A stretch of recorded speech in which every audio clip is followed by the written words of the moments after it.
All right, so for anybody that's out there, we go live in about 8 minutes or so. Let me move this over to the right channel. That's about right. That should be okay.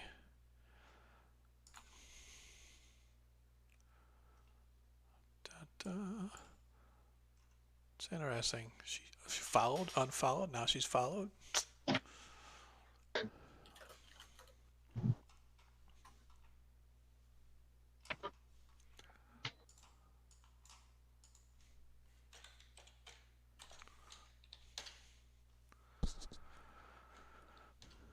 Cool. Is a healing potion 50 gold pieces in this? Is a healing potion no. Gold pieces in this? Oh.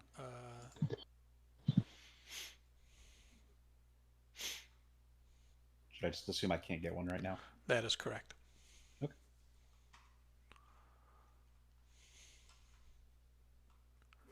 Wonder where.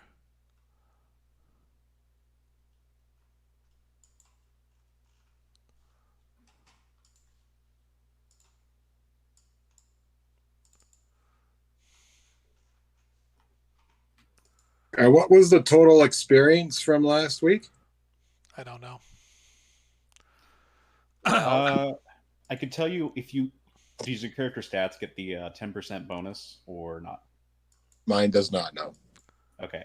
Then let me give me 1 second and I'll reverse engineer it. Take 612 divided by 0.1 times 0.1. Yep. Yeah, times 0.9 just to get the final number. It should be like 550. Okay.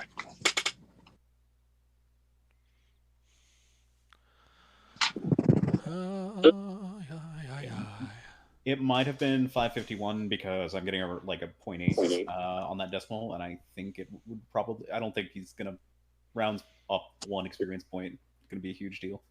Yeah. I'm gonna round up to the nearest 1,000. Oh yeah, well, that'll work, right? That still doesn't level me up. Yeah. It's like it changes.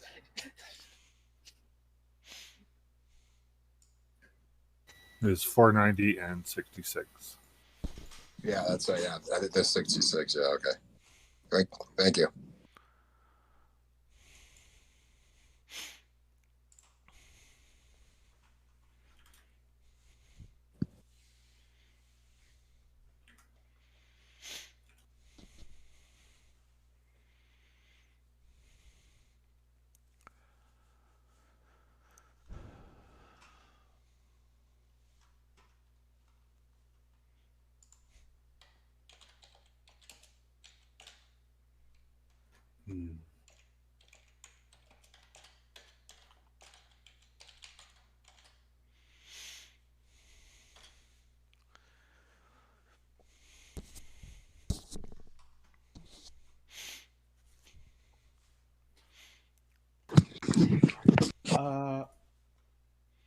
Dungeon Master. Mm-hmm. How much could I sell undamaged gear for? So usually that depends. Typically, I always do like, and this is just a standard for me, 25% under book cost. Okay, so 75% of the total cost? That's normally what I would say. And to be honest, if I were doing a real campaign, it would vary based on where you're at. Like if you're in a large city, you might get a little less for it, or maybe a little more for it. And if you're in a small town, you're definitely going to get a lot less for it and pay a lot more for it. You know what I mean? Yeah. So at roughly the 2-minute 50-second mark for those keeping track, I'll kick off the stream. It's because that's how I roll. I really wasn't sure I was going to get Adair's stuff done before we got started, but I'm glad I have experience because I screw it up all the time. I have to do the same thing over and over and over, so I'm practiced at doing it.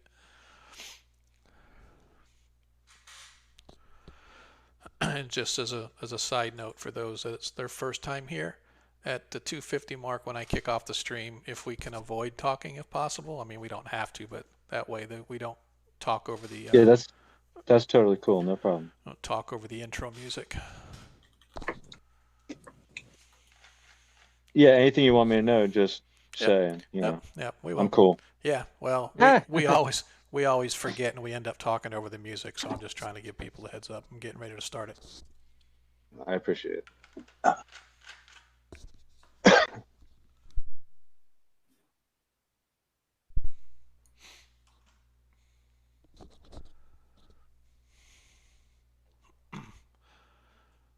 Kicking off the stream in 5, 4, 3, 2, 1, mute.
And here we go indeed. Hello, everybody. Welcome once again to the next episode of 1E1 Shots. I'm Sean, your host, together with some of the finest adventurers ever to grace the Flannis. We tonight are going to provide you all of the entertainment your body can handle. So I hope that you will all strap yourselves in because you're in for a fun ride tonight as our adventurers find out where they're in the Flannis.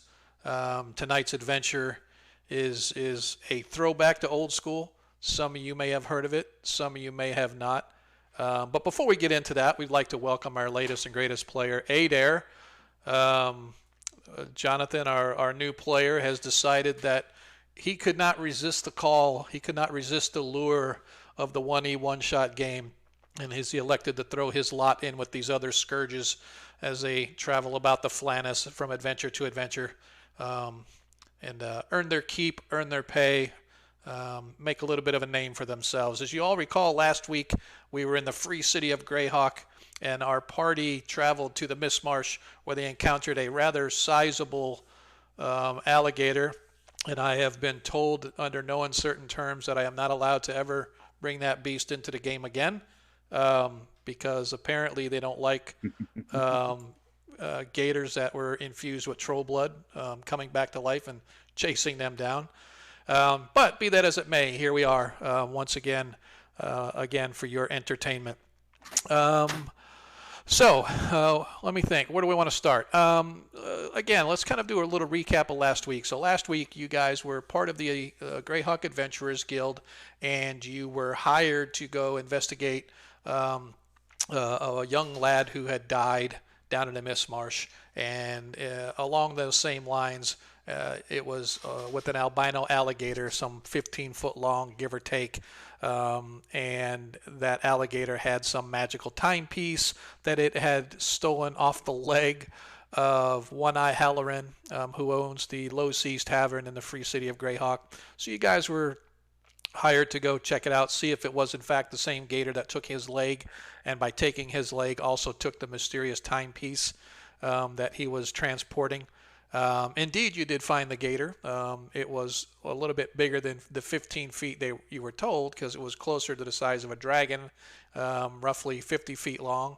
But you guys prevailed, and you guys went back to the Free City, wherein the gator showed up again, and you came to find out that the gator had troll blood that caused him to come back to life, and his affinity for the magic item allowed him to track you guys back to the city, where once again you and this time the city guard took him on and took him out for good. So that was kind of fun. So then I got to thinking, where do we want to go this week? And today it just so happens that your party, the Adventurers Guild, was not really happy with your performance or how you handled the situation with this albino crocodile. And so they feel, and they still feel at this point, that you guys are a slight embarrassment to the guild itself. So they have decided to get you out of town for a little bit. And so they have sent you to a small community to the west. And it's been about 2.5 weeks now that you have been traveling to this small little community to the west of the Free City of Greyhawk. And that is where we are going to start tonight's story. But before we get started, for those of you people that are just arriving, if you have not yet followed us, please click that follow button. If you want to show us a little bit of love, definitely hit that subscribe button. We appreciate every little bit of love that we can get. If you want to scream out some bits, we actually have one of our players who's playing Arthur C. Duran, Adam, has designed some little icons and badges for those people who actually happen to cheer bits as we go along. And as you reach certain levels, you can kind of earn yourself some badges to be displayed to show everybody just how much you love our channel. But again, we don't do it for the money. We do it for the fun. We do it for the entertainment. Hopefully you guys are as entertained as we seem to think we are. But anyway, if you don't understand how our game goes, it's typical 1E, Advanced Dungeons and Dragons. I decided that I wanted to run a game where it wasn't just sort of a cohesive you go to adventure and then you do a bunch of role play stuff and go to the next adventure and just have these overarching stories for the players. What I decided, what players like to do is play. They want to get in, they want to do some RP, they want to do some combat, they want to earn some treasure, they want to level up. And so why not just get to the crux of the matter? It doesn't matter that it took you 2.5 weeks to get to where you're going. It doesn't matter how you actually got there. What matters is you're here now, and that's where we're going to kick off adventure tonight. So with that said, let's see what we have in store for this adventuring party. Your party has been traveling for the last 2.5 weeks overland, through divers, through the Viscounty of Rabamonk, working your way south as you head to the small little village in the middle of nowhere. Your party is now approaching the village known as Hommlet, having ridden down from the lands to the north. You are poorly mounted, badly equipped, and have no large sums of cash left upon you. In fact, All you have is what you wear and what you ride, plus a few coins that are hidden in purses and pockets. What you do possess in quantity, though, is daring and desire to become wealthy and famous. Thus, your group comes to Hommlet to learn if this is indeed the place for adventurers to seek their fortunes. You all hope, of course, to gain riches and make names for yourself. What the outcome of this will be is uncertain, but your skill and daring, along with the good measure of luck, will be the main ingredients of what follows, be it weal or be it woe. Any questions before we get started, gentlemen? No questions at all? Are we kind of like just like glazing over like the cost of like travel and stuff like that? Yep, that's what I Cool. said. This is 1E1 shots, which Perfect. means we don't care how you got there. It just knows that you got there. And so All right. your party has been conscripted once again by the Adventurers Guild, who, feeling you are a slight stain on their reputation, has elected to send you to this little tiny village called Hommlet in the middle of nowhere to help a local priest of the Temple of St. Cuthbert to investigate banditry and brigandry that has been occurring along the roads in and out of this small community. And so you guys now find yourselves right here. Let's zoom in on where our party So is. my friends, I'd like to mention that I am somewhat from this area. I was born and raised in Enstad in Celine, so I'm a little bit. I know about Hamlet, just basically where it is, but I always have heard about the Inn of the Welcome Wench. Is quite the establishment in this small little village. So let us zoom in upon our party and see where they are. So you guys find yourself on this road leading into the village of Hommlet. And now that you know where you are, I am going to zoom out so that you can see the actual map of the village itself, so you can actually see what this town looks like. So this is where you guys find yourself. As you enter into the town, you see most of the buildings are typical standard fare of wood and thatched roofs, etc. Across the fields to your east, however, you can see this low hill, and on this low hill stands a single tower, perhaps 3 stories high. But what is also interesting is that it looks like there is a keep or a mini small castle of some sort being currently built around the hill. So you can see over here that the tower itself looks to be complete, but over here it is the keep itself. It's literally just seeing the outline, and you can see that they built up the ramparts around the base of the hill. You can see that the hill is built up, so that it's sort of sloped upward, giving more protection as they get ready to lay the walls.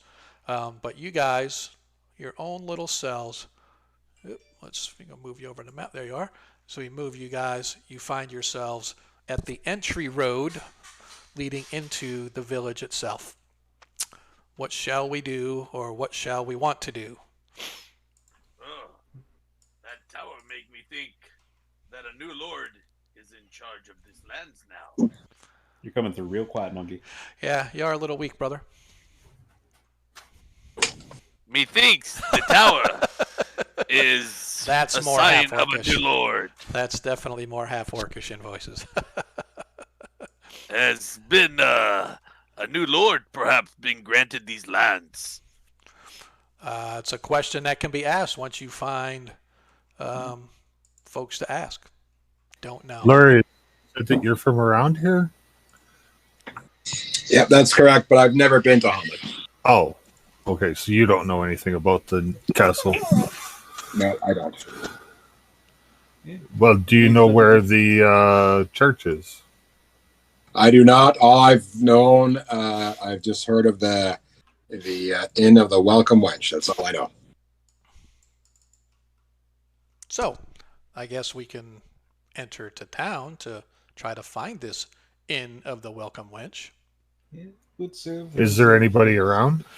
So as you guys sort of walk in, you can see that there are you see some farmers out in the fields off to your right, off to your left.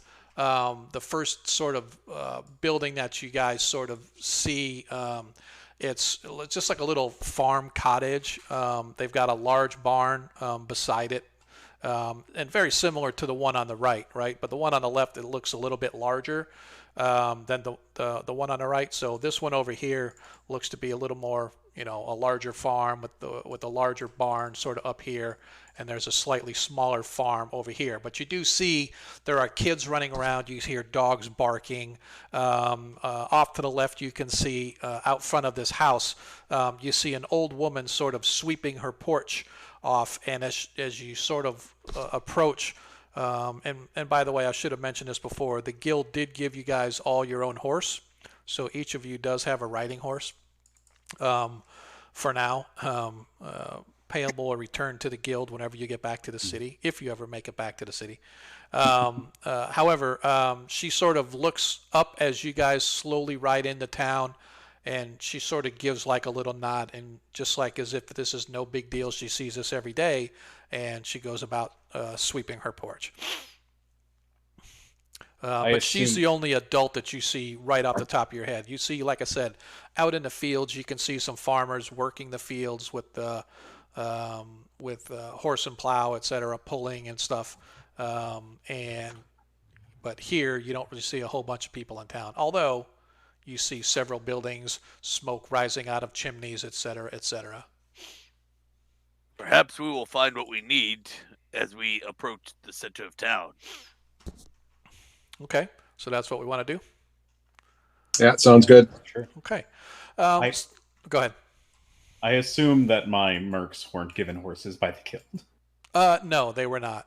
So I figured as much. Just making sure. Yep. So if you wanted to buy them horses, then it would have been 2 gold pieces per horse. 2 gold pieces per horse? Sure. Yeah, I'll do that. for riding pony. Actually, it's 20. Isn't it 20 gold? Yeah, it's not 2. It would have been 20 gold per pony. Sorry. Yep. That sounds more like it. My Okay. bad. My bad. I was about to think I thought I was getting away for something. Yep. Nope. So I don't know how you wanted to handle that. But if you got either that or you guys rode at a really slow pace, so you're going to have to tell me. I guess, you know what? Let's do this. Just because I sprung this on you, let's just say that the guild did give them each their own horse.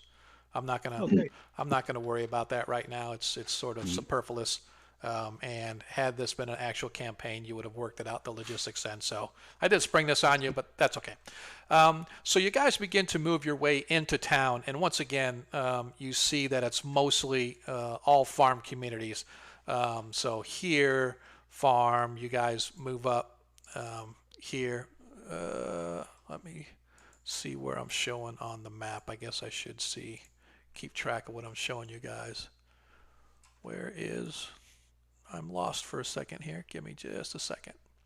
Yeah, so as you guys sort of move your way in, I need to get a view of what I'm showing you. There we go. So we can move everybody up. Let's move everybody up. But every single thing that you... Dang it. Click on... There we go. As you guys move your way through town.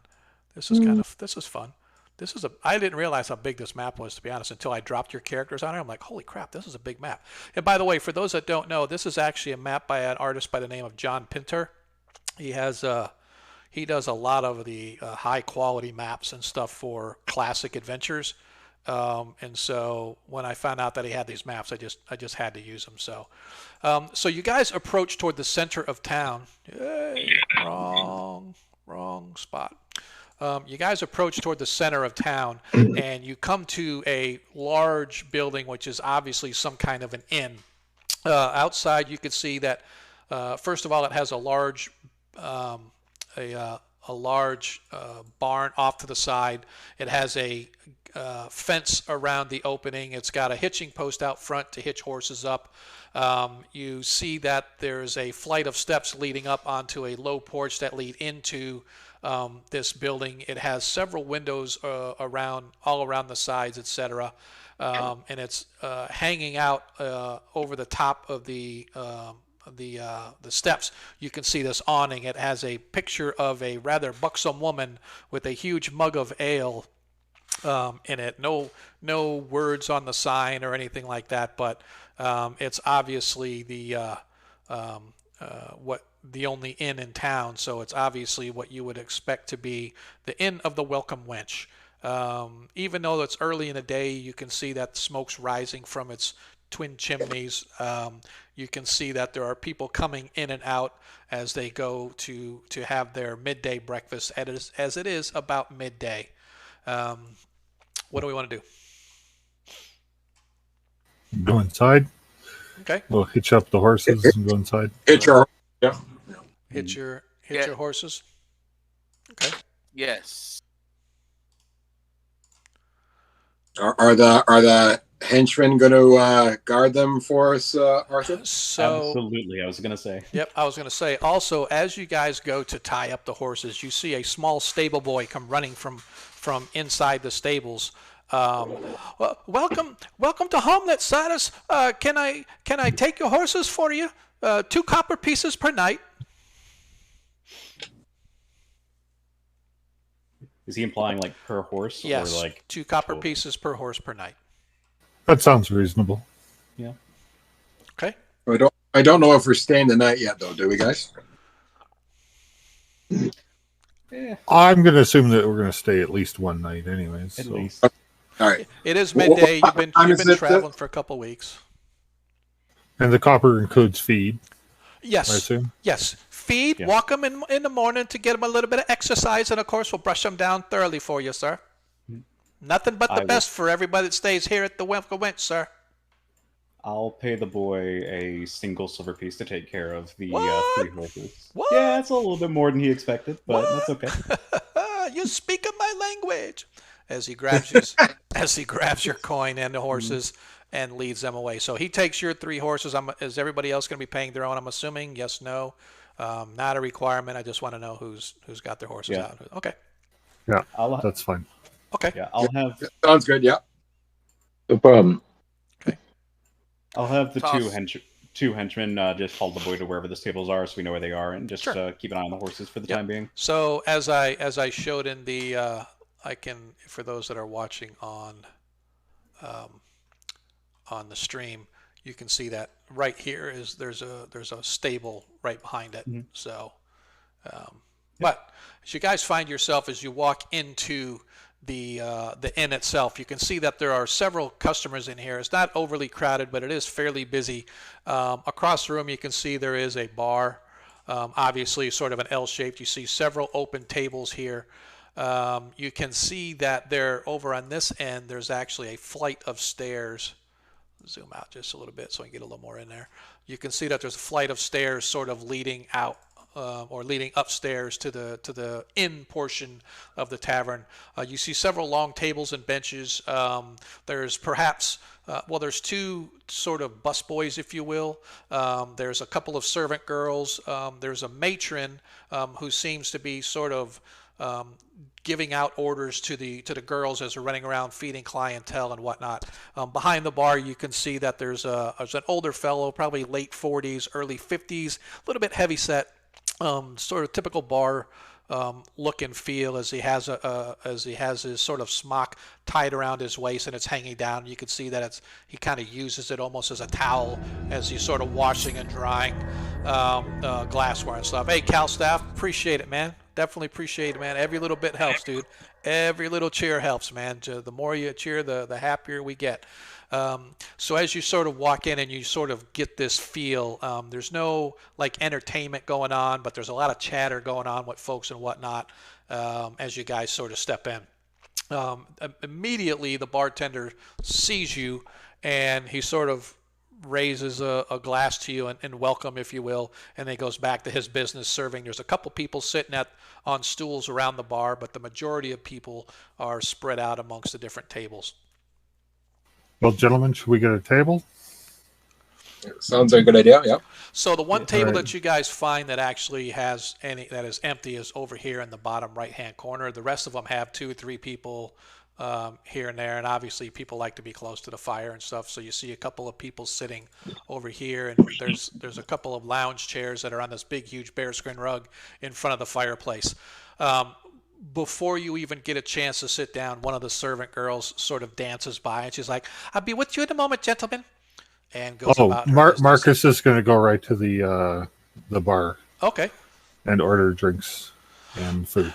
I Can I get 3 pitchers of ale and whatever you have for food in this establishment? Well, it depends. Do you want right now? It's about supper time, so lunch or dinner is later. We've been traveling for a long time, so a good hearty meal would be awesome So then for me and my 5 friends. So you're looking for the plain meal, the elaborate meal. Of course, I got my 7 courser that's willing to stuff you for the next 4 days.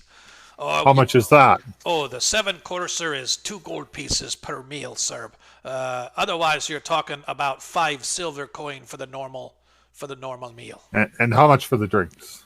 Oh, it depends on what you're drinking now. Do you want wine? Do you want ale? Do you want Ale. mead? Do you want brandy? Do you want... Oh, I got a special elixir all the way from the Ulek states, as a matter of fact. It'd take you about 5 gold pieces for that, but it's the best. Can we we get got. 3 pitchers of ale?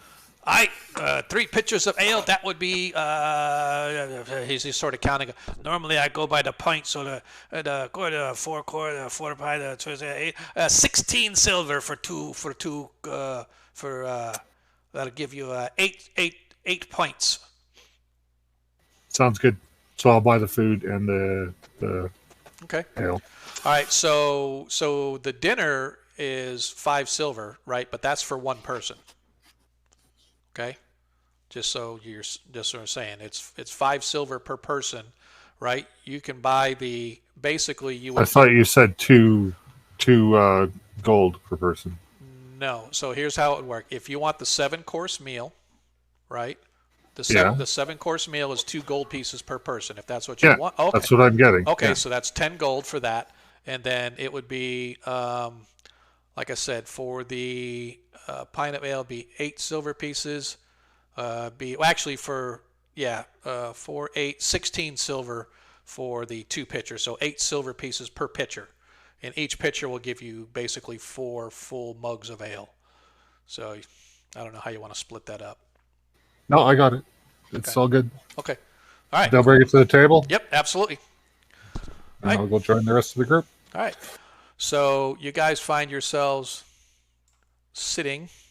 I don't know why. Every time I make these, I always forget to edit the map because I don't like the effects of lighting on these. But on regular dungeons, they're good. And I'll move the wizard over there because the wizards need help. He beat you to the spot. So you guys are sitting there for maybe not even 5 minutes. A couple minutes later, your drinks come.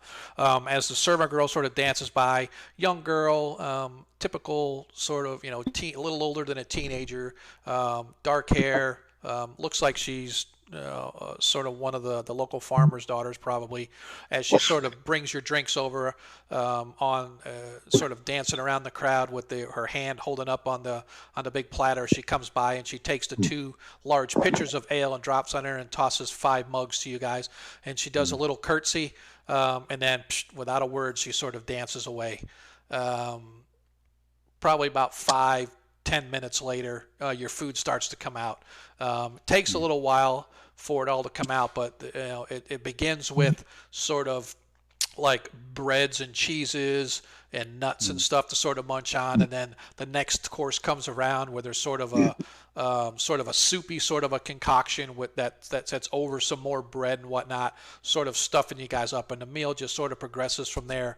After about a half an hour into eating, you guys are finally into the main course, where they bring you like roasted fowl and roasted, I should say, duck and other types of birds. You see that there's some fish and stuff thrown in, so there's this whole big conglomeration of food that they sort of bring out for the rest of y'all's meal.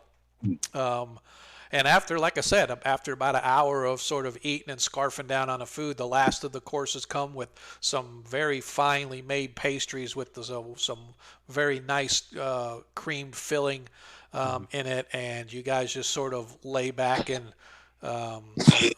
undo your breeches to let the belly hang out and whatnot and stuff, as the food coma starts to set in. But by that time, it's a little bit later in the afternoon, maybe about 2 o'clock or so. Some more people from the farms, it looks like they're starting to come in, and also some guys that look like they've been working pretty hard on something, whether they're miners or laborers of some kind. They come in, they're all dusty and dirty. You can see that they've got bandanas around their heads that are soaked with sweat and stuff, and they very sunburnt looking and stuff as they all start calling for their drinks, and the general atmosphere of this place begins to pick up just a little bit as you guys are sort of enjoying the rest from being on the road for the past 2 weeks. Oops. So what do we want to do? And Arthur, I didn't buy any food for your henchmen. Yeah, so. I was actually going to say, but I couldn't get a chance to get the words in. Oh, you're good. That's fine. I'm 100% going to buy both of them the same meal we're having. Okay. So that's going to be another 4 gold from me. Okay. Absolutely. Yeah, I'll mark it down.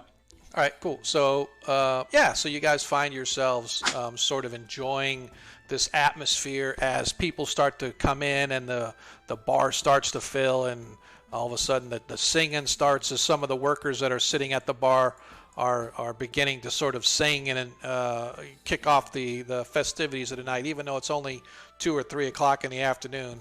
It looks like the place is starting to kind of pick up a little bit. While you're sitting there and enjoying, coming from the bar, you see a rather large fellow. Looks to be, again, everybody here that you see looks to be local farmer type. And he just sort of walks towards you guys, and you can see that he has a little bit of a sway to him. And he's sort of like, his eyes look a little blurry. He has a very large kind of head, and he's got a barrel chest as he walks over. And he slams his mug down, and he's like, "I'm drunk. And you?" We're doing just fine. "You're not drunk? Then you're doing Not yet. You are doing it wrong. Let me show you." As he sort of raises his hand. He's like, "Good to go. For my friends that are not drunk, here's to you." And the bar girls begin to bring you guys a round of drinks. "This round is on me, and the next round is on you. Ha! I'm Elmo. Who are you?" I'm Marcus Elmo. Pleased to meet you. "Welcome to Hommlet. Where did you come from?" We were in the free city of Greyhawk. "Greyhawk. My brother went to Greyhawk once. Did you know him? His Otto. Tall fella, shiny, big sword." I don't think I had the pleasure. He's not home right now, but when he comes back, he's going to take me with him." "What about you?" As he looks over to you, Arthur. "I'm Elmo, and who are you?" My name is Arthur C. Durant. It is a pleasure to make your acquaintance, Mr. Elmo. Elmo. I'm Elmo. You're Arthur. That is correct. Why are you here? We heard there was some trouble in the town that we might be able to... Oh, that was years ago. My brother took care of all of them long time ago. Long time ago. Oh, okay. Yes. Hey, Janders, thanks for showing up, brother. Appreciate it. By the way, Janders was our winner from last week. He was the one that got with me, and he won the the ability to pick tonight's random adventure or random encounter. What that is going to be, nobody knows unless Jander's let it slip. But hopefully he didn't let it slip because it was a good choice. But back to Elmo. Maybe we are thinking of different troubles there. Okay. What about you, Big Sword? As he looks to you, Valorius. Why? My name is Glorious. I'm a ranger from Selene. Pleasure to meet you, Elmo. He gets right up, and as he gets up in your face, you can see his eyes are sort of blurry, and you can smell the alcohol coming off him, and he kind of half belches like, "You don't look like an elf. My brother told me elf," and he goes to reach for your ears and sort of pull it up. Elf's got pointy ears, and he's like playing with your hair. Elf. As My he goes friend, to play I am no elf. I'm no elf. But I thought elves were from Selene. I didn't know. As he's once again, he kind of looks and kind of shrugs, and then he looks over to Ukla, and he's like, sort of taken aback. He's like, "Are you an elf? 'Cause you got pointy ears." I say in Elvish. I'm not elf. I don't know if he understands Elvish, but that's what I say. He said he's an elf. Did you hear him? Spoke elf. I have no idea what you said. Who are you? I'm Elmo. As he takes a drink of his ale. Ukla. And why? Yes, and why do you get us rounds of drinks?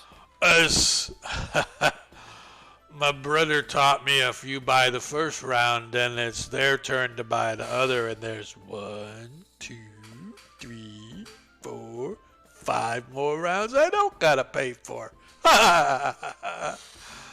As he looks over to Adair. Who are you?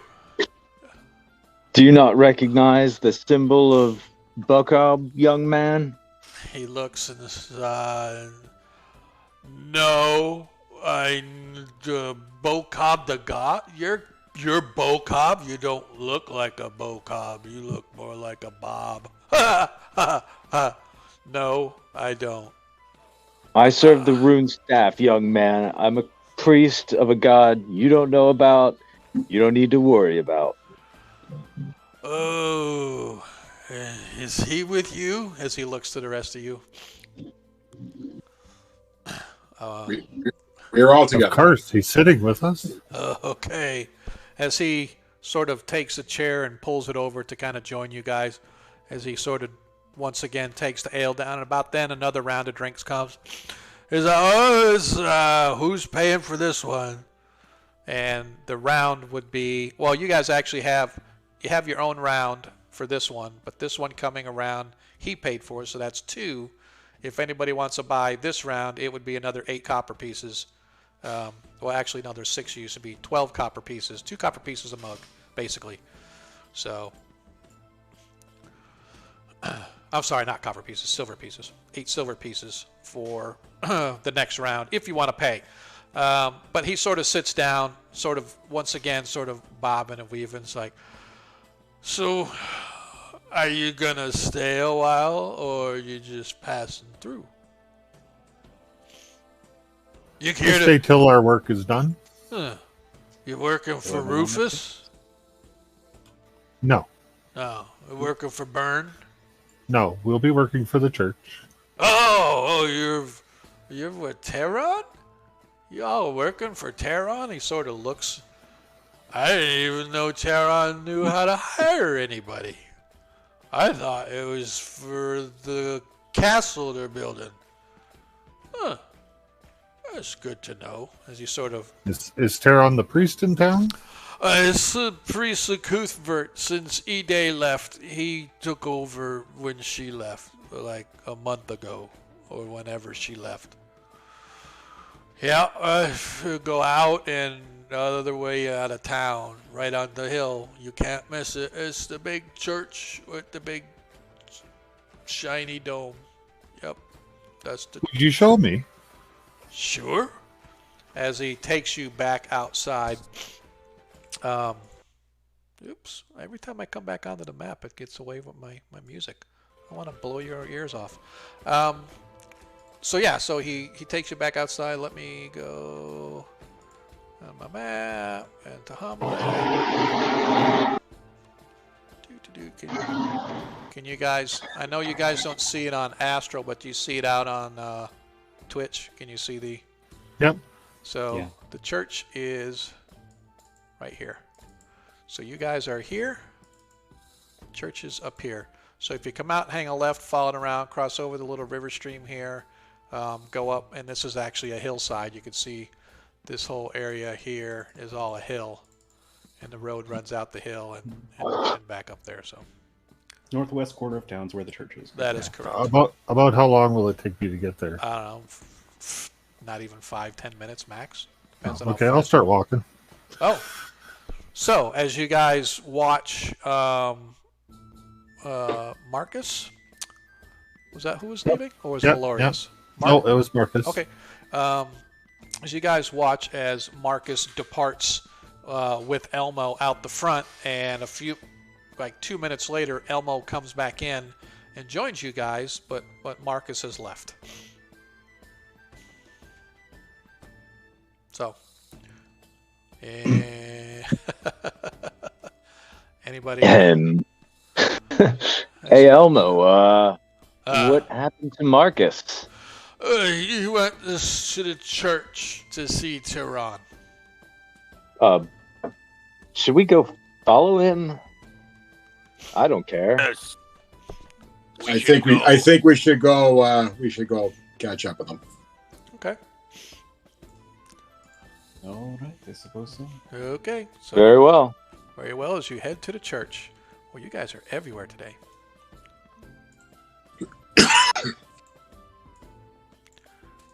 Yay. I'll before we leave, I'll leave a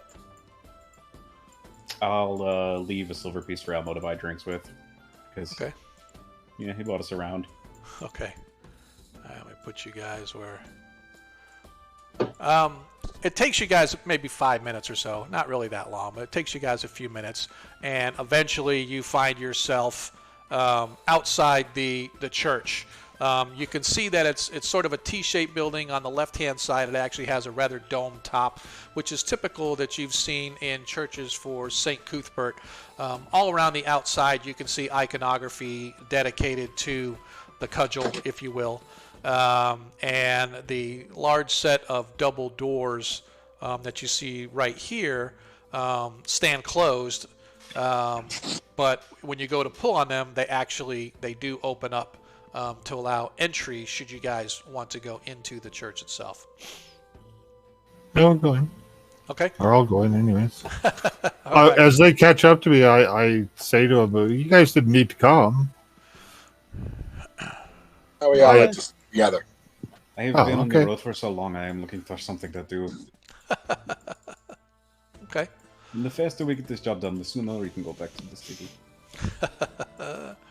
So you guys enter into the main hall, which is where the faithful come to hear the sermon give every week or every day or however often that they actually give the sermons. You can see that as a long, open entryway with pillars lining both sides, which sort of enhance or accentuate, if you will, the flooring that lead into the temple proper.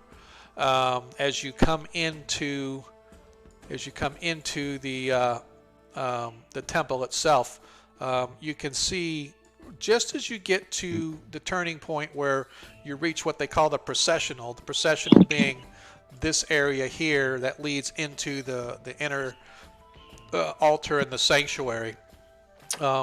Walking towards you is a middle-aged man. I don't say middle-aged. Let's say mid to late 30s man. He has his hair very closely cropped and a very almost like bangs right along the middle of his brow, and it sort of evenly goes all the way around, and it's shaved below it. So it's almost like one of those old-fashioned, they put a bowl on your head and kind of cut around it, so to speak. Kind of like the depiction of some of the old English clergy and stuff. They'd have their hair cropped really short and just even all the way around. And it was shaved all the way, very clean cut. But he's wearing the white and blue sort of robings that depict him to be a priest of the cudgel. About his neck hangs a symbol dedicated to Saint Cuthbert. And as you sort of walk in and you look, you see various inscriptions and carvings on the wall depicting the various dogma, such as things like square corners can be pounded smooth, thick heads are not made of glass, etc. Right? Sort of, the Saint Cuthbert is known for saying that, you know, common sense can be beaten into somebody if you just beat them hard enough with the mace. Right? Foolishness can be beaten, stuff like that, right? So, but as you guys sort of step in, you are greeted by, let's drop him on here. Let's do our favorite guy. This is actually from our other game. This is our favorite dude, the acolyte. I will present my holy symbol and nod, as a fellow cleric. Okay. Just as an aside. Yep, he sort of looks at you and sort of tilts his head a little bit and is, "May I help you, gentlemen? I am Teron. I am the humble servant of this town in all things in spiritual guidance, led by, of course, the Lord above. How may we be of service to you today?" Well, we heard there had been some trouble in town, some banditry and bigotry, and Yes. to see what we can do about them. So you were the ones I was meant to expect. This is good. This is good. Thank you for coming on such short notice. I thank you. If you do not know the history of this place, there was great evil that used to gather in the area, in the woods, in the lands surrounding our town, and many years ago, almost going on 20 years ago now, this was beaten, and the temple that they were trying to raise up in this area was thrown down, and the evil was splashed to the winds. But in the recent weeks, we've had terrible issue with bandits raiding various caravans coming in and out. Even some of our farmers say that some of their homes have been broken into, which is very, very disconcerting for those here in town. Now, we have a small militia, but certainly not anything that would warrant going off investigating the local lands and such. So I ask that the church send us some inquisitors who might help with investigating and seeing if they could root out this trouble, and in doing so would be handsomely rewarded by myself. How long ago was their last attack? Last week, I believe, was the latest. We had a small shipment of goods coming from the north out of Valuna, and before it arrived here, it was slain almost to a man. Fortunately, there was a few people who managed to escape with their lives, but the goods that the trading stores were hoping for did not make it, did not survive the trip, and so this was the last straw for us. So we elected to ask the church to bring some help, and so here you are. And so, have all the attacks been from the north? Mostly from the north, and yes, a little bit to the south. Typically, when you get farther south, you get into the mountains to the south of us, and it's really to be expected with some of the creatures that might be found there. But it is our concern that there is a group of bandits hiding somewhere that might be behind all of this. And with all of the evil that was being built up in this area, it's quite possible that some of these old strongholds may be being used by these bandit groups. And so it is our intention to have that investigated. What can you tell us about the evil that was here 20 years ago? It was great evil. It took a coalition of armies surely you've heard of the Battle of Emerity Meadows, and it took these armies much to throw down the evil. There was a great temple that was being brought forth, and it was thrown down along with all of its evil masters, and great magics were placed upon it by high powerful wizards and priests, so that any evil that might remain would be trapped therein forever. Um, but I do not believe this is anything on that scale. I believe that this is perhaps a group of wayward children, shall we say, who have strayed from the too far from the path and must be beaten back in line. That perhaps they are using some of these old hideaways that were used in the past for their own hideouts. It is possible you are right. I believe you are right. But if I'm going to go into some stronghold to clear out some bandits, I still would like to know the history of the place, just in case anything were to go awry. Yes, this is of course. But if you do any research or history on the Battle of Emery Meadows, you will find all you need to know regarding this, what occurred in those days. And Right. just as a history for those that don't know Greyhawk, the Battle of Emery Meadows was literally when the Temple of Elemental Evil was first being brought up. It was a coalition of elves, humans, gnomes, dwarves. They all met on the fields to the north of where you are now, and that was sort of the last stand of the temple, and they ended up sort of sundering the temple, and they all went their splash to the four winds, if you will. But yeah, but that's sort of the history in a nutshell. We met a man down at the tavern named Elmo. Ha! He mentioned a wizard burn. Do Yes. you think he has anything to do with this? Oh, no. Rufus and Byrne are heroes of the land. In fact, you saw their tower and keep being built. They were granted these lands, and once they have their keep completely built, Rufus shall be our Lord Marshal for this region, for Valuna to the north. He was very, very,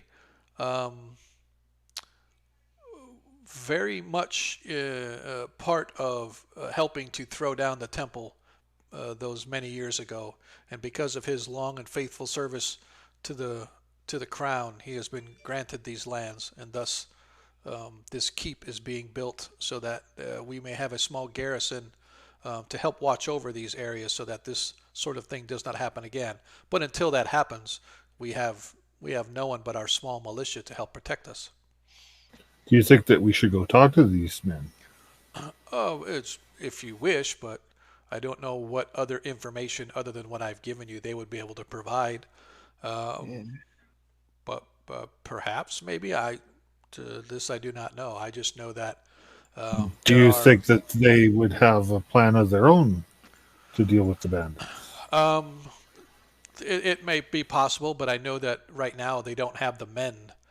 They have no garrison. They have no troops. They have a small militia for the town, but it's mostly for the protecting of the town, not for going out and searching. That perhaps they have ideas on where you may look or something of that nature, because I myself am not completely aware of where these brigands and bandits may be hiding, probably to the swamps that are to the east and to the north. There are many old structures that still survive to this day, although they have been mostly swallowed by swampland. I'm sure there are some that would be used to create quite the festering hideout of evil. You said but one man had survived an encounter with these bandits? Oh no, there was more than one. There were two or three that actually made it, but they've since gone. They've since went and returned with their trip. So no one in town has any information on their tactics and how they engage in combat? To my knowledge, no. Ah. So, with that said, if you agree to said task, if you are able to find and root out the evil that or the where the bandits' hideouts are, and you manage to deal with this situation, there is a purse containing 100 gold coins for your group. However many you may be, 100 coins is the price. Of course, any other sundry items that you may find, treasures that you may find that they may have upon them, with the exception of some of the goods that perhaps they may still have from the wagon trains, for example, cloths and other sundry things that the trading post was looking forward to. We would much appreciate their return, but be that as it may, the treasures that you find are yours to keep as well. Do we have Very well. Do you have accommodations for us? combinations? Yeah. Uh, But you don't expect us to go out in the middle of the night to look for. Oh, of course not. bandits. No, you can get a nice place to stay relatively cheap at the Wench. They provide excellent services there. Wait. Ukla concerned. What is Last your- deal we had, we only make 1 gold piece. We're not responsible for nothing. I do not understand what you mean. What you mean responsible for nothing? We were fined by. It is of no concern. Let us just say that our previous employer did not pay us the amount we were expected, so Ukla is concerned. Oh, well, how about this? As he counts out 50 gold coins, and he hands Ukla 50 gold coins, and he says, "There is half of your payment for accepting the service." Jingles the bag, ching, ching, ching, ching. Other half when you complete your service. Is this acceptable? You mean Ukla have to share 50 with everyone? Or Yes. each get 50? No, this 50 is for everyone, so you must divide that amongst as you see fit. Let's So see. 10 each. 50 by 5 to carry 3. Jan hands- has exclamation point encounter. He hands the gold to what he's already know to be the smartest person in the group. You divide, please. All right. Can somebody figure out the math for the half work, please?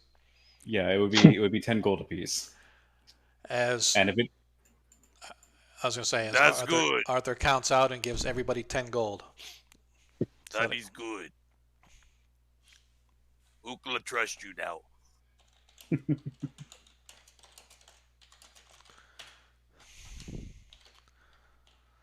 Okay. Sorry, just answering the chat. Yeah, I don't know why I was thinking it was encounter. It's like he said encounter. I'm like, yeah, encounter. No, stupid. It's random. Okay. Yep. So, I don't know.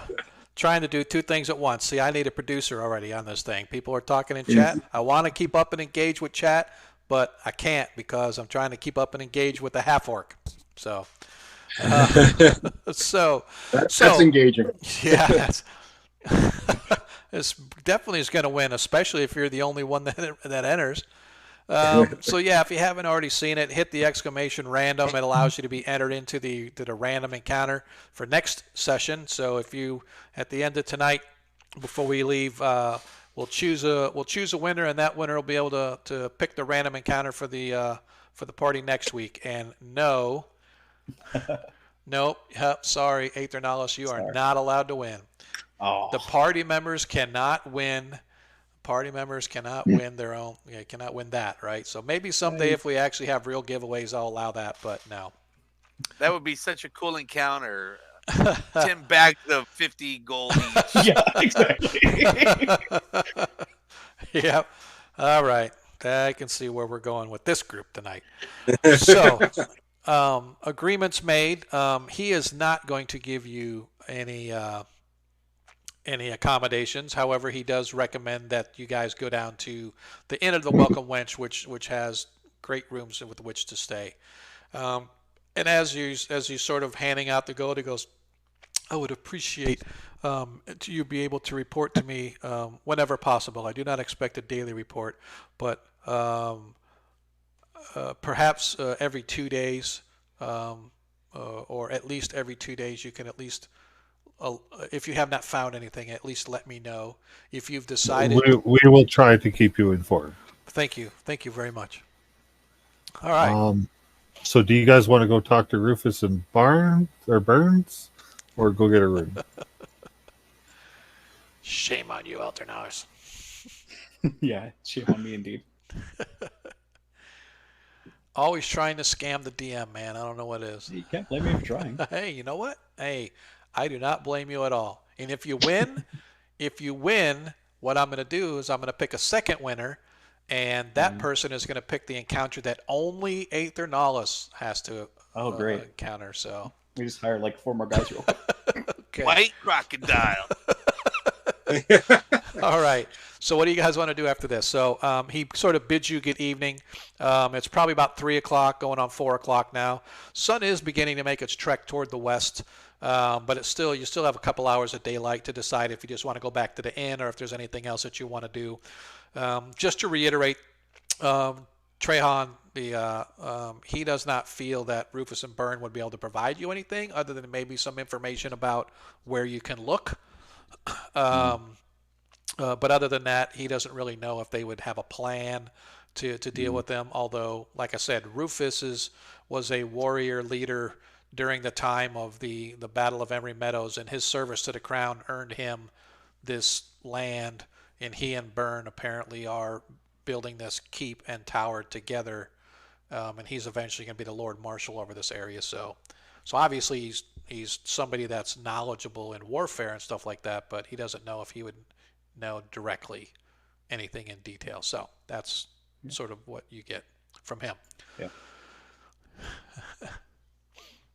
I mean, getting a place to start is probably a good idea. If he knows like anything about like, oh yeah, no, there's generally northeast. There's like, here, I'll mark it on your map kind of thing, you know? Right. That would be useful. Okay. So is that That's kind of what I was thinking, is that we could gather information. Maybe he knows a little more than the local cleric. right? Yeah. Okay. So you guys depart, and I am just going to put you over here. Yep, let's zoom in. All right, we're going to put you right here, actually. Man, I am just amazed at how big this. I guess also what this kind of does is instead of 5 foot squares, it's like 20 foot. So that's why you're so small. So you guys find yourself at this little crossroads right here. First of all, you can see that the road sort of slopes upward to where you see a large group of workers are still up there, sort of laying the groundwork for walls all around the top of this hill. The tower itself has been built. You can see that the steps lead up to the middle floor, where there is a gap between the steps and the tower itself, where the tower door is. So apparently, in order to get into the tower, you would have to put a little drawbridge between the tower and right here. You can see it's part of it, but when it gets up to the top, there's actually a gap between the two. Off behind you, you guys see over in this area is a worker camp, and you can see that there are actually families there as well. There's a lot of makeshift buildings, lean-tos, tents, etc., with dozens and dozens of people sort of looks like they're preparing their evening meals, almost like a big I want to say like on the old wagon trains, right? Just a huge wagon train of people when they set up camp for the night, and all the individual wagons and stuff, the families kind of climb out and set their own campfires and stuff. That's kind of like the scene that you see there, a big, huge, massive camp out. But there are some wood-built structures that look like they've been there for a while. So this is obviously the working crew that makes the or is building the castle and the walls, etc. Right? And so again, you guys sort of find yourself there. There are still people walking up and down the road and stuff, and they sort of nod to you as they walk by, whistling as they're getting off work, or carrying water pails back up there to bring the workers water, etc., etc. So that's sort of the scene where you guys are now. What to? Marcus can't go up the hill. I just wanted to put you guys back together. So what do we want to do? You see workers and stuff everywhere, so there are people to talk to, but you don't see like a wizard or anything like that you would notice. I'd look for somebody that's in charge. Okay, so actually you do see that. So right up here, you can see two fellows. They're sort of looking over a huge rolled out piece of paper. One's holding one end and the other is stepped away a couple feet away from him holding the other end. And they're sort of pointing to and talking about. So it looks like they have some kind of a print or blueprint or something, if you will, of a building that they're looking at. That obviously it's somebody that knows what's going on because they're the ones there with the structural map and stuff. Okay, go talk to them then. Okay. As you approach, you can hear him just talking, and they're talking about stone. He's like, no, I think we need to put it like that, and I need this kind of stone and this kind of block, and we're probably going to have to bring it all the way up from the hills to the south, and that's probably going to be about 2.5 days more time to get enough stone. And as you approach, he sort of stops and looks and goes, good day, sir. May I help you? We're looking for Rufus. That'd be You me. happen to know where he is? That would be me. As he sort of excellent. stands there. And Rufus, you see, is a straight back kind of fellow, sort of wide shoulders, a little thick in the waist now. He has mutton chops coming down on right up underneath his beard, but he has no mustache. His hair is getting to be, it's gray, but it's getting to be white in places.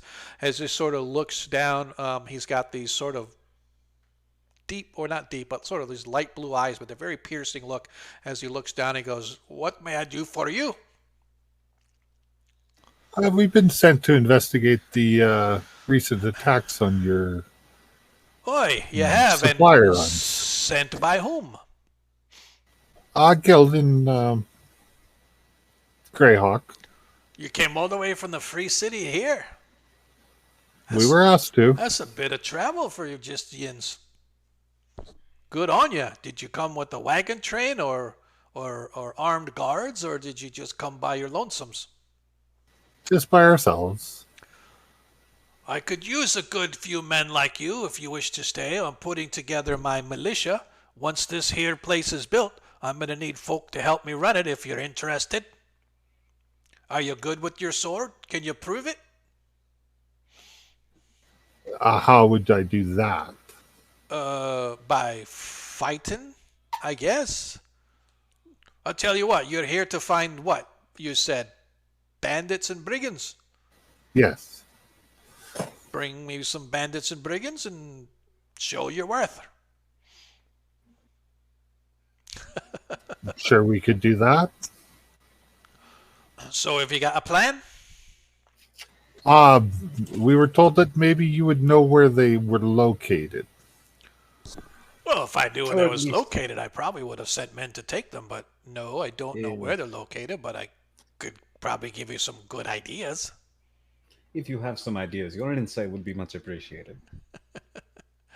As he kind of, stoner. Oh my God, stop it. I'm sorry, I'm looking in chat and they've got dad jokes going on. Look, hang on just a sec. See what I got? See? Boom, right there. And I'm not using any dad jokes in this game because I play a serious game here, guys. Now stop it. Watching all those dad jokes. They're stoners, right? Get it? Stoners building a wall. So every dad joke we make makes the counter that much more difficult. Yes, it does. So as he looks, he goes, I could probably give you a few ideas, but my first place I'd look to is to the swamp. There used to be an old Moat house. That was the last thing that we got thrown down. Matter of fact, that was the last battle raid I ever took my men into before I was granted these lands. Well, you should know that we are experts in swamp battle. So Why is it always swamps? always swamp? Yeah. Yeah, get yourself a nice pair of high boots. This is not so bad. Evil likes to hide in swamps. What can I say? But if you go to the east, if you follow the road to the east, there's actually a track that will head off toward this town called Nulb. And if you take that little branch, it actually, what used to go to Nulb now goes to nothing but swamp. But right there in the middle somewhere, not quite a full swamp, but you get my meaning. It's marshy for sure. If you get there, you'll find it. You can't miss it. It's overgrown now. Probably we busted up pretty good, but there's still enough there for folks to be hiding. If I was a bandit, if I had the men, that would be the first place I'd go. You don't know how many men, do you? Do I know how many men? What? They have. Oh no, I had not heard nothing. Most Did, folk don't make it out. Couple of folks made it out. There was maybe a dozen or so, but I don't know if that was an actual count or just what they saw. Do you know what they were attacked with on the road? Crossbows, longbows? Mostly crossbows, to my knowledge. Crossbow and sword. Maybe a spear or two, but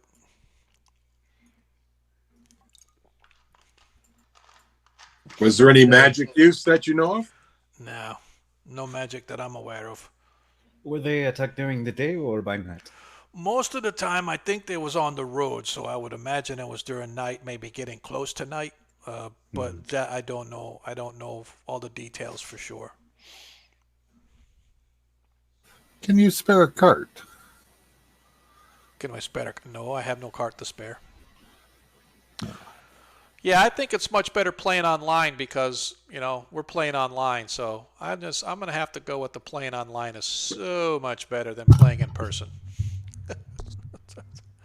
just trying to answer the guys in chat. So trying to drive people away from my game. I'm sure they're both good. Like There's their ups and downs on both. Yeah, Adam can attest to that. My games suck in real life, so it's much better to play online. that's why you like them better online. Although I get less food this way, so yes, it's like this is it's true. win My some, wife lose. used to stuff them before we played. It was great.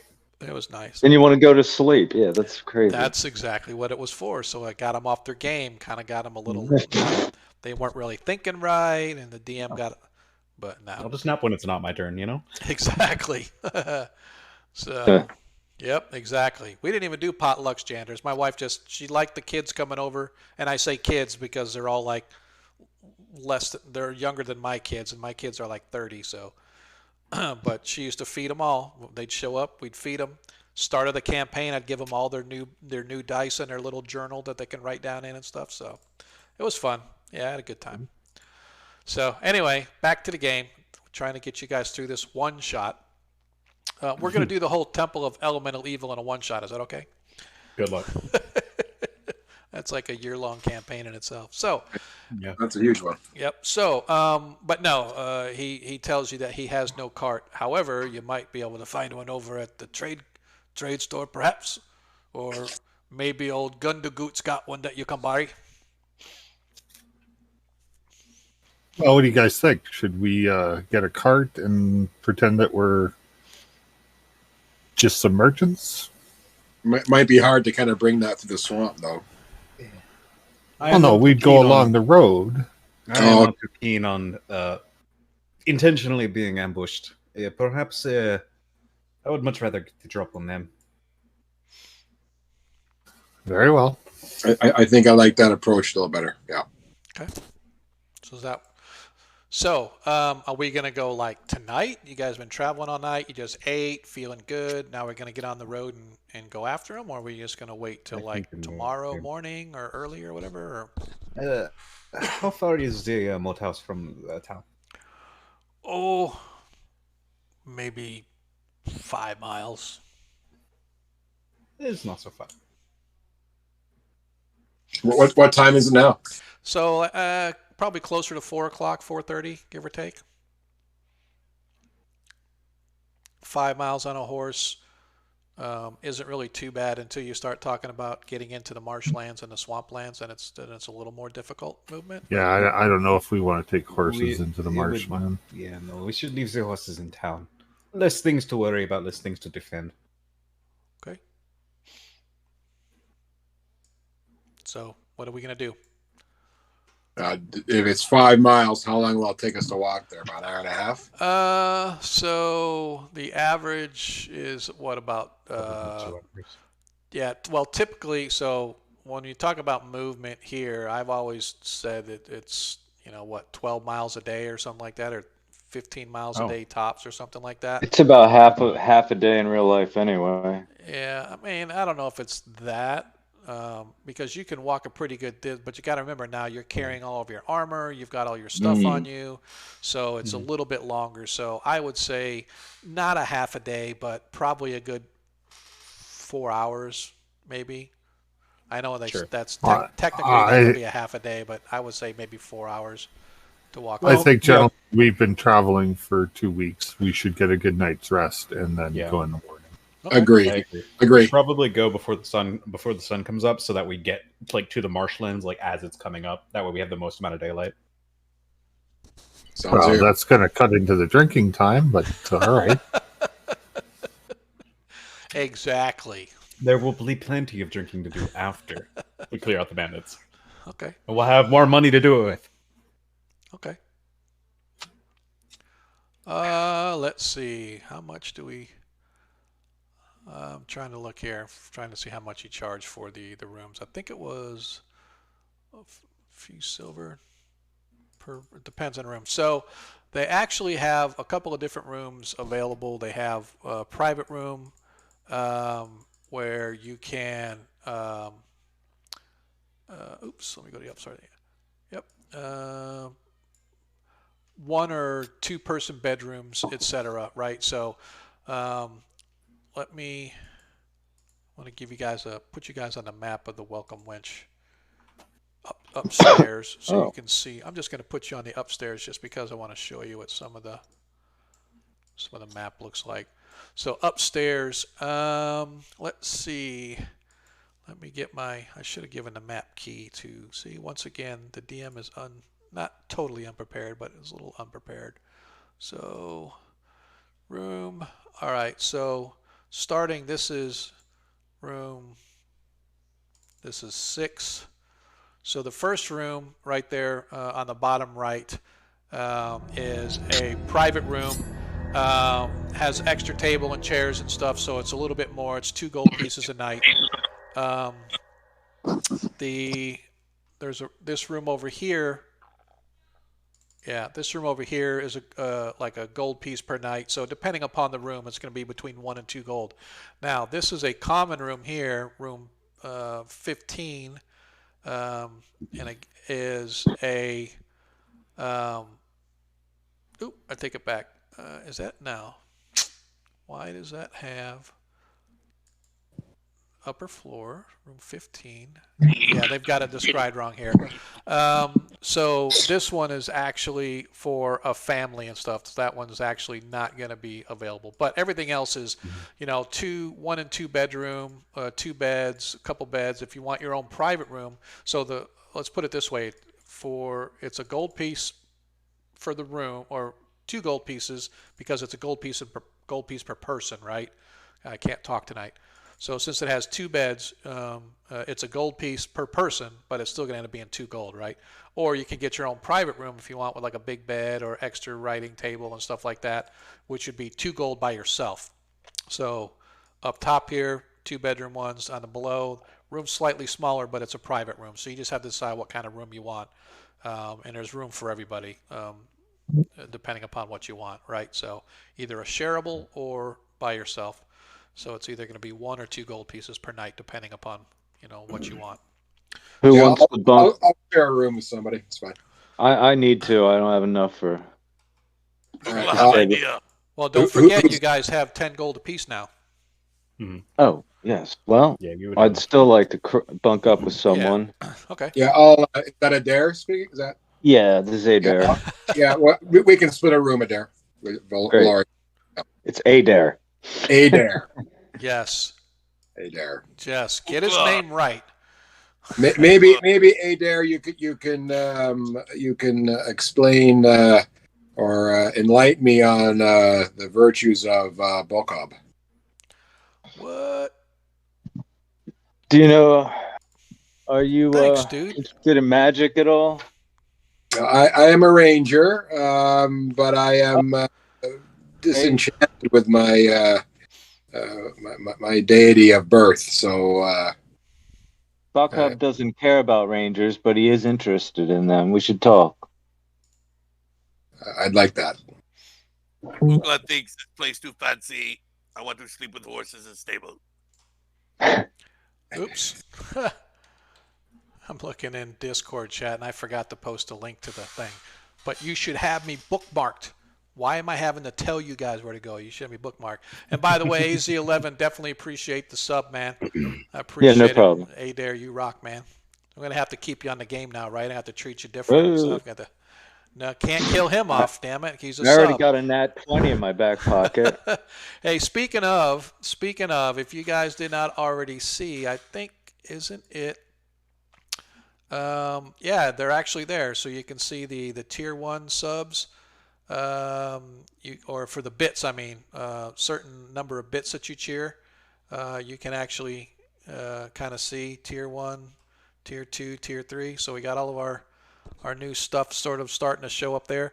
If you look at the different icons that were created, those were all done by Aethernalis. So dude does great work, man. If you guys want stuff on your channel or you want things done, throw him some work. He's real reasonable rates too. He only charged me $500 for these things, man.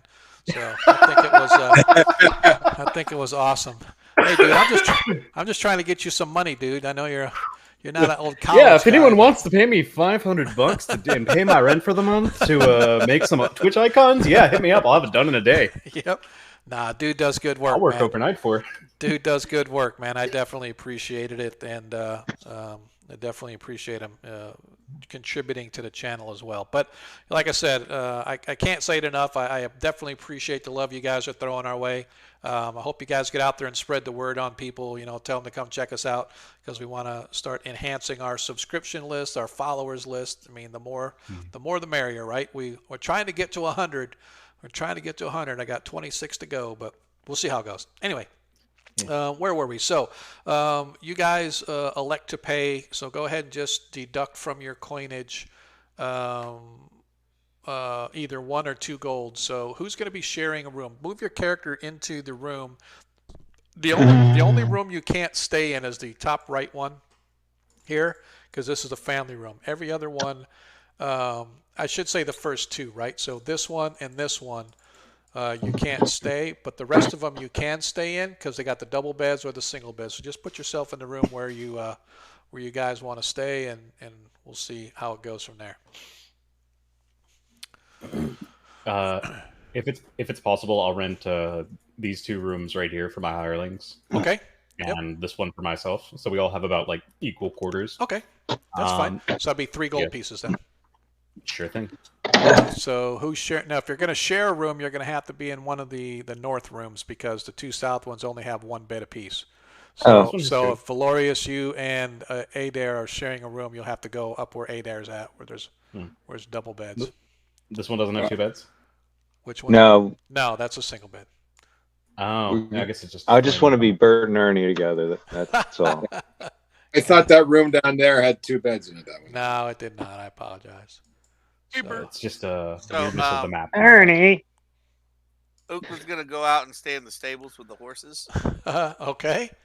because he feels like this is too fancy for him. Okay. That'll be fine. Second. That'll take you 2 copper pieces if you want to sleep in the loft. Okay. They'll let you stay in the loft for 2 copper. Okay, I'm gonna give them 2 copper. All right. So you walk. I tell them, There's plenty more where that came from if you do a good job. It's, ooh, copper pieces. I like it. Yeah, it just sort of rolls his eyes and sticks it down his drawers. But as you go into there, you see that the kids are out there. They're feeding the horses and they're currying them down and stuff, and they're brushing them down. So they're definitely taking care of your your mounts, as I said. Looks like they've taken all of your saddles and stuff like that and taken them off the horses and cleaned them up and whatnot and sort of freshened up your gear out there. So they're definitely, you're getting a lot for your 2 copper, but these kids are hard at work. How many kids are there? There's 2 boys that work the stables, and there's an older gentleman, very knurled hands. Looks like he's been like pounding rocks, right? His knuckles are all kind of swollen and stuff. So he's okay. I'm gonna give 3 of them a silver piece each, and I say, "You done now? Ukla must sleep." I give them each a silver piece. Thanks, mister. And 2 boys take off running and hooting and hollering, woo! And the older fellow looks at him and just kind of, he has a cap, like this sort of a, not fedora, but one of those. Pork pie. Yes, thank you. He just sort of tips toward you and just sort of waddles off his way, head make. I've been needing me a drink anyway. As he sort of waddles his way slowly, bow-legged into the Welcome Wench. The loft itself is fresh hay, plenty of place to kind of sleep. Down below you, they got a couple of lanterns hanging up and stuff, kind of lighting, but it's dark up in there when you get up into the loft. It gives you plenty of place to kind of flop down and crash on a bedroll or a blanket or whatever it is that you want to crash on. So the evening passes, unless you guys are going downstairs to do anything. The evening is I'm just gonna pass through what's going on for tonight. Okay. So the evening passes really without any incident. Down below, as you guys try to go to sleep, you hear the thumping of feet and music and stuff as the crowd sort of picks up through the night.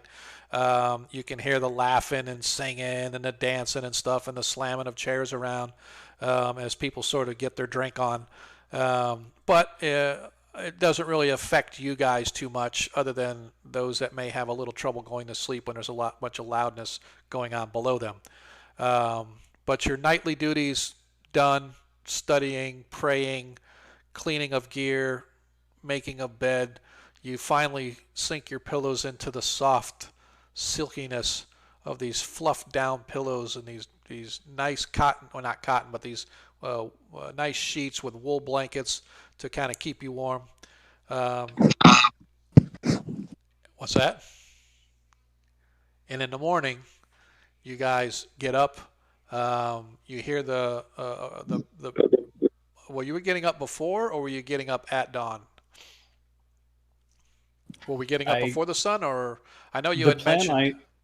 The plan I proposed was getting up before the sun so that we can get to like around where the marsh starts.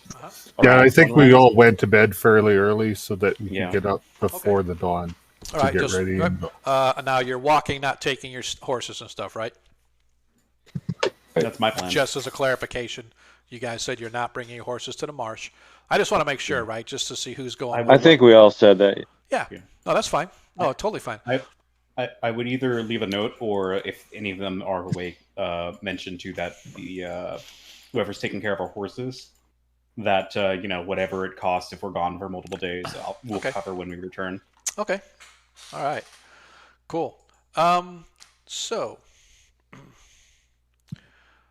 you guys get into. Oops. Which the map I'm at? Where are we at? Put you back outside. I'm going to put you right here just because I want to put you guys at the end of the map. So this is where you guys are heading out, right? So to the east. Mm-hmm.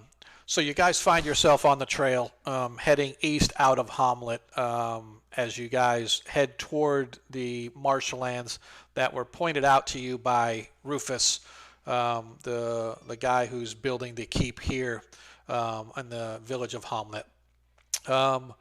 It takes a little while for you to finally get to where you can see the marshes, but once you get to that, the first thing that you see is that or I should say, as you watch as the reeds begin to grow and the road you're on becomes more and more overgrown.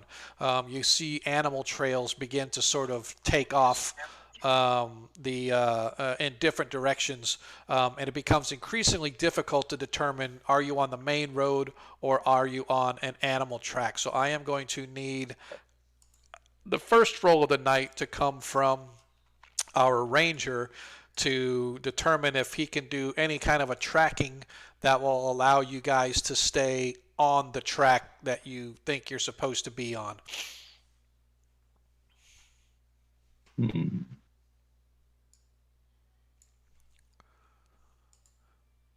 So if I could get our ranger to give me a track. Sorry, guys. I didn't know I was on mute. Get a track. All right. So D20 for that? No, it's a D100 tracking skill, right? Is it tracking? A Oh, is it? percentage? Okay. I don't know. You're the ranger. I thought you were playing the ranger. I thought you'd know what to roll. I know. I got the book right open. Yeah. All right. I got it By the way, while he's doing that, I just want to run this by the party real quick. I'm considering leaving some marks on trees every so often with some of the orange chalk I purchased, just so that if we get lost, we can find our way back easily. Oh, and okay. So looking like, you know how you've ever been on a trail with like trail markers, that sort of thing. Yep. Yeah. So the downside to this is that anyone who goes through the area is going to be like, oh, someone's been through here. The upside is that we won't get lost indefinitely. Doesn't matter. Yep. All right. So let's see here. I mean, it doesn't matter if we get reverse tracked or. All right. So I outdoors, there's a base 90% chance to track. Yep.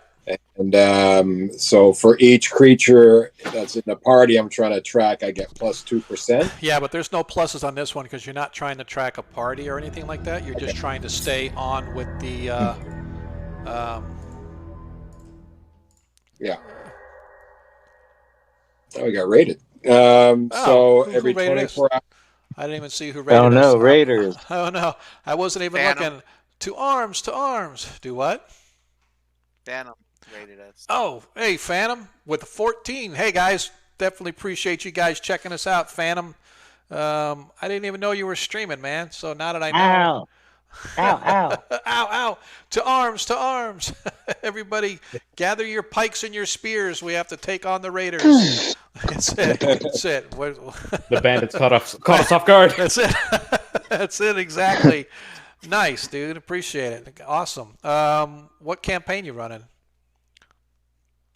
We're going to take just a 30-second here to welcome Phantom and his groups in here. We definitely appreciate you guys. The more the merrier. Hey, absolutely, man. The more the merrier. For those that are just showing up, this is our 1E one-shots game. Every Monday night, I gather together some of the finest players this side of the Flannis, and we get together and we just go on some adventure. It's a campaign in the sense that it's the same characters. They level just like you would in a regular campaign. The only difference is that it's literally a series of one-shots. Last week we were in the free city of Greyhawk. Today we decided that we were going to take on Hommlet. So for those that have never played in Hommlet, you may not want to watch. Cover your eyes. You can listen, but just cover your eyes so you can't see anything. But today our party has been contracted by the church in Greyhawk to come here to help the church here figure out why these bandits have been raiding the local area. So all we're doing is a bunch of one-shots. All of our adventures are trying to be in one session or two at the most. I got a feeling this one might go to 2 sessions, but hopefully not. But again, 1E one-shots. Hope to catch us every Monday night, same time, same channel. And once again, Phantom, you and your boys are definitely appreciated. If you haven't already followed, click that follow button. Trying to get myself over 100. I'm not proud. I will beg. And if you want to really show love, you can click the subscription button too, but we're not in it for the money. We're in it to win it. So anyway, so our party here now, who do we got? What's that? Appreciate the follow, man. Appreciate the follow. So if, as you guys sort of move through and you're marking it off as you go, and fortunately you have someone very experienced in the woods leading you guys, because there are trails that sort of branch off here and there, and before you know it, you realize that it's an animal trail. And so Valorius, as you sort of lead the group through the way, the scrub of thorns and thistles, they grow thickly along the edge of the track, which leads its way into the marshland. Even the track you're on begins to get overgrown and cluttered with fallen branches and trees, and it's only because of your extreme skill being in the woods all of these years that allows you guys to maintain what you believe to be the main track. Here and there, the track actually becomes washed out as the marshes begin to overtake this area and the wetlands begin to sort of wash out. The heavy rain season tends to do that a lot too, and when it's not upkept, and you don't have a group of individuals coming out here to help keep the roads clean and maintained, this is what happens. Nature begins to take over. Even though you're on a track, the going is slow, and it takes you guys probably 2 hours easily once you get to where the marshes are. At first, it took you an hour and a half to get there, maybe 2 hours, but it's another couple hours into all of this heavily thick, overgrown area, when suddenly the ground begins to get really wet, and you find yourself, as you're walking, as your sort of footsteps pull up out of the mud, and you're seeking to find better footholds and more firm footholds. It becomes more and more difficult as you move further into the marsh. But you know you're on track because it's become eerily quiet. And when I say eerily quiet, I mean eerily quiet. It's almost as if there's no wildlife around. You see an occasional bird, you see an occasional squirrel maybe, lots of insects sort of flitting about, mosquitoes sort of taking their toll on you guys, as every so often you're like, ah, and they get up underneath your armor and stuff and just cause you guys to itch and just be a little bit miserable.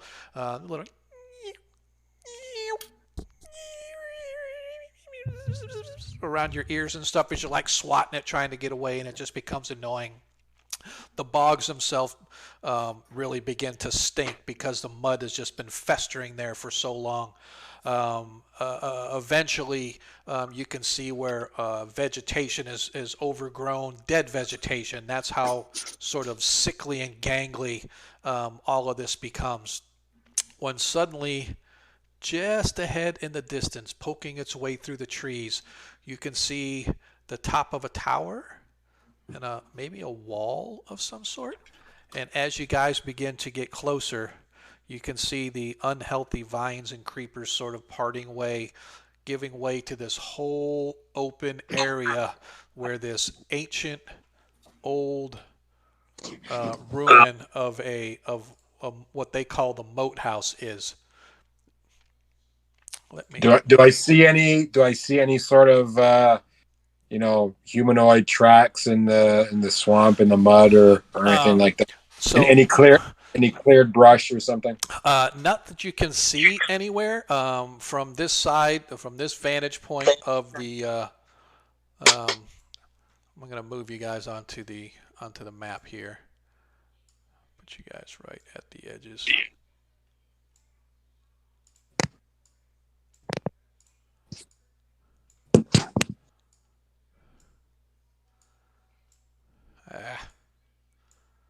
Why is it not letting me move you?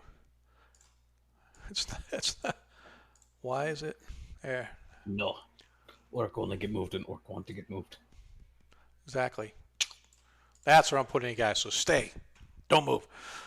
So as you guys sort of come out and you can see this old ruins of this moat house sort of rising up before you. You can see that the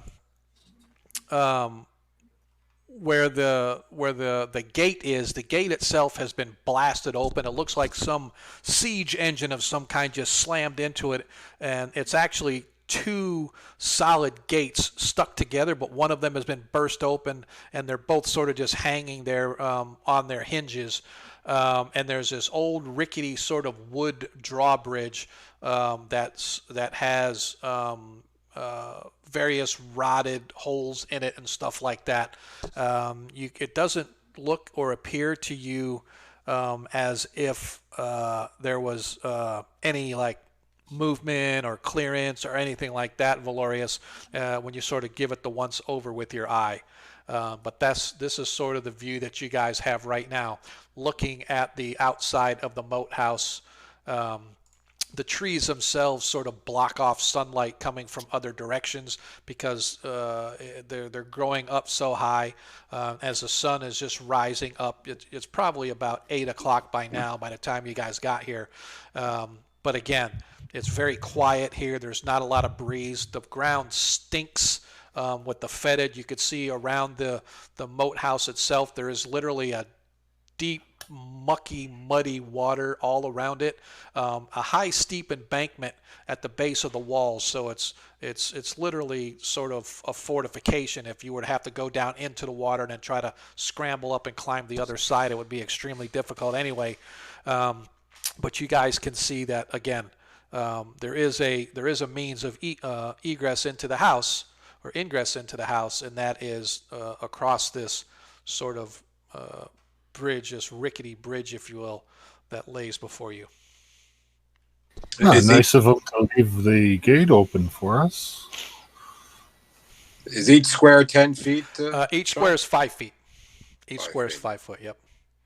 Does it look like the gate has like this necessary mechanisms to open and close, or is it like broken and old? So there are chains. There looks like rusty, broken chains, sort of hanging down that are still attached to the.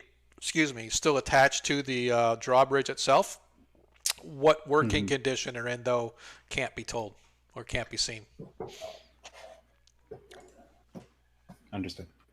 Do we want to walk around it, guys, and see if there's another way in, or do we just want to head out across that gangplank there? Once over would be worth the time. This sure feels like a trap to me. Knowing is half the battle. All right, so while we're talking about that, I would never trap you guys. Although, oh yeah, sure. Look, why do you guys? Oh my gosh! I was saying knowing is half the battle in character. I'm a character of Macabre. I am a pro player DM. I give you guys all the benefit of the doubt. I make things easy on you. I give you all the freebies. But with that said, our priest of Bocab, if you would be so kind as to roll a d6, please. Certainly. Let me just get to the keyboard. So now you do know how to roll in Astral, right? I'm gonna think I do, So, and I'm gonna try to do it. If you don't, there you go. So Cool. awesome. As you guys are beginning to sort of approach, I'm going to say Adair, you notice that there are some large creatures off to the left and to the right, sort of lurking in the water. So I am going to actually put them on there. You can't, and again, you're going to have to differentiate. Alarm. Enemies. You're going to have to differentiate between character knowledge and player knowledge. However, Very good. you see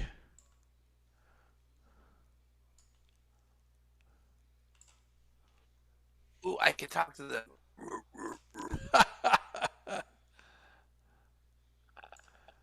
and you also see I just had the strong urge to play Frogger. Mind you, they're probably the cars and we're the frogs. okay, that's I have to do and do. All right, you should. Oh boy. So you see, fortunately, you saw them before they saw you, but you can see that there are these huge frogs.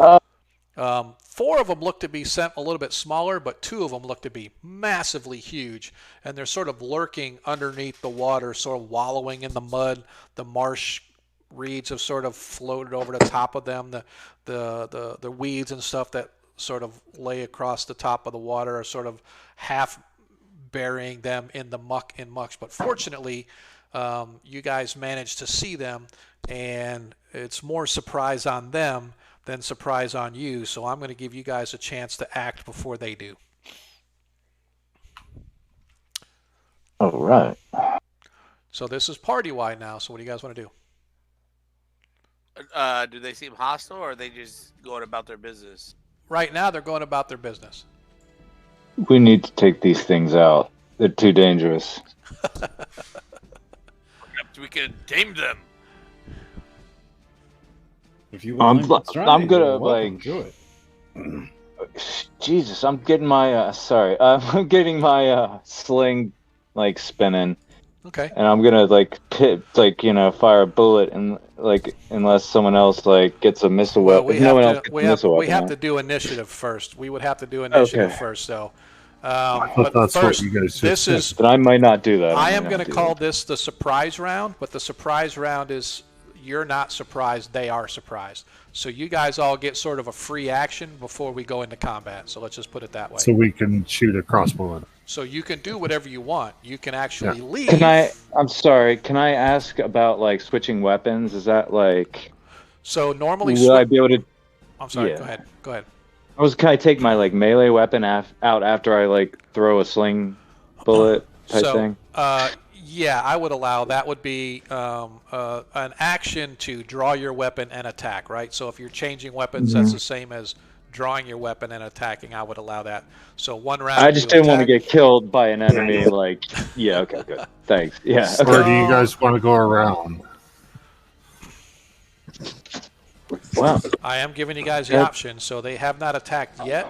It is a surprise round. So We better think quick before the timer runs out here. yep. Oh, Okay. sorry, that's the giant crocodile. My bad. That's the wrong sound. Anybody? I assume we let the half orc try to tame them. Jeepers. You're wrong. What could Okay. go wrong? Ukla says, "Okay, let me get taming stick." And he pulls out his halberd. Okay. All right. So we're just going to go into combat then, if that's the case. So Adair, you already rolled, so you guys get the initiative. So state your actions, please. Adair, what's your action going to Yes. Okay, I'm going to fire a bullet at Okay. one of the smaller entities. be? All right. So do they show as colored up on you guys here? No, they don't. So just consider them from right to left. Oh, okay. I'm sorry, from left to right. Sorry. Yeah. Yeah, Number so- 3. Yeah. This one right Okay. here. Perfect. So that's when you're fighting. Okay. Bullet at number 3. And just 20s, like freehand, Yeah, like don't- that. yeah, With don't- like, No, we're not rolling anything yet. Right now, we're just stating actions. Oh. Everybody Okay. states their action, and then we'll actually do the roll for whatever. Okay, I'll roll down. Yep, exactly. All right. So next on our list, who's next up? Ukla. Okay, how far can I run? As far as like, if I want to, can I run into the So area? yeah. So where do you want to move to? Because the water itself is about Can I run it all the way there? Where? Or I just- Yeah, you could. Yeah, you could run there, but it's quite possible that they would attack you as you run by, as you're running by. Okay. When you say okay, you mean like they'll attack me first when it's their turn to attack, or they'll? Yes. Oh, okay.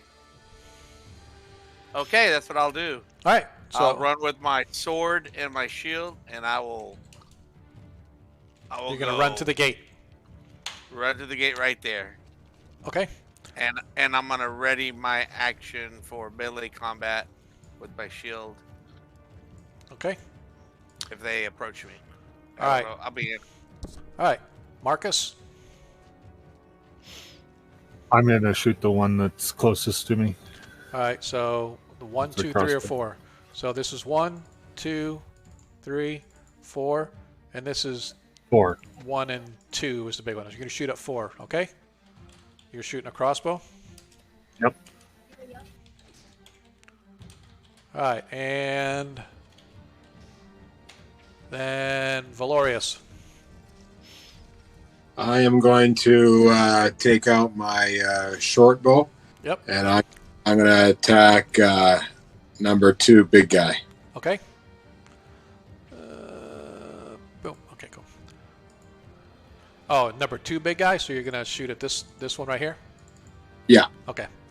So Valorius. And sorry, which weapon was that? Your Short bow. short bow. That's right. Yeah. I always keep thinking you have a longbow, and I start typing longbow. So. I couldn't afford a longbow. Can now, almost. Okay, Arthur. I am going to ready my action to throw some darts at the closest frog whenever they get near to me. Okay. And I'm going to have my two hirelings, do attack the closest frog to them with So it's their right here. thrown hand axe. Henchmen, hand axes. Yes, they will be throwing hand axes. Okay. Yeah. Oh, yeah. Is that it? Do you want me to put them on the map, like here and here? I'm going to. So they're. Yep, cool. I'll put them. I can't remember if I still. I don't know if I left them on here from last time. I didn't. So let me get here. Also, Dungeon Master. Yep. I'm gonna take a real quick bio break. I'll be as Yep. fast as I can. You can roll Yep. for me if my Yep, time no comes hurry. around. Okay, thank you. Yep. And here we have 1 and 2. Got them, and actually I also need to get I never did a token for him, for your other party member. Darnell.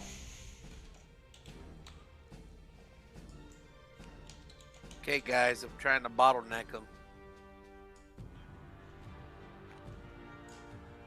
Darnell is going to be the same place he always is, right there behind you guys, supporting you every step of the way, and he's going to fire his. He has a short bow. No, does he have a short bow or crossbow? Sorry, let me look. He has a short bow. He's going to fire twice with his short bow. Bow at toe 2. Okay, so now that we have everybody's actions stated, we already have the dice roll. I'm going to use that dice roll for you guys, and now we're going to be right to your tops. All right, Adair, go ahead and roll your attack. The Right up. Yep. Just roll your Let me roll d20. this. They have roll an armor 20. class of 7.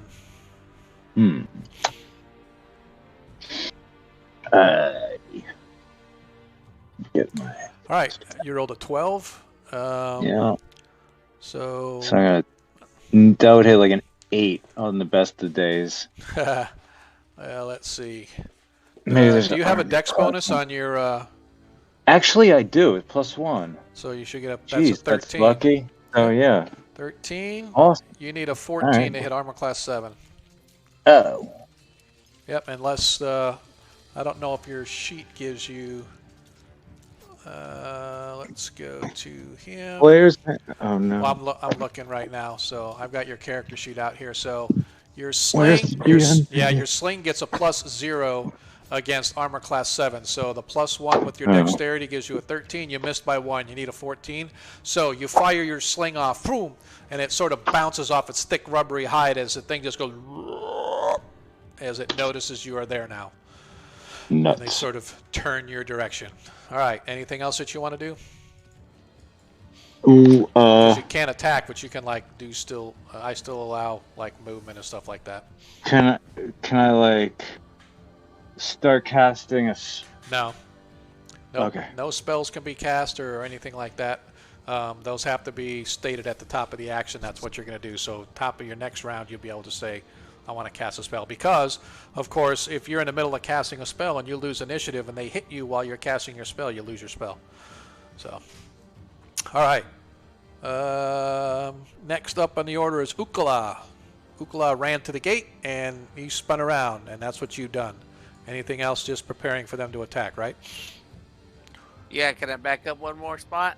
No, that's a little far, especially with all the marshy and stuff like that. So Okay.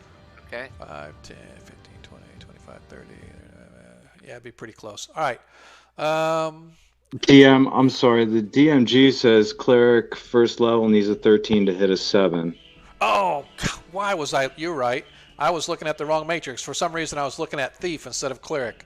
Thank God I'm not that guy. Yep, like, I you did it are right. correct. Okay. You are correct. Wasn't arguing. I was just, yeah. No, dude, you're right. You're right. I was looking at the Cool. wrong chart. Right, so you did hit, so go ahead and roll your damage. And Okie dokie. you were firing at this one right here, right? It was number 3. Yep. Can't see the map. Yep, it that's is 2 to 5, so let me get that dice ready here. I did 4. Oh, 4 hit points of damage.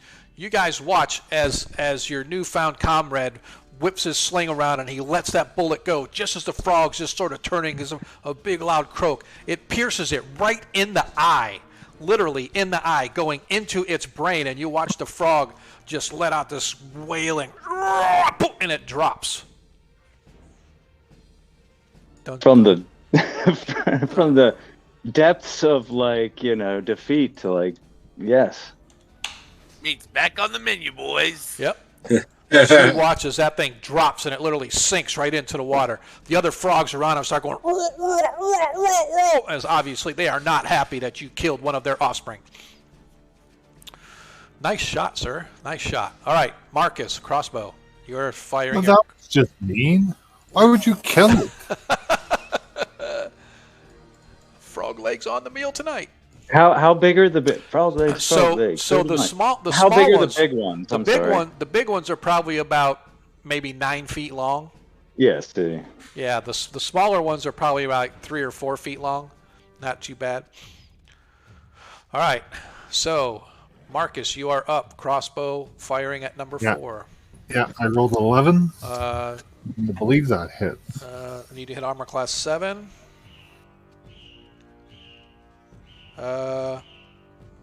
You needed a fighter needs a 13 to hit it, to hit armor class 7. Yes. Oh, okay, never mind. Was that with all your bonuses? You get like no dex. Yeah, I don't get any bonuses. Okay, yep. So you needed a 13 to hit an armor class 7. Yep. So you watch as you sort of fire, and it just sort of grazes off it, and you watch it just sort of bounce as its rubbery flesh sort of ricochets and sends your crossbow bolt dink into the water. Oh, you got a short bow. You get 2 attacks. No, that's crossbow. I'm sorry. Oh, I got a crossbow. Darnell's got the short bow. Okay. Valorius, I should say, do you want to do anything else, Marcus? You want to move? You want to do anything? You can do like a regular. No, I don't really want to go into the water to get them. I'm going to wait till they come out. To okay. get All us. right. All right. Let's see then. Valorius, you are up, sir, with your 2 shots with your Short bow. short bow, and you are firing at the big guy, right? Yeah, on the right. Yep.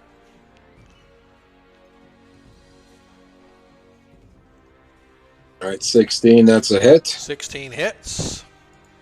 Do I want me to roll damage now, or That's up to you. Any way you want to do it. Either roll your second attack or roll both damages, or roll your damage. I mean, 4 hit points of damage. Nice. Okay, next one. That's a miss. So first one hits for 4, second one misses. Nice. Okay. Yeah. Oops. I only counted 3. Okay. Awesome. Anything else after that? No? All right. So, Arthur, you're just holding your darts just in case, right? I am holding my darts. My henchmen are going to attack with their hand axes. All right. Which one are they going to... You said this one here, right? I said whichever was closest to them. Yep. It's kind of even. This one and number 1 and number 4 are kind of the same. 1 each. Okay. So go ahead and roll your... they are level 0 fighters, right? I believe so. They need a 14 to hit. Well, one of them fails. Nice. And so does the other, it seems. Oh, that's what I like to hear. Or you, yeah, and that one. So you watch as the first guy, he throws the axe, and he's just like so discombobulated by the sudden throaty sounds of these frogs all going. Sort of sounds like troglodytes, right? As he throws his axe, and it just spoops and disappears in the mucky water beneath. The other one, very similar, but it goes past over the top of the frog, and it ends up landing in here. Hey, appreciate it, man. Appreciate it. I will say to them, Stefan, I know you are new at this, but if you miss again, you owe me a drink. Steve, hey, Steve, I definitely appreciate you giving us the follow, man. Feel free to go out there and spread the word amongst your friends, man. We're trying to get our viewership up here. We're getting close. We're like just 20 people away from that 100 mark, and that's sort of a milestone. Getting 100 followers, I think, will be awesome. More followers, the better. Anyway, bring your friends in, man. We're always willing to throw down. More the merrier. So, your two henchmen both miss with their hand axes, so you can take the hand axes off unless you want to go search for them later on in the muck and the mud. And Darnielle steps up with his 2 fires of his short bow. Let me see what his added bonus is. It's a +0 for against armor class 7, but he gets a +1 on his attack, so he gets D20 +1. So we're just gonna go here. Oh, natural 20, yes! As he fires at this, he was firing at this toad, so he rolls a D6 damage times 2. Close my dice thing. So D6, 11 hit points of damage as the first arrow pierces through as you watch as the frog sort of looks his way, and just like happened with the stone, you watch as the arrow goes flying, and this one catches it right between the eyes, burying itself into the giant toad's brain. Good job.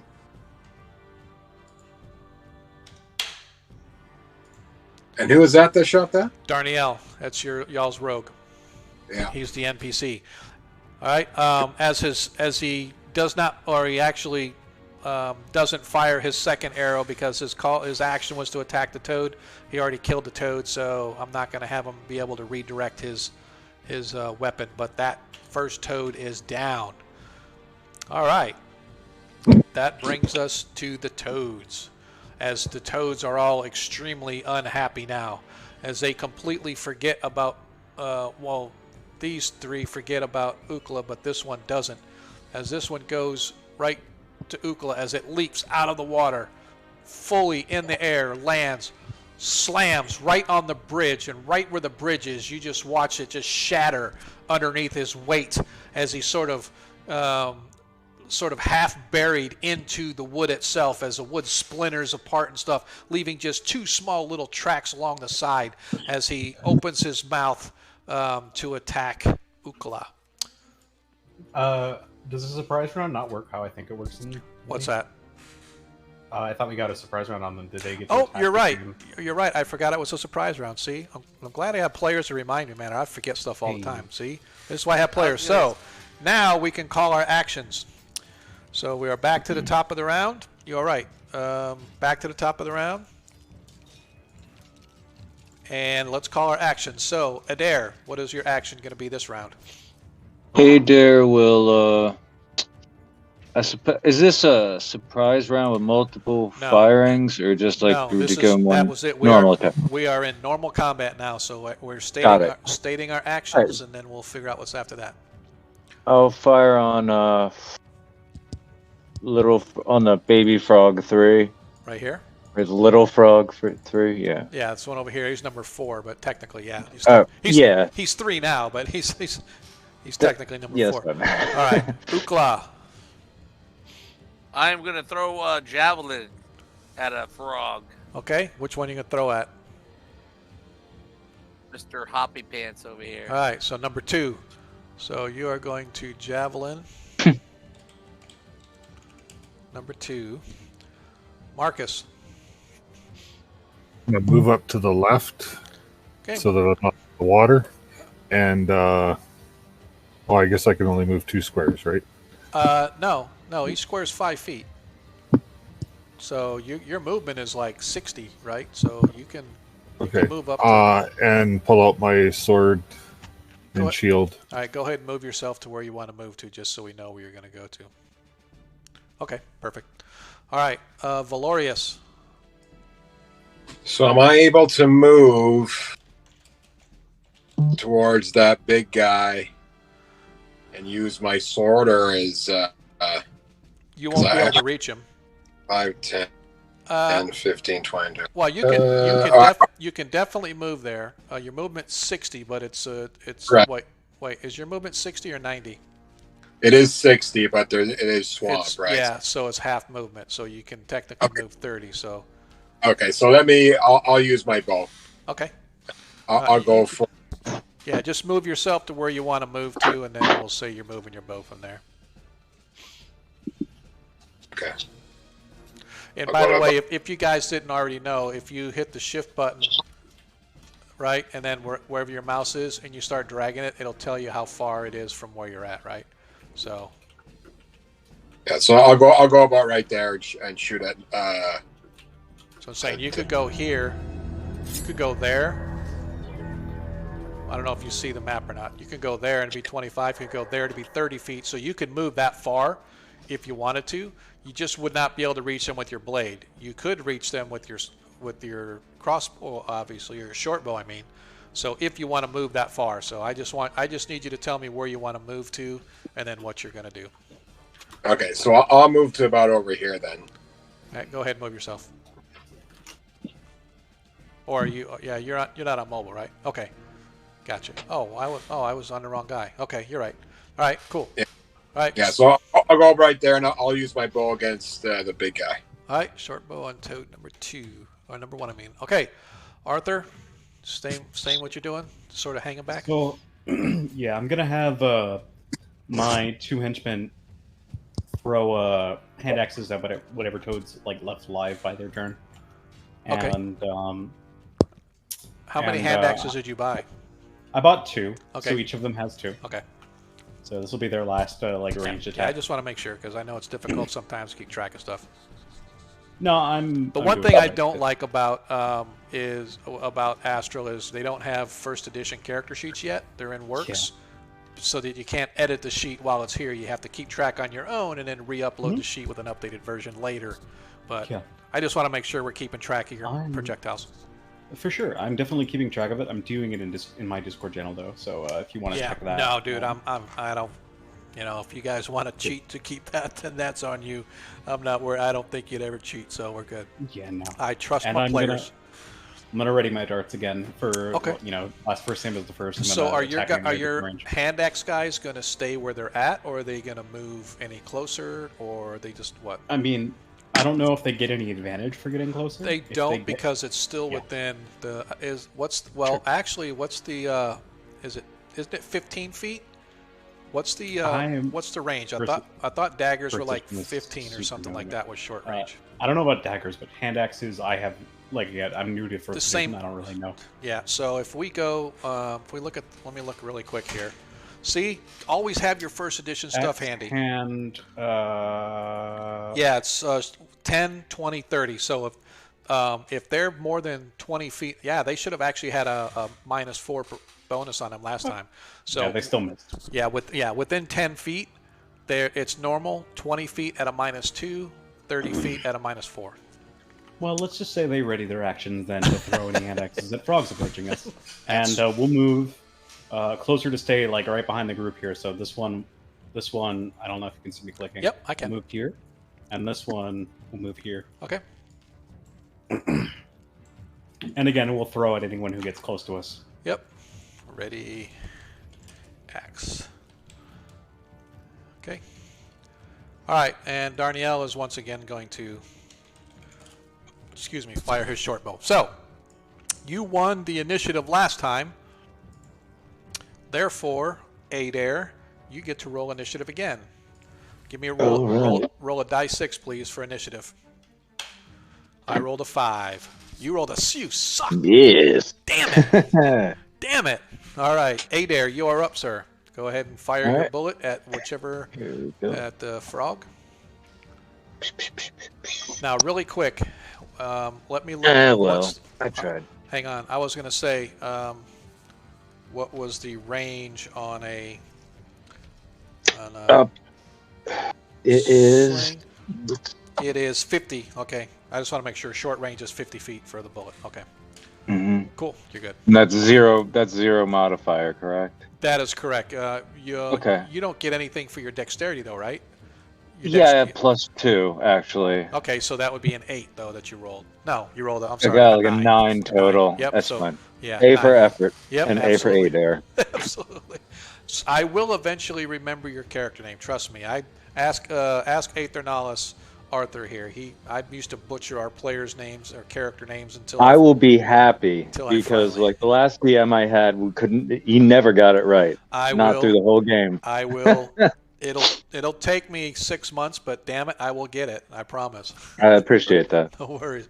But every time I say it wrong, you correct me, and I'll feel bad. And That's how it works. No problem. Yes, sir. Absolutely. Negative reinforcement. That's how we do things. All right. So, Adair, as he fires his bullet, he watches it. Unfortunately, it actually clips one of the bushes as it's going across, and it just sort of plops in the water right next to the frog. Unfortunately, doing no damage. Bloop. Yep. Bloop, bloop, bloop, bloop. And Ukala, Bloop. go ahead and you're going to have to move up to actually get line of sight on the thing to do well enough to fire. So you'll have to move up a couple feet, which puts you in perfect range for him to launch, plop right on top of. Just kidding. Go ahead and throw your javelin, sir. Okay, Do it you worked get- last time. Do you get a dex bonus for that? I don't remember. Do what I your- get a dex I don't bonus? remember. Well, it's a ranged weapon No, I attack. have 13. Yeah, but I have 13. Okay, dex, yeah, okay, so- so you get nothing. Okay. Unless you want to give me one. You know, I inspiration or would, but I really don't like you. I really don't like you. As if I liked you. something. Well, I like Adam. Adam's a good guy, right? I know Adam. I don't even like you, so I don't know why I've even let you in my game, but Oh, you like me Right? now? That's a change. all right. So Ukla's gonna throw his spear at the frog. all right. Go ahead. Attempt to skew it. Skew it. Hey, all right. Let me see here. I think you need like an 11 or better.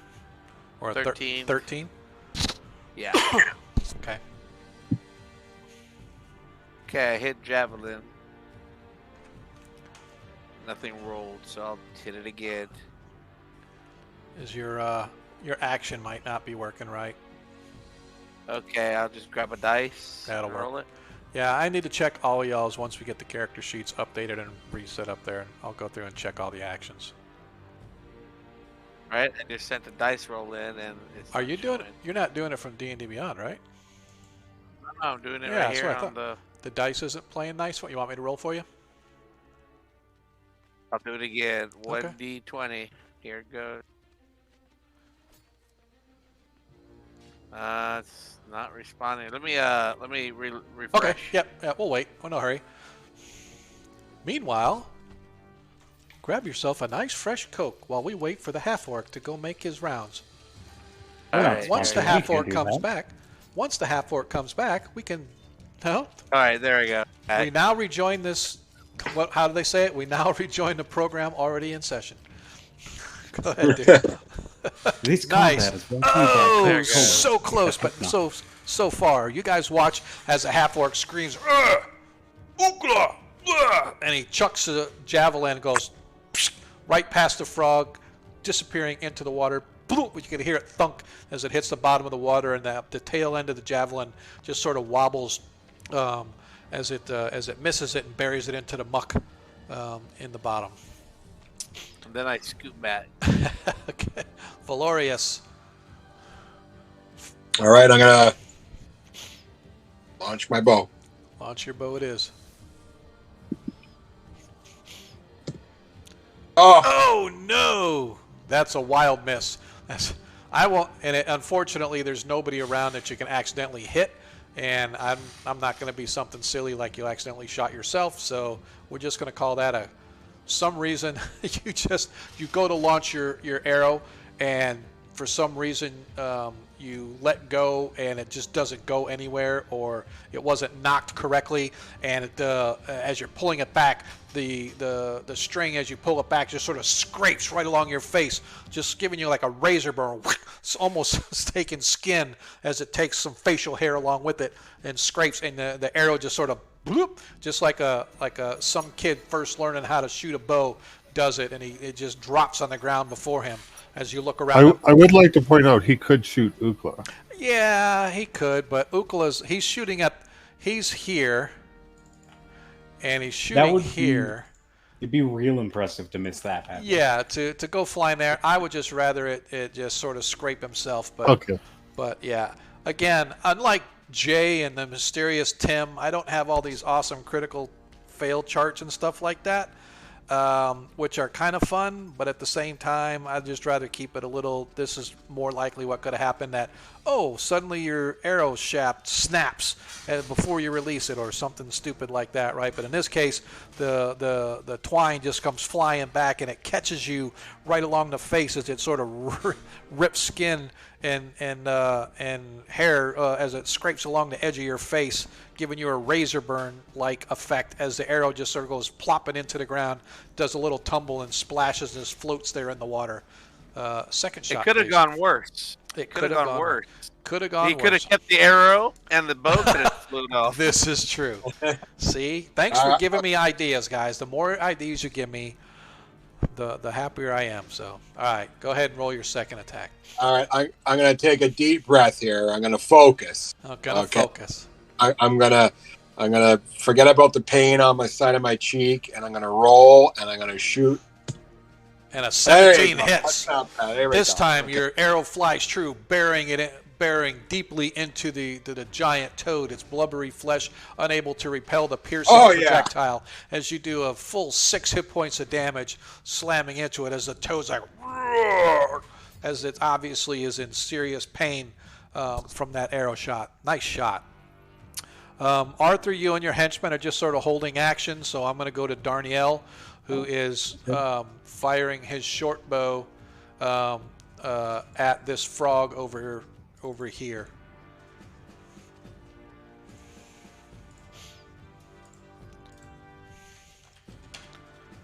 $13, I believe that hits. He might need a 14 now. He's a thief, armor class 7. With the plus, yep, he needed a 14. He got a 13, so his first arrow misses. Oop, his second arrow hits with a 17. So he does 1 hit point of damage. Woohoo! Great. Does he get a +2 armor class adjustment on that? No, first, no. Armor class 7 is a 0. Okay. 0 armor class adjustment. No, I think it's a +1. Not according to a sheet. Unless when I'm looking at his sheet, and this was one of the old Excel sheets, first edition ones that I've got. I don't have them. Cool. That's cool. I'm looking at short bow. You're right, it is +1, so he did hit. Haha, you're right. I was looking at armor class 6 for some reason. Man, I'm glad I got you guys on their side, because I'd be screwing you guys out of some hits tonight. And his second arrow does 5, so he does a total of 6. That does it in as the second arrow slams into this giant toad or giant frog. The first arrow buries deeply. The second arrow puts it away, as there's only 3 remaining creatures on that side. But, as fates would have it, they are still alive to take their turn.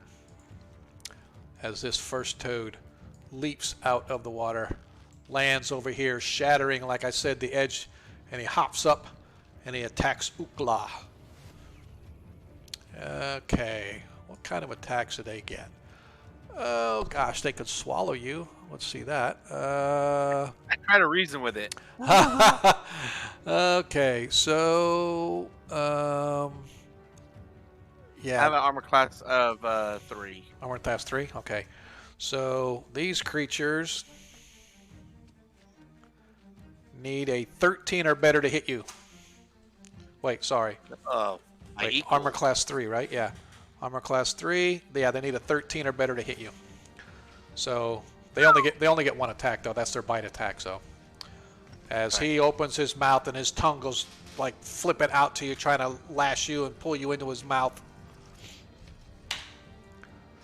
Oh, so close! As the tongue lashes out, and you just manage to just barely deflect it with your shield, as the tongue almost grabbed you around the waist and pulled you into its mouth. But as fate would have it, it does not happen. This frog leaps over here. Ooh, excuse me. That's a trigger of a reaction. Yes, it is. Ooh, I don't know where that came from. All of a sudden, it's like I had this peppery feeling in my nose, and I had to get it out. All right. What is your armor class, Marcus? Which happens first, his attack or our attack, or ready to 4. What ready to attack? Oh, which ready to? Oh, these guys? Oh, no, the frog would go. You can go. I mean, you can still go, but the frog's going first. Sure. I'm sorry. What'd you say, Marcus? Was it 3? 4. 4? All right, so they need a 12 or better to hit. Uh-oh, natural 20.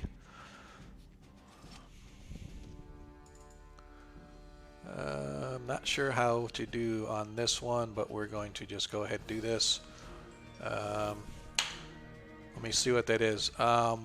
So he does a total of 4 because one of these is a 0. A 4 is a 0, so he did. No, I take it back. Yeah, 4 is a 0. He did 1 hit point of damage. So that 4, if you can see that, if I got it moused over the thing, a 4. They actually do 1 to 3 damage. So this one is actually 0 and 1. So he did 1 hit point of damage to you with his bite as he managed. Go ahead and do your 2 hand axe attacks against the frog. 6 misses. And another 6 misses. I like it. Much better. I would much rather you roll as your henchman than yourself. Well, is he in range of my darts or is he out of range? He's range 15 feet. He's within range of darts. You want to do All your right. dart attack? Yeah. 3 dart attacks. Okay. So if the first one kills him, then the other 2 don't happen, right? Is that how that works? Yeah, that's that's how I elect to do it. You just can't change and throw it to another creature. All right, 3, 10, 8, all 3 miss. Yeah. Okay. Oh, so you actually put in there for all 3 at once. I like Yeah. it. Yeah, I I did. I made a little thing. Yep, I like it. I like the scripter. I'll make you fix everybody's. All right. So the last but not least, as the giant toad leaps over, splat here, as it lands, its big, huge, fatty body just, boom, and the blubber just sort of looks like a thing of jello, just sort of, blah, blah, blah, blah, blah, as its huge mouth opens wide, as its tongue lashes out, trying to grab Valorius to pull him into its gaping maw. Like that description. All right. Let's see. I like it. As he completely misses, as you manage to deflect whatever attack he's got coming at him. You saw it coming. He landed. You just sort of slid sideways as his tongue come blasting out, and you just easily duck out of the way and recover, leaving the toad extremely frustrated that he missed. Okay. Back to the top of the order, and we are going to determine actions now. So, Adair, tell me what action you want to do this round. Yeah, I'm gonna continue my missile fire since I Okay. seem to be out of danger. Yep. So, which one are you going to attack? The large toad or the small frog? I guess take the big one. Okay. And bullet with the toad. Ukla. Yes. By the way, I guess I should look in the map to see. Can everybody out on the chat see the map? Yeah, Ukla's just off the map, isn't he? Let me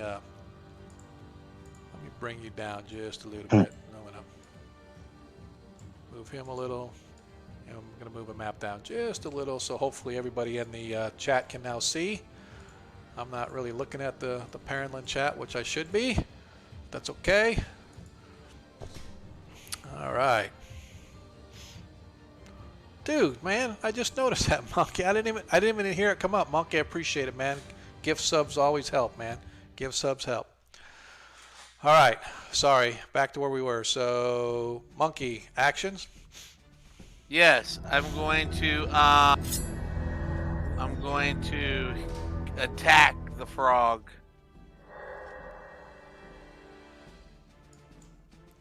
With my sword. Okay.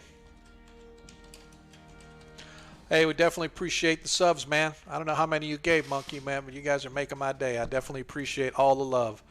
All the love. Don't forget, go out and spread the word to all your friends. Trying to get us up to 100 followers. The more followers we get, the more subs we can kind of get. We're slowly but surely increasing what we got going on our channel here. So I'm definitely appreciating the love, guys. Definitely. All right, Marcus. Yeah, I hit the guy that's in front of me with my sword. Okay. And Valorius? I will put my bow over my shoulder and bring out my bastard sword for attack on the big guy. All right. And Arthur, you and your henchman. So my henchman and I are going to move to the henchman will be here and here. Okay. We'll both make attacks against him, and I will move here and throw. I will ready my action to throw darts at any frog that is left alive after everyone else makes their attacks. Okay. All right. Sort of delayed action then. So. Yeah. All right. And Darnielle is going to move up here, and he is going to target the one that Ukla is on. Okay. And we are back. Adair, you are up, sir. Go ahead and roll your attack. All right. Oh boy, that's a good shot. 15 hits. I like it. Nicely done. And I got a 17 dexterity too. Yep. So you got that +2, Yeah. +3. Did we roll? So is it a large creature? Yes. The Let me, toad is a large creature. Check the thingy boo. What was the question that was asked? Did we roll initiative? You know what? That's we didn't. I just went with the same initiative that we went before after the action, so that's fine. We'll just go with it. We'll just go with it. I'm not gonna have him back up his roll. That was my mistake again. So oh well. You guys won the initiative. I got 7 damage. 7 damage. Nice. You guys watch as the bullet slams once again as he targets. This thing buries itself into the ear canal of this huge toad as it drives all the way into its brain. Fight smart, not hard. That's it. As the giant toad collapses in a little bubbly heap right at the foot of Valorius. Man, I should have put more toads in here, man. You guys are taking these out way too easy. All right. Nicely done. Ukala, go ahead and roll for your attack. All right. Ukla is going to hit him with his... He's going to hit him with his long sword. Yep. And he's going to tell the frog, "Frog, how do you feel with broken leg?" And he swings. Right. Unhappy!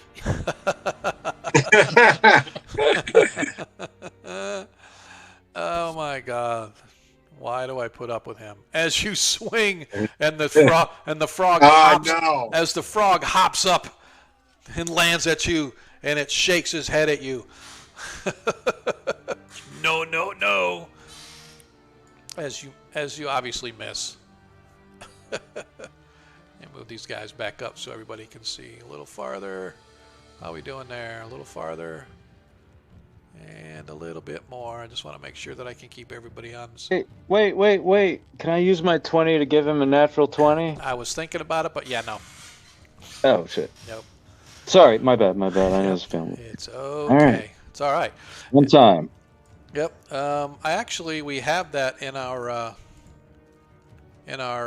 Parentland Adventures, our bits and stuff like that. If you cheer a certain number of bits, you can give our our players a natural 20 or a natural 1, right? So if you Yeah, someone's given me one from when?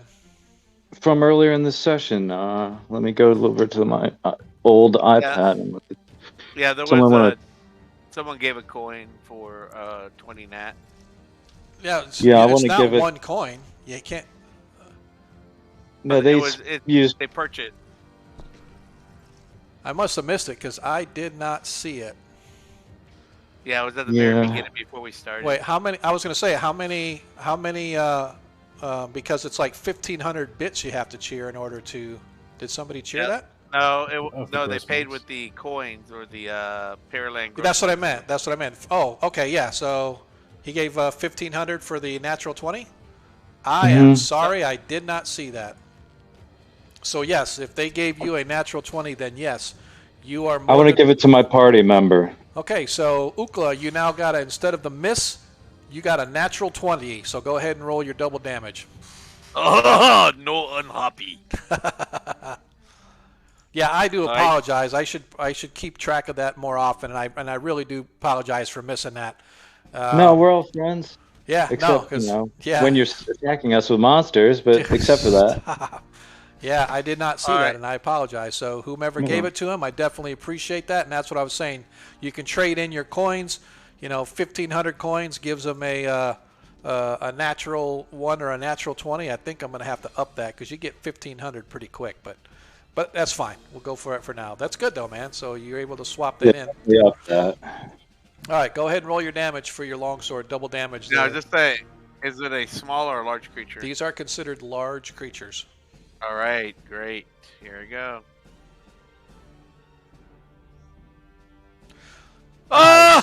Nicely done. 24 points of damage as you Whoa. guys watch as this thing hops and it just sort of lands right in front of Ukla.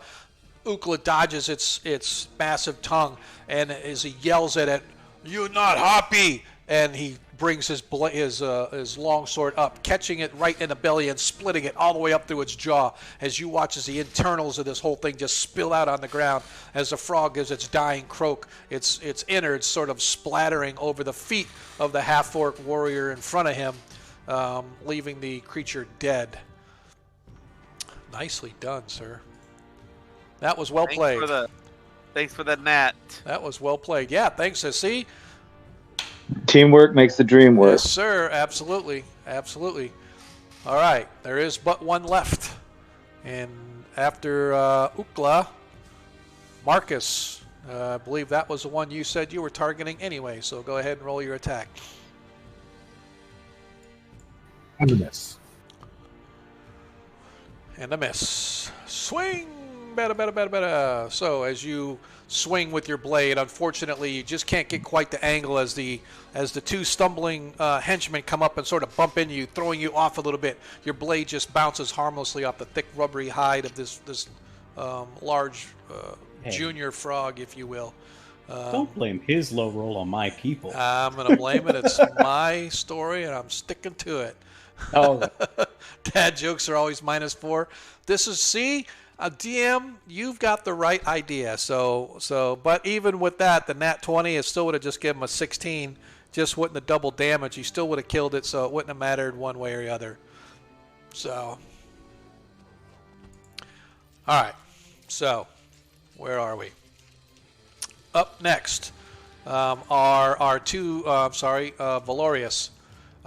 You were actually going after the toad, so unfortunately your attack is, there is nothing that you can do this round unless you want to move somewhere. I will allow that, but you hit no attack this round. So I can't move to take that last frog out.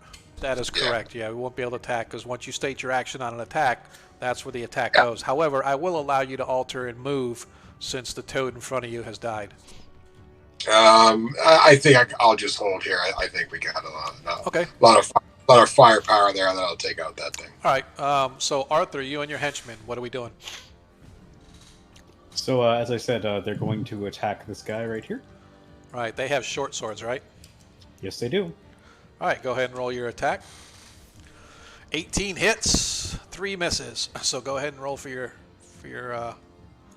Your one guy's hit. Towards D6, right? That is correct. All right, cool. Nice. That's not terrible.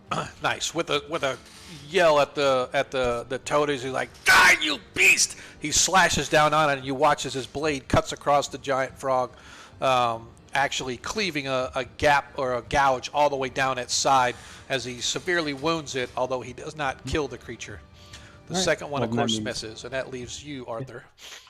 Hey, good job, Stefan. You made up for the bad axe throw, and now I'm going to throw my darts.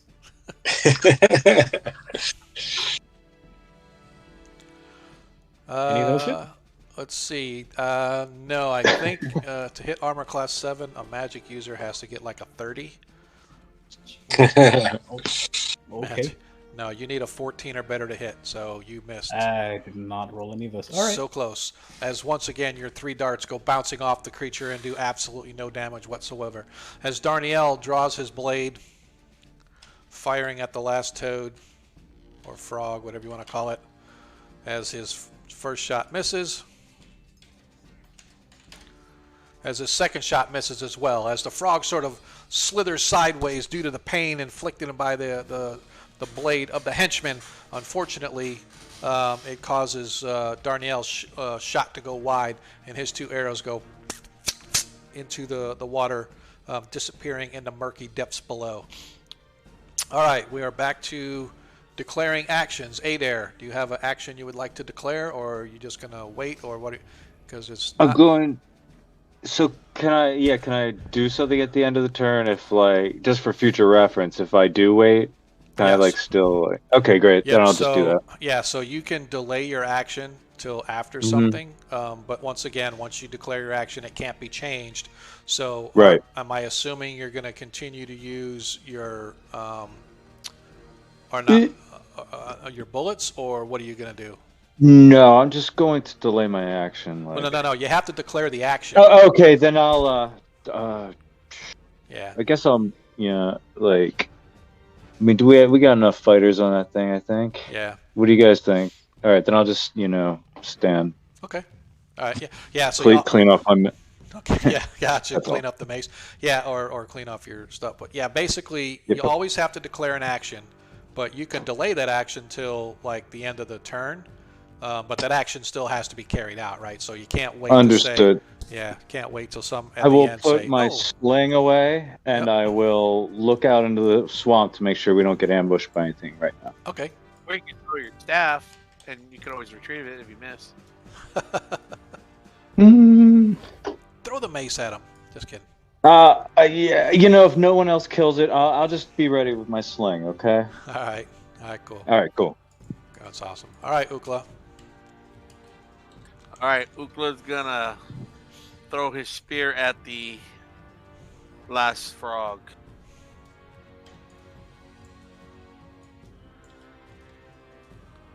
All right, that's basically 40 feet away almost. 35 feet. Okay. Ukla's gonna move up and then throw his spear at the frog. Okay. That's kind of funny. All right.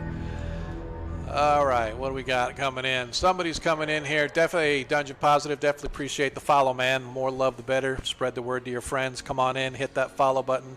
Hit the little. Does this have a little notification thing? Heck yeah. Hit the little notifier, man. Definitely want to see people coming back every week. Same time, same channel every week. Different adventure. See how things go tonight. See if they can make it through. All right. So you, spear attack. No, javelin. What javelin? I mean, you said spear. That's why I was kind of confused. Sorry. Yep, you're fine. Marcus, I'm assuming same sword and shield. Yeah, if it's still alive, I'll hit it. Okay. Valorius. Yeah, well, I guess I should have moved last turn, but can I try and position myself to the other side of that frog for next turn? Want here where I got you, or do you want to come over here? Well, if I can attack from there, I'll do that. Yeah, you can do it from here. Yeah, because it's a diagonal. So yeah, I don't suffer any penalties or anything like that for you guys being right there. So Can I attack on this turn, or that's my move? no, you can attack on this turn when it's your turn. Yeah. Okay, Yeah. cool. Yep. Arthur, you and your henchman, same thing. Same as last turn. They'll attack the frog, and if nobody kills it, then I'll toss my darts at it. All right, and Darnielle is just going to come in here and start looking around. He moves up there to start looking around, so that's where he's going. All right, so let's roll for initiative since I forgot last time. Maybe the toad will get one last blow in before we do anything. Once again, Adair, you have continued to win initiative, so I'm going to let you roll again. I rolled a 6. Beat that. And if you roll a 6, I'm just going to quit. If he rolls a 6, I quit. Just a moment. Rolls a 6, we just win the entire like one shot. It's just over. Yep. That's it. Come on, big money, no whammy. Exactly. Yes! I win. I win. As the frog looks over at the little henchman as the tasty morsel as he goes to... Rolled a 6 in Not Bizarro Stefan! World. I paid good money for him. 9. Oh, no. Wait, what? Their armor, they're wearing studded leather, right? They are wearing studded their leather with armor a shield. Their class is- armor class is 6. 6.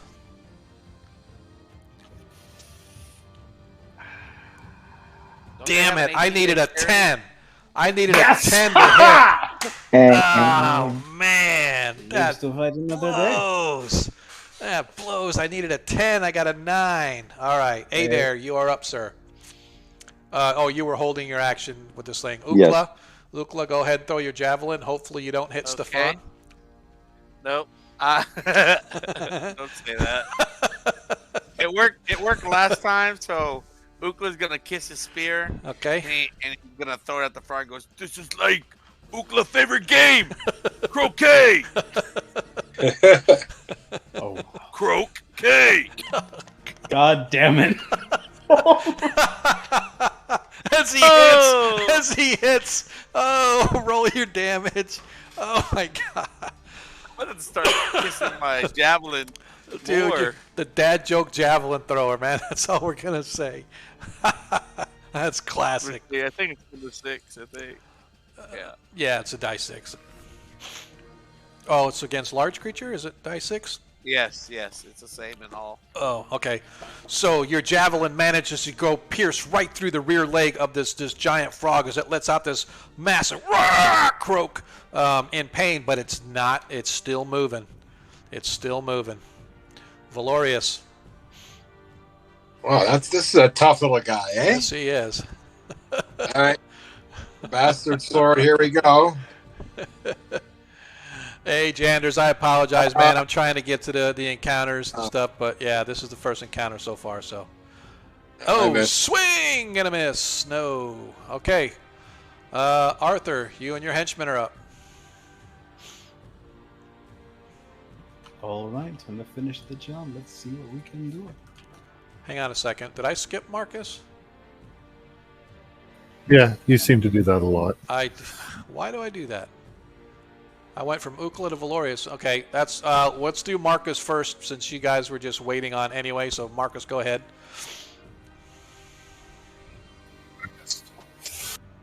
Go! Another swing and a miss. Now, oh Arthur, you already threw yours. Yeah, I think they need a 14 to hit, right? Is that what Yeah. we said before? Levels 0. Oh, Yeah. I don't know what we said Yeah. again, but I'll roll again. if you want. 14. No, 14. All right. All right, as they miss, as Darnielle is not even bothering to take a shot, he's just sort of checking out up here Yeah, that means while my you darts guys are come there. out. So that means Adair, if you want, you have an opportunity to use your sling again, or we can just go back to the top of the order. I also have my darts as well. So Oh, I thought you did your dart. Sorry, you just did yours. Okay, No. go ahead and do your dart attack. oh, I got a 14. right on. Oh, 14 hits. So that's 2 damage. I like it.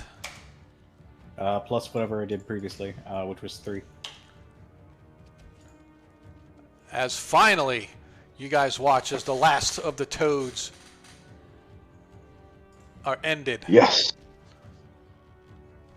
Dead? He was a pretty tough little guy, huh? Yeah, that was, yeah. Yeah, he was. Where do we...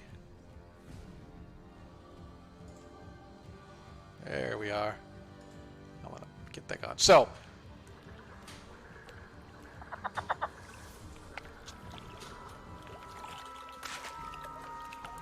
guys are once again. Why is it playing? Oh, there we go. You guys are find yourself once again in the lonely swamp. The remains of large toads all over the place. One here, one is still visible over here, albeit he is slightly sunken below the water. Yeah. What do we want to do from here? You guys see as Darnell has sort of got himself into the upper portion of the interior of the moat house, but right now you guys need to decide, like, what are we going to do with these frogs? Are we going to do anything? Retrieving our gear? What do we want to do? Retrieving gear for sure. Okay. I'm gonna have the henchmen retrieve their hand axes, and I'll help them do that and see how many darts I can retrieve. So you manage to find all 4 of your hand axes, and you get half of your darts back. Great, that's perfect. I'm gonna try and look for my javelin. Oh yeah, you got your javelins back. The one is sticking out of the water, the other one's sticking in the leg of the frog. So you do manage to get both your javelins back. Round up and down on Okay. retrieval. Trust the thief, so he's going to go after him. Okay, go ahead and move yourself up where you guys want to go then. Do you mark up or do you round up or down on retrieval? Oh, round down. Okay, am I able to see if I can get some arrows back, or What's that? Can I check to see if I can retrieve any arrows that I've used? Yeah. It's like half the arrows get retrieved, right? So that's sort of my standard when arrows. When you tell me you're going to retrieve them, just get yourself half back. Hey, Lord Kasumba, he's hosting us. Thanks, man. Appreciate it. The more the merrier, man. The more people we can get in here, the happier we are. So.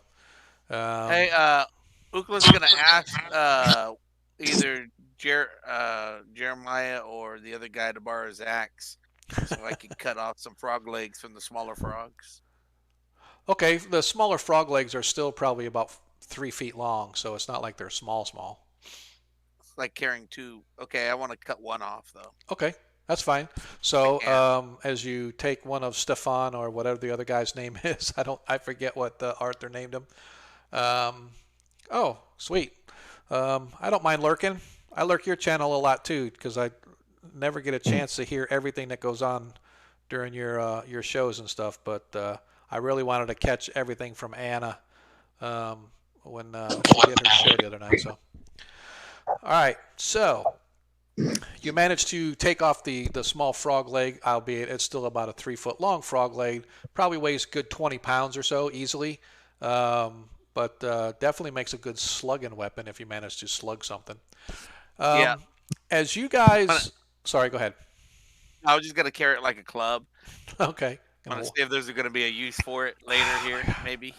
So, Arthur, I'm having flashbacks of Knick Knack carrying around a ghoul leg. I don't know.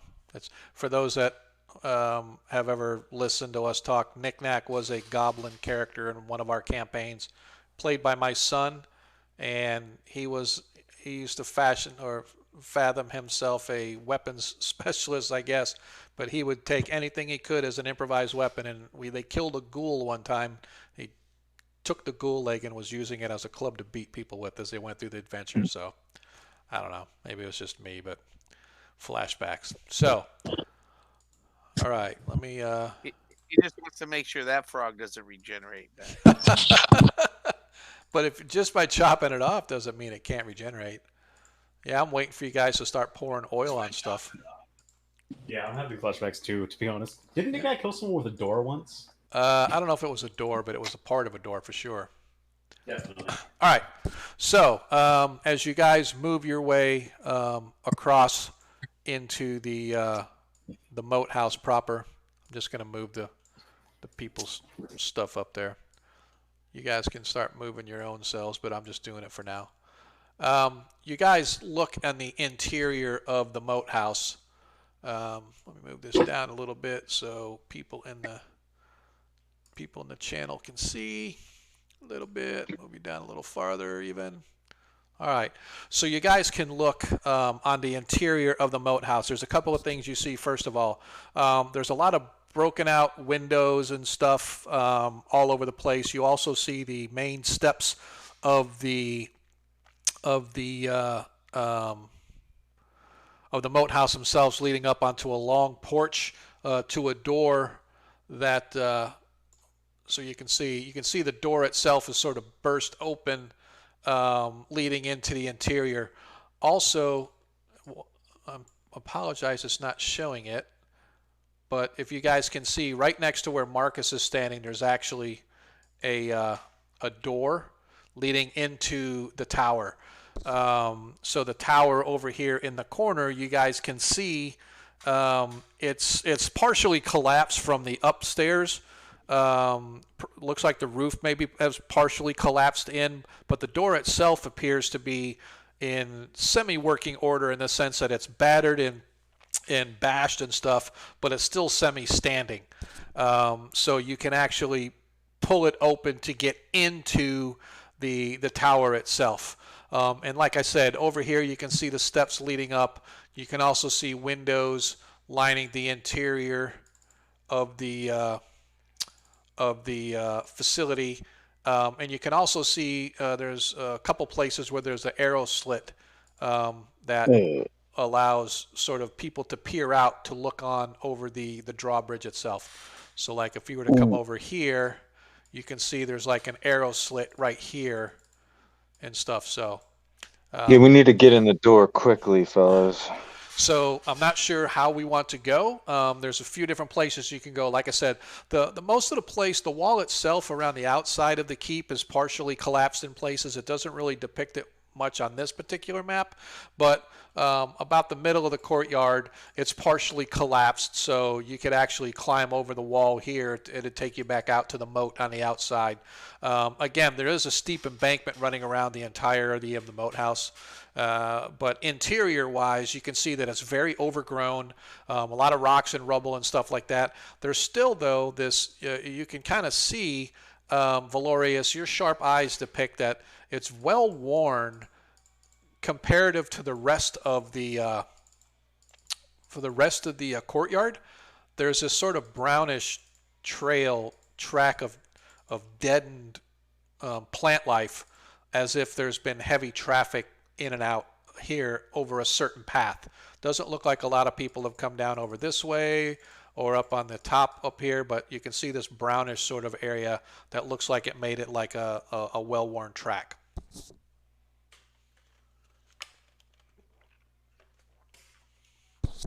What do we want to do, fellas? Don't be shy. It's your game. You have to play it too. Hello. We don't see anybody manning the arrow slits. Well, yeah, that's correct. This typically, like over here on this arrow slit, for example, this is designed for somebody inside to be looking out over and firing down upon anybody that might be trying to cross over the bridge, right? So there's nobody in this courtyard anywhere. In fact, you don't hear anybody or see anybody, but you do hear sort of jungle sounds. I think we should try to get inside quickly before we're caught in the open. Yeah, 'cause do it's late. we see any signs of recent inhabitants? Like the signs of anyone who's been here recently? That's what I'm saying. The only thing that you notice is what Valorius noticed. Gotcha. Sorry. No, you're fine. We lost Valorius. Did we? Oh, Yeah. Did he it drop? was about that. Looks like he yeah. got disconnected. What happened? It looks like he got disconnected. Oh, bummer. That's fine. Oh. So Valorius tells you guys, as you guys are sort of walking across, he says, see here? See all this? It's worn. It's not worn over here or here. Oh. Keep a sharp eye out. There's definitely people that have been through here recently. Maybe they still here. Was that a good thing? How many did they say there were? As you guys are making your way. Actually found enemies. All right. So. Should we not check the tower behind us over here? It's totally up to you. And again, I did forget to. I should have put a door here, but there is a door right over here that leads into the tower, and I do apologize for not putting that there. I forgot to put it on the map. Yeah. I'm Also, happy to go in there. Who's Also, going in? assume my henchmen are with me. I know I can't move. Yeah, we can Oh. go in the tower first. I didn't know there was one. Yeah, and again, I do apologize. There was right here. So I don't know if you guys want to come back or not, but Marcus, I know you're way up there, but yeah. So right here, there is the door. If you guys can see on the VTT, I know you can't see it in your player view, but if you look out on the stream, you can see it. And I saw that on was my Twitch, that's mistake. the only reason. I think I did that on the interior too. I didn't mark any of the doors on the interior because I'm an idiot, but that's okay. At least you know where they're at, basically. We're all idiots, right? Yep, that's me. It's like I said, man, I was really trying to get it done this week, but the last week of work for last week and then the first day of work for today, it had me strapping and stuff, so I didn't really get to a lot of stuff I wanted to. But no excuses. Everything's okay. Everything's okay. Nothing, no excuses. We press onward. So Darnielle sort of comes over to this side and watches, kind of keeping an eye out for everybody on what's going on and whatnot. So who's going to actually, Darnielle will come check the door. Darnielle can do his first actual check that's not a combat. And he's going to roll his percentile dice. He's going to check for traps. And he rolls a 46. And I'm going to have to look up what his... yeah, nothing here. This is perfectly safe. Somebody want to open it? It's not going to be me. Ukla goes up, and he takes a shielded sword. Okay. Or frog leg, I mean. And he uses the frog leg to push the door open. All right. Let's see. All right. So and if it's turning, he'll use his hand that's in the shield to turn the knob in the door and then push. yeah, there's no real. It's sort of one of those ones that pulls outward because it's got one of those like metal rings on it, and it just sort of pull it on old rusty hinges and an old stiff door. It takes you a minute of struggling to sort of pull it like as you're scraping along the rock and the stone of the ground. You finally manage to pull it open. Inside, you see a dark, empty tower with a slight stair or collapsed stair over on this side that was running up the back side to go to the upstairs of the tower. However, before you even get to do anything, suddenly you hear this sort of a hissing sound, but it's not like a snake hiss. Let me see if I can find a sound that it would be adequate for you guys.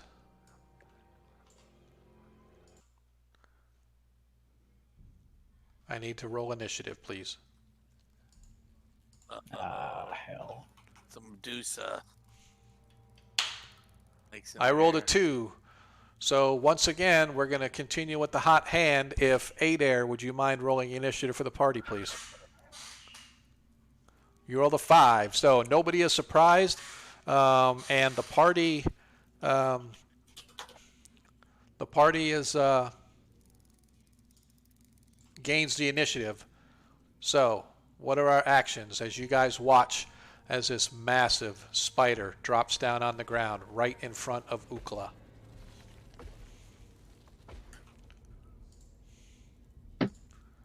I'm going to cast Bless. Okay, you're casting Bless. Okay. Marcus is going to hit it with his sword. All right, let me get my... Is it a giant creature again? It is a giant creature. So Adair is Bless. Sweet. Adair, do you know what the cast time is on Bless? Is I will know in a second. I've got the pH right here. Ukla, you've got your you got your frog Casting leg. time of 1 round. Yeah, he's about to drop it and One pull round? out his Okay. sword. Yeah. Yep. So you cast it, and then it won't take effect to the following round. Ooh. Let's go. All right. So you said, I'm sorry, Ukla. You said your frog leg, right? Yeah, I'm gonna drop it and pull out my sword and when I say drop it, I mean I'm gonna toss it in the building off to the side, maybe to make it a distraction. Oh, okay. All right, Valorius. Go ahead and so everybody's going to give me their actions, but really the only one that's going to be able to do anything until you either get inside or the spider comes out is Ukla, because this thing takes up like the whole thing. It's like a huge spider. So, Marcus, what is your action going to be? Well, if it gets close to me and I can hit it with my sword, I'm going to hit it with my sword. Okay, Valorius. Is he not back? He's still disconnected. I think he must power Matagon out or something. Yeah, he was having a little bit of issues earlier, so we'll give him some Maryland? slack. Yeah, Yeah, he said there were storms up there. So. yeah, we had him here a little bit, but not too bad. All right, so Valorius, let me double check on his. I believe he'll just use his short bow. He's going to fire into combat. That's what he's going to do. He's going to fire his crossbow. I mean his short bow. So, oops. So go ahead and duck. Short bow. All right, Arthur, you and your henchmen, anything? Yeah, what is the worst that could happen? I suppose they will move up into a range and throw us their hand axes into the room. What's the worst that can happen? Yeah, what's the worst that could happen? Okay. And everybody's crowding the door, and Darnielle, he is just going to stay over here and stay out of the action. I will ready my action to throw darts at anything, by the way, if anything gets close to me. Can I change my action? Sure. I'm gonna close the door instead. The door is actually pulled open, and it would take you a full round to push it closed, but you can try if that's what you want to do. Never mind. I'm just saying you can try. You can try to close the door, but I mean, you guys have the initiative, so I'll give you if you make your strength check to get it closed. No, we'll just do what I just said originally. Okay. No, you're fine. All right. So, party goes first. So, Adair, you sort of step back and you begin to cast your bless spell. Describe for us what's going on when you're casting your bless spell. Okay.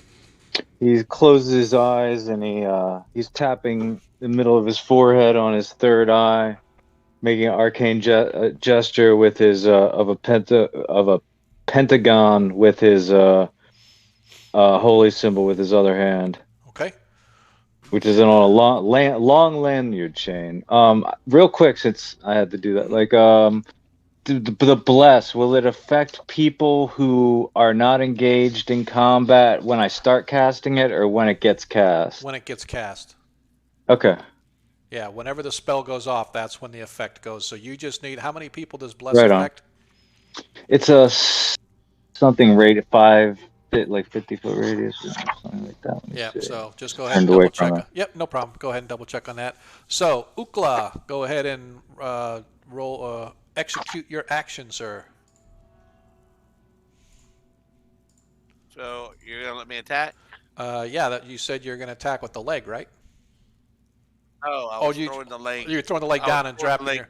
Gotcha. Okay. Yes. So you throw the frog leg down, hoping to distract the spider enough as you attack it. But go ahead and give your attack with your blade. Do I need to move in, or is it close enough for me to hit? No. You'd probably have to move in a little bit to get it, but I mean it's pretty big. So if you moved in just a step, you'd be able to range it because you're already. I'm gonna do that. I'm gonna move in, but I can't move in.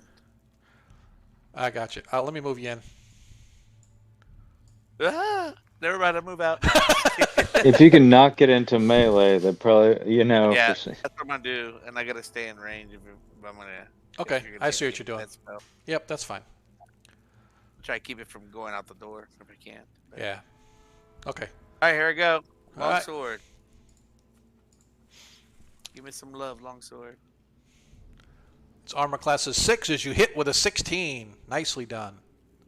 All right. And it's large, so. It is.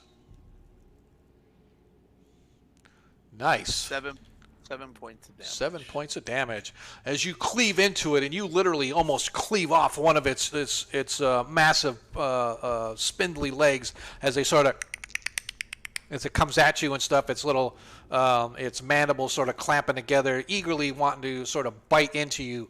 And as it's sort of, one of its legs comes down toward you, you just, roar, and you slice down on it. And now this thing's sort of just hanging there like this piece of meat, and the spider lets out a hiss as it spits venom as it sort of splashes on you as the pain sort of hits it, but it comes right at you. Marcus. Can I get in and hit it too? Yes, yes, you can. If you wanted to, I'm going to move the spider back a little bit here, so that we'll let Ukla move in here, and then Marcus can move into here, and poof, there we go. We can do anything. Put our minds to it. We can do anything. And I miss again. I do apologize. As you get in there trying to get around Ukla, it's just sort of the shock of how large this thing is, like catches you off guard. And I don't know why I'm on this, but let's get off of that. Oh my God, seriously. There we go. Okay. Somehow I accidentally clicked the paint button. Every time I click on something, it would paint a dot. All right, as you manage to swing at it, but unfortunately it's just at an odd angle and you're not able to get to it. Valorius, as he sort of moves over here with his short bow, and he is going to fire 2 shots through the door over the top of Ukla and Marcus, hopefully not hitting either one of them. I forgot. Sorry, I got to check and see if he gets any bonus to hit. Let's see. Dexterity. Nope, no bonus to hit. All right, cool. As he fires his first arrow. Nat 20. As the arrow hits. Whoa! How is that? As you guys watch as Valorius just sort of dances around the 2 henchmen and between him and Arthur, draws his bow back, sick and tired of totally missing. Now he's got a dead aim on this thing as he watches as the half-orc cleaves through one of its legs. The spider sort of rears up, spitting venom all over, and then 2 arrows right between the eyes as it pierces the monster, and the thing falls dead on the floor at your feet. As the spider is vanquished. Well, that was rather easy. As it should be. And once again, you find yourselves in... so looking around, up at the... where the spider was, you can see there's a lot of cobwebbing, and there look to be a couple of large white husks stuck in the webs. Well, that is probably people that have been less fortunate than us. We need to cut it down. Did we? Can we reach it with our sword? Yes, you can. It's just in range where you can sort of cut through some of the webs, or if you wanted to, you could probably set fire to them to burn the webs as well, because the webbing is fairly flammable. Either way, let's do that. We'll burn the webs. So you guys. Well, wait. Yeah, damage. If those people have anything on their person that might be useful, any notes or papers that might identify them, or anything of that sort, we might wish to acquire that without burning it. Yeah, you don't want to do that. Yeah, and then after we can burn everything like we have promised. Okay. So you guys just want to try to cut it down then? Yeah, someone get my halberd and cut it down. Okay. It takes you a couple minutes, but after a little bit, you manage to cut through the webbing, and this husk sort of falls to the floor and bursts open. Inside are the skeletal remains of some small, thin human or elf, perhaps, wearing regular clothing that's all rotted and old and moldy, if you will. Complete skeletal, so it's obvious that this body has been up there for quite some time. However, spilling out are several coins and an ivory box about the size of a large book. How how many coins would that be? So as you guys quickly pick up the coins, you get 38 silver and 71 copper. And again, Should we have our scout try to check the box for any trapping? Sure, we can do that. That would be a good idea. As he comes over, grabs the box and looks at it and goes, this ain't just a regular box. And he opens it up, and inside you can see it's literally a box that sort of sits on top, and it lifts the lid off. And inside you see it's just ivory. It's dirty. It's a little chipped on one corner, but for the most part it's in really good shape. Looks like it's probably meant to hold somebody's prized book, maybe, or maybe some like a jewelry box or something like that. But it's literally but it's made completely of ivory, and it's nicely fashioned. You can fence it. Are you saying it's empty? It is empty. There is nothing in it, Okay. correct. But yeah, so you estimate it'd be about 50 gold if you were to fence it. So if somebody wants to keep track of treasure, we can get at the end. Who's gonna do that? We need like someone. I've been writing it down in the chat on Yeah. Discord. Yeah. Brilliant. Yeah, he keeps track of stuff in our Discord channel and stuff that way. But again, just so you guys can keep track, because I'm not going to keep track of your treasure for you. You're going to have to keep track of it for you. So, other than that, as you guys search around, it's a bunch of bones and stuff littered around the base, amidst all the other refuse and rubbish and stuff that you find along the floor. We loaded.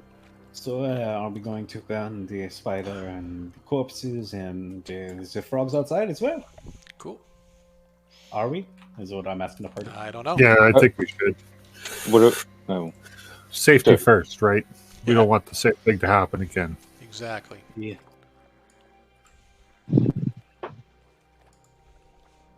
I suppose we can use the webbing as like a fuel to get it started. Okay. So you guys. Yeah, I'd like to make a couple torches. I thought you guys had torches. Didn't somebody have torches with them? Yeah, I don't. got lots of torches. I definitely do. Yeah, I All right, know great. that You want- Arthur had some torches on him, so you can make torches though if you want. Yeah, you could. They don't. When people make makeshift torches, they only burn half as long and they only shine half as bright, so they're not. I'll Like, just make one for myself. So, well, if they've got an abundance, do I need two guys? I'll just borrow a torch from them. That's I have fine. improvision. Yeah, I think they're talking about for like setting. Yeah. Whatever. I don't think we'll need a torch to set one of these on fire. Like a tinderbox will be enough. Like flint and steel to light the webbing, you know. Very good. Probably take a little more than that, but yeah, that's about right. So, where did I take him off the map? We lost a character somewhere. He was moving around on the map, and all of a sudden he disappeared on me. That's pretty. I'm in weird. the tower if you're looking for me. Yeah, I see you there, but I'm just wondering where the rest of the characters went. Well, I tell you what. So you guys managed to finally get the. There he is. You guys finally managed to get the spider and the spider webs alight as you slowly start cooking, and the smoke rises up through like a chimney through the broken down roof and collapsed roof of this stone tower. And as you guys turn to look toward the interior of the Moat house, that's where we're going to take a break. Take a break. We're going to take a break, and we'll be back in about 10 minutes. So let me kind of shift this over here. I've been neglecting chat. I definitely appreciate everybody that's in chat. Hopefully you guys will stay with us as we come back. Yes.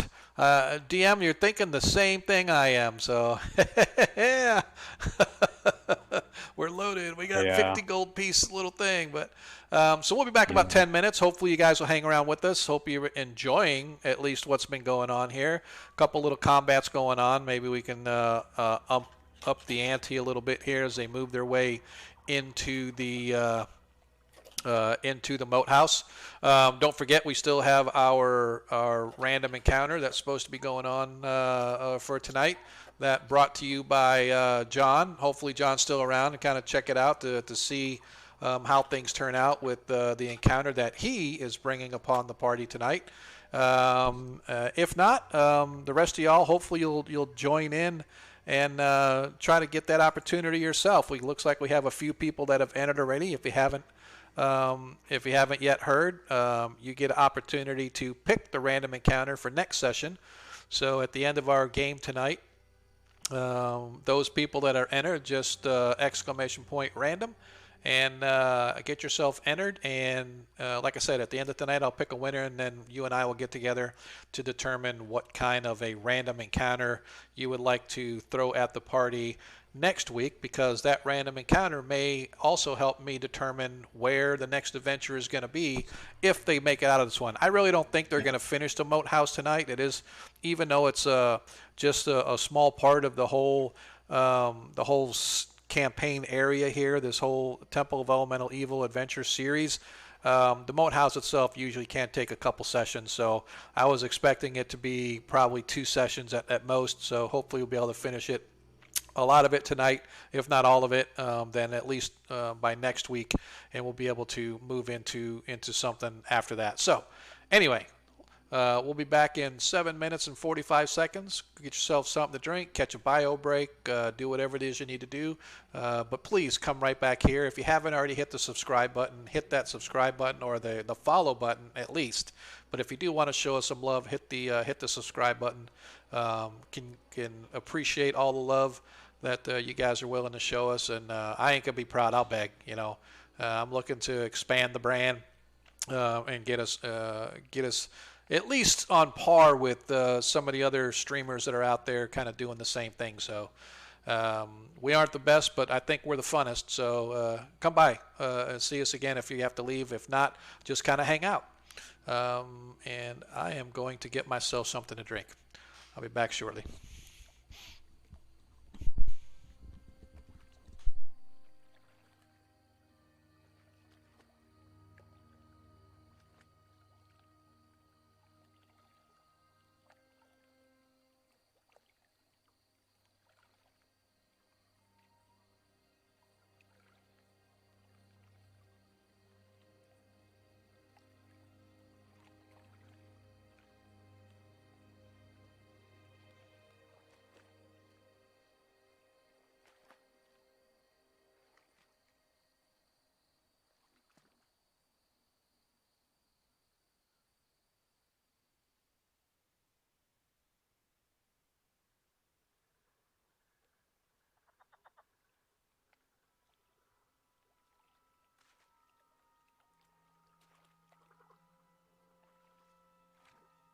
I would like to point out that the law of averages, I should be rolling nat 20s for the next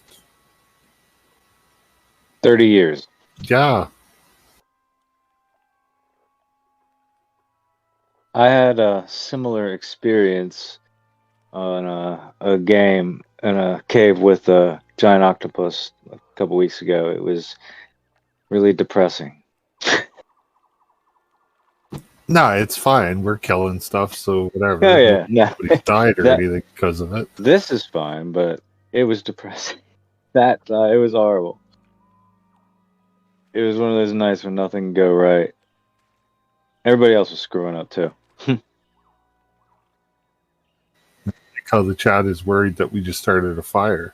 I started a fire because I wanted these guys to come.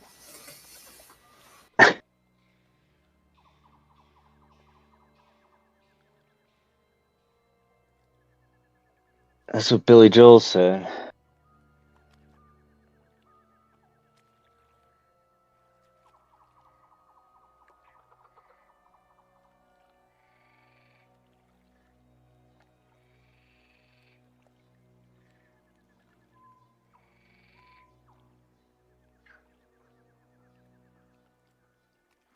Oh, I blew my bless spell.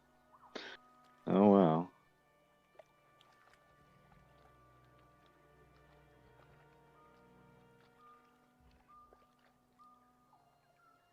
How long Good does luck. it last? Like a minute Oh. Yeah. Unfortunate. or 6 minutes, maybe something like that.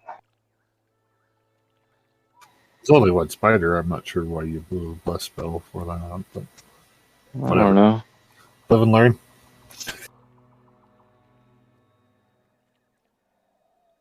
I didn't know how powerful it would be.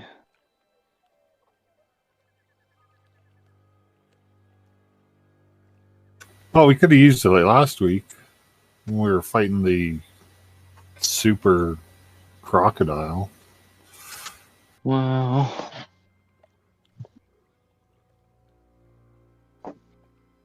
It's like those old 50s horror movies lied to me, man. Like giant spiders really aren't that bad.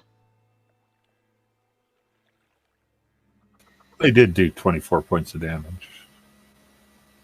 What? I mean, when you hit an at 20, nothing's that bad.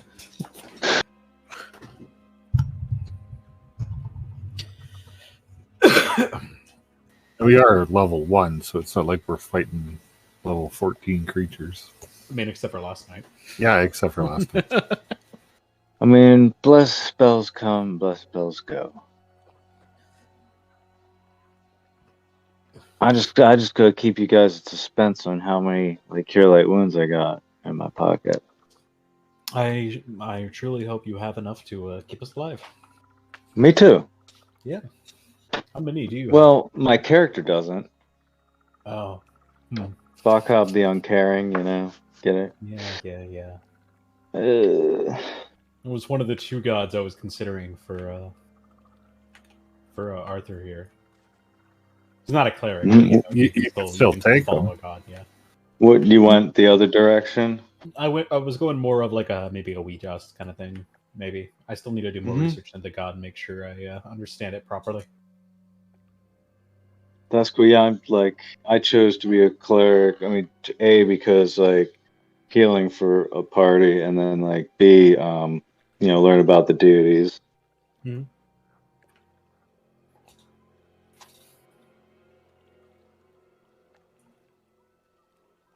Guess Valerius isn't coming back.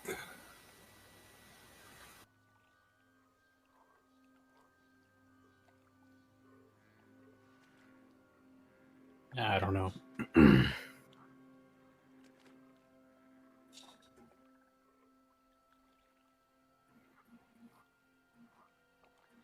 It's a shame he missed his moment of glory. He can watch it on the replay. It's immortalized for all time. It's on a recording. He'll be fine.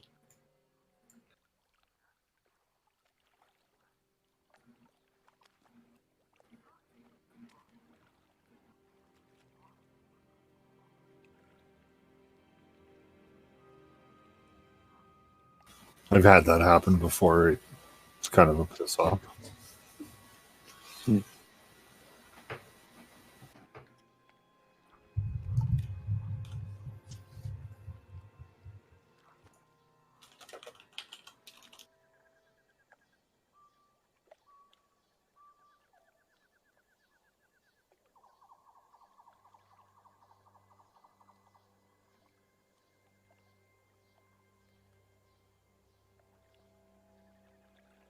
Ooh, 30 seconds.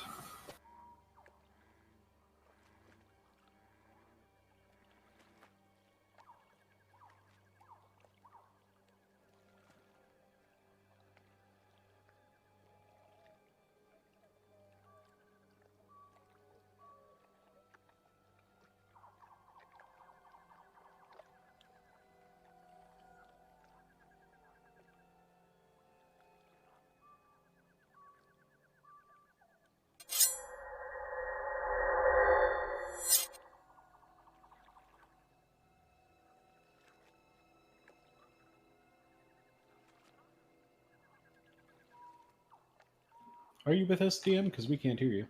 Yep, I am here now. Sorry, I was just hang on just a second. I got sidetracked. Hang on.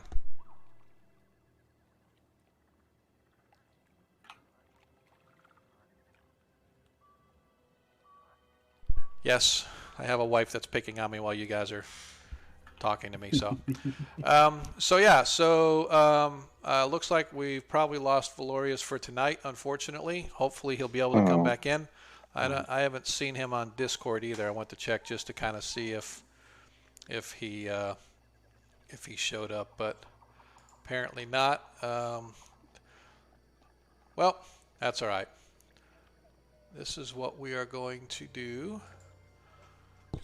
We are just going to continue on without him. So you guys, as you sort of gather up your treasure, put the coins, some coins in a box, or pack it into your bags and whatnot. You turn to sort of work your way back into. Okay. All right. Sounds like somebody is trying to close the door that the spider was back in there. Is that okay? Was that me? All right. Not sure who that was. I think it was Adair. I think it was Adair creaking on something or whatever. I'm just glad that my chair's not doing its creaky that it usually does. So, yeah, Adair fell over. You all right, dude? Somebody go pick up Adair. I'm falling and I can't get up. So you guys go to. I'm assuming you are moving your way back into the Moat house. Yeah. All right.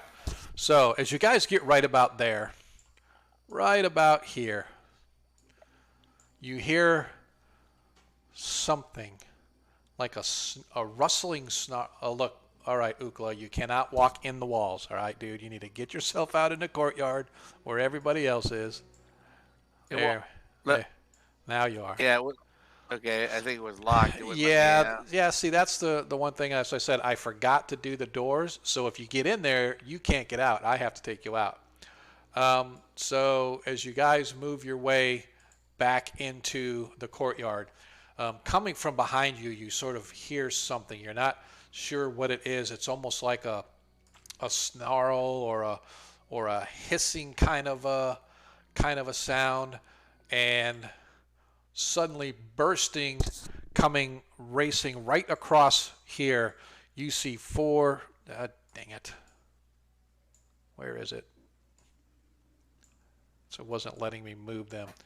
That's what I hate. It treats these things as characters, and so when I click on it, I lose sight of wherever we're at. So, it's absolutely bizarre. There we go. You guys see four emaciated creatures with long fingernail claws come bursting in through. They go, I smell the human. Feast, feast, feast. As you watch as four ghouls come rushing into the courtyard. I need to roll initiative. I know, this is combat heavy tonight, isn't it? Yes, it is. Mm-hmm. And I rolled a 5. So once again, let's see if Adair can keep it up as roll for initiative since you've won every time. Yes. Didn't he lose against the frog or something? Oh, did he? Did he? No, did he? Yeah. Okay. Did. Well, so I'll tell you what. I'll even cut you slack because that's kind of fair and benevolent DM I am. I'm going to let Ukla roll for initiative since Adair lost and it should have been Ukla's roll. Yes. And if you roll a 6, I'm going to be so pissed off. I'll roll a 1, I'm sure. Show me the 6. Oh, okay, it's a tie. It's a tie. Roll off. Roll off. God dang it. Damn it. Yes. All right. I should have stated actions first, but that's okay. Adair, your action goes off. And how long does Bless last? Because Bless should still be in effect. It's only like 6 rounds. Okay, I think. So it's gone then. So the Bless is gone. So no, your action is going to be turn undead. Turn. Okay. Ukla, did you ever recover your frog leg? I guess I should have asked. I know that you probably did, but yeah, I had it. Okay. I'm gonna pick it back up anyway. That's what I would have done. Yeah. And I think this might be an opportunity where it might come in handy. So we'll see.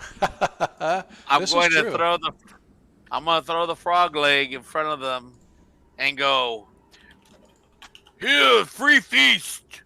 By the way, before we get too much further, I want to say that tonight's random encounter brought to you by Janders53, last week's winner of our random encounter. If you have not already entered, ! Random, join in on the fun. You might be able to get the opportunity to pick next week's random encounter. So, go ahead, Ukla, continue on. What you were saying? I'm gonna throw the frog leg right here. Okay, it's not let me ding. Just gonna do it like right in front of him here. Gotcha. Yeah, Yep. right there. Okay. Got it. And I'm gonna say feast. Okay. Gotcha. And if I can, take my sword out. Yeah, you can definitely drop and draw your weapon. So you're just gonna do your sword or your halberd. No, my sword. Okay. All right, Marcus. It's going to run up and attack him. Okay. Like right. Yep.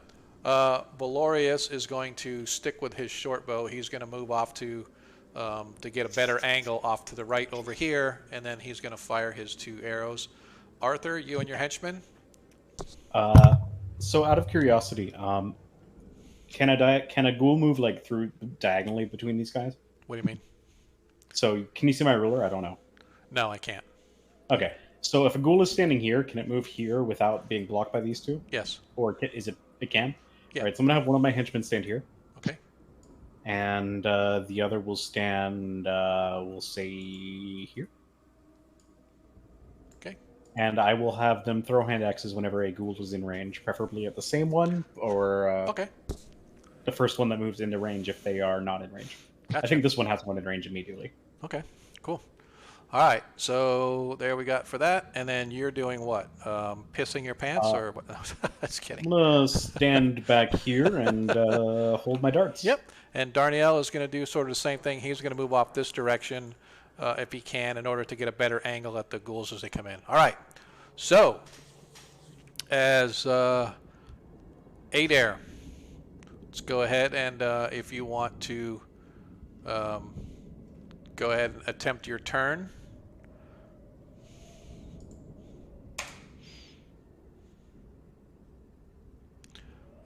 Against a ghoul, you need a 16 to turn.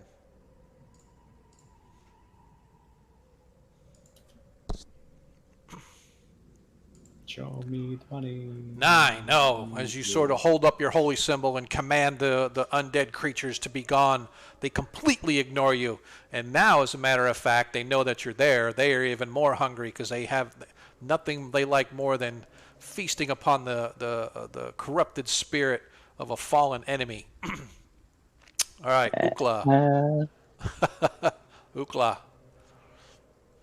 I'm going to. As you throw it down, you don't know whether it affects them or not. But to your knowledge, it doesn't look like it affects them because they see fresh bodies, fresh breathing bodies before them. Can I charge? Oh yeah, you don't charge, but you can move up to attack. Yeah. I'm gonna move right here to attack. Okay. Cool. I'm gonna attack the one right there. Okay. All right, here we go. Let me. I guess I should have looked this up first. Oops. I forgot what the armor class was. I think it's like 6, but I'm not for sure. You missed anyway. It was a long sword. Yeah, I missed. As you manage to swing at it, unfortunately, as you're moving, the ghoul is much faster and stronger than you would have originally thought. And it manages to avoid your blade as its eyes hungrily the weak and soft-looking creature standing before him. Armor class is 6. Yep. And they get 3 attacks. Claw, bite. Okay, I just want to make sure. Shit. All right. So, Ukla, as you manage to miss. Marcus, go ahead and which one do you want? We'll just count 1. Doesn't matter. I missed anyways. Oh, okay. This could be a quick combat. All right. Valorius is going to move here so he can get a straight shot with his 2 arrows at the ghoul right here. So let me. Are these things affected by protection from evil? Yes, they get. It gives them. I believe it's a minus -2 to 4 hit. or -2. Yeah, -2 on their attack rolls. 9 as his first arrow misses. Oh boy. And a 2, his second. Oh, actually, he got a natural 1. But his arrow also misses. Both arrows just completely whiff as the. We come now to the henchman and Arthur. So I think this one is in range to throw a hand axe right yes, he can throw the hand axe at this ghoul right there. now. All right, let's see what he gets. One time no whammies. Oh, 14. How's that? I think he needs the armor class 6, so I think that's actually hits armor class 7, level 0. Yep, he needs a 15 to hit. Damn. Well, he tried. Yep. All right, your other henchman, so he can do anything? I don't think he's in range. He still has like an action ready to throw at whichever one comes nearest. Although, seeing how this is He's developed, in range here. This is only like, maybe 10, Oh, 12 is he? feet. Yeah, it's Okay. only like 10 or Sure. 12 feet. Sure, then I'll to make the toss. 19 19. hits. D6 It's a against the ghoul. D6. One time no whammy. 1 damage. Wah, wah. It's 1 more damage than he did than he would have done. Yep, it is. That's the whammy. I just want to see something here real quick. You're gonna tell me he's resistant and he takes no damage? I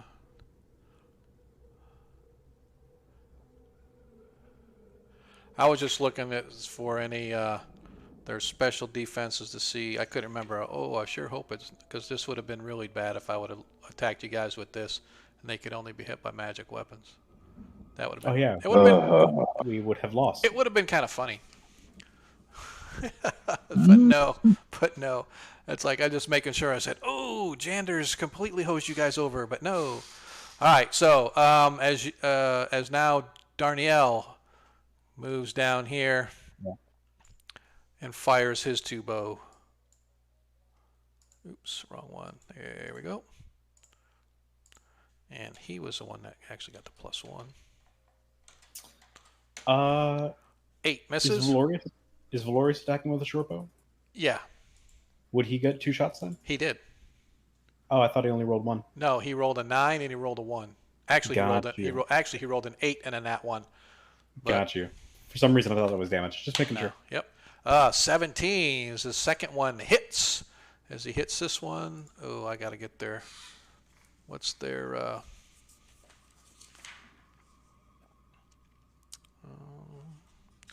right, let me do this real quick.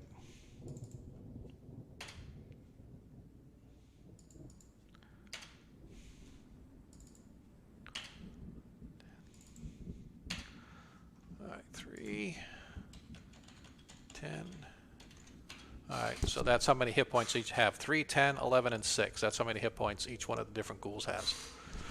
So they're not too tough.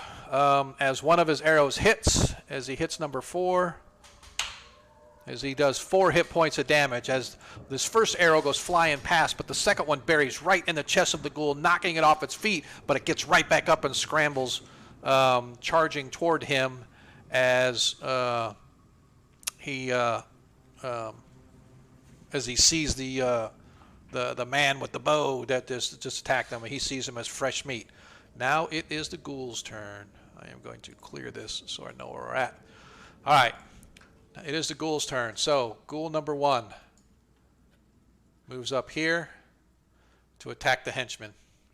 Oh, no. 3 attacks. Claw, claw, bite. Oh, this is not good. Me or no? What's that? No, you'll get... Yes, go ahead and do your attack. I'll give you an attack as he came by. I have to go double check the rules for 1E because I don't remember... like opportunity attacks in 1E, but I don't know for sure. So if anybody out there knows 100%, I can never remember, and I don't know where it's at in the book. So we'll just say that as he moves away from you, I'll let you get an attack on him, Ukla.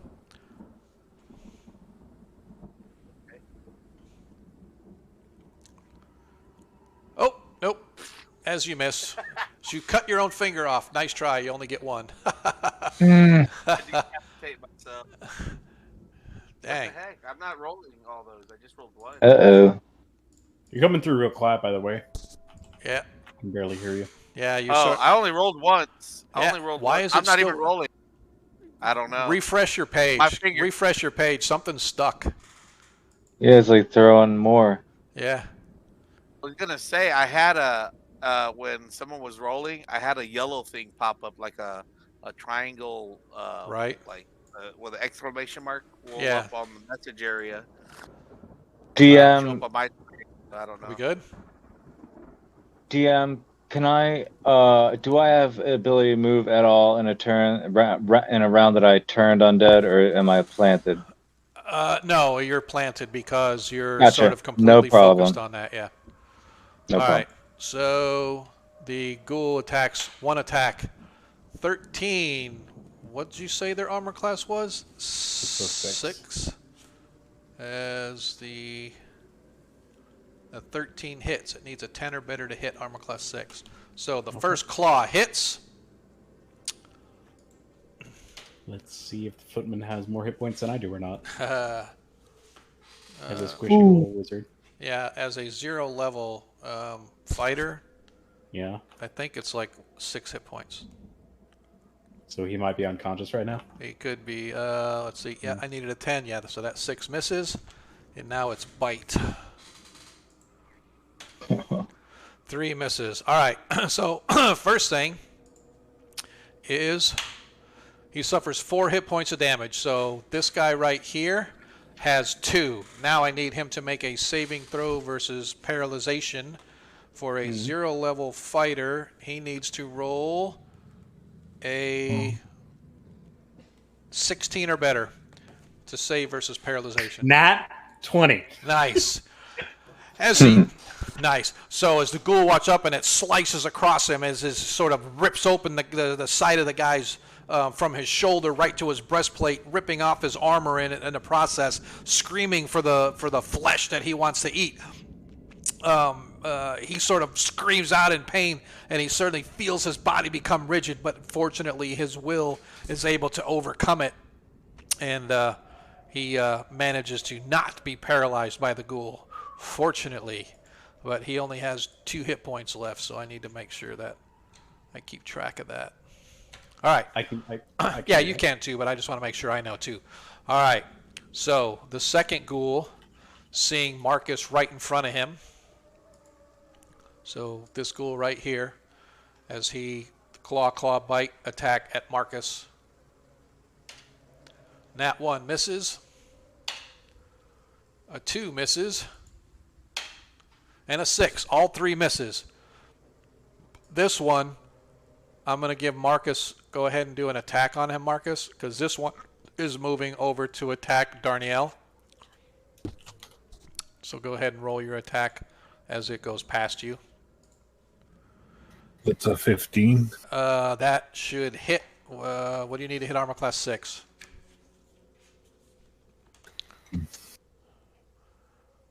Armor class 6. You only needed a 14. Yep.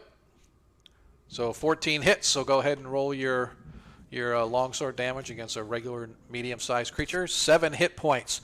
As this creature bolts to go after him, Marcus, in a flash, sort of spins around and brings his blade backhanded right across its midsection. And as the creature runs, you watch as the top half of its body goes forward, and the bottom half of the body just stops where it's at, and it just falls, and he literally severs the ghoul in half.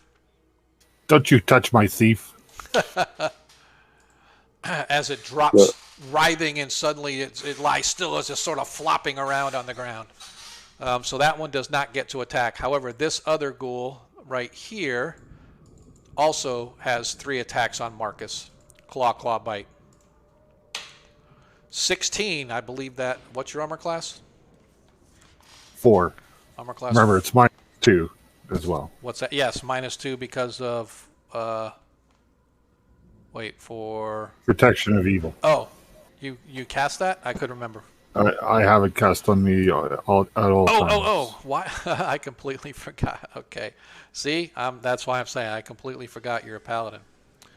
Let's see. So they need a armor class 4. You said. Yep. I need a 12 to hit you, so I needed a 14. So a 16 still hits. So he needs a 14. He actually has to roll a 14. So 1 claw hits, 2nd claw hits. And the bite hits also. 14, I said, right? Yeah, 12 plus 2. Yep. So all 3 actually hit. So I think it's 1 die 3, if I'm not mistaken. Yep, 1 to 3. So here is the first claw, 3 hit points. Second claw, 3 hit points. And the bite.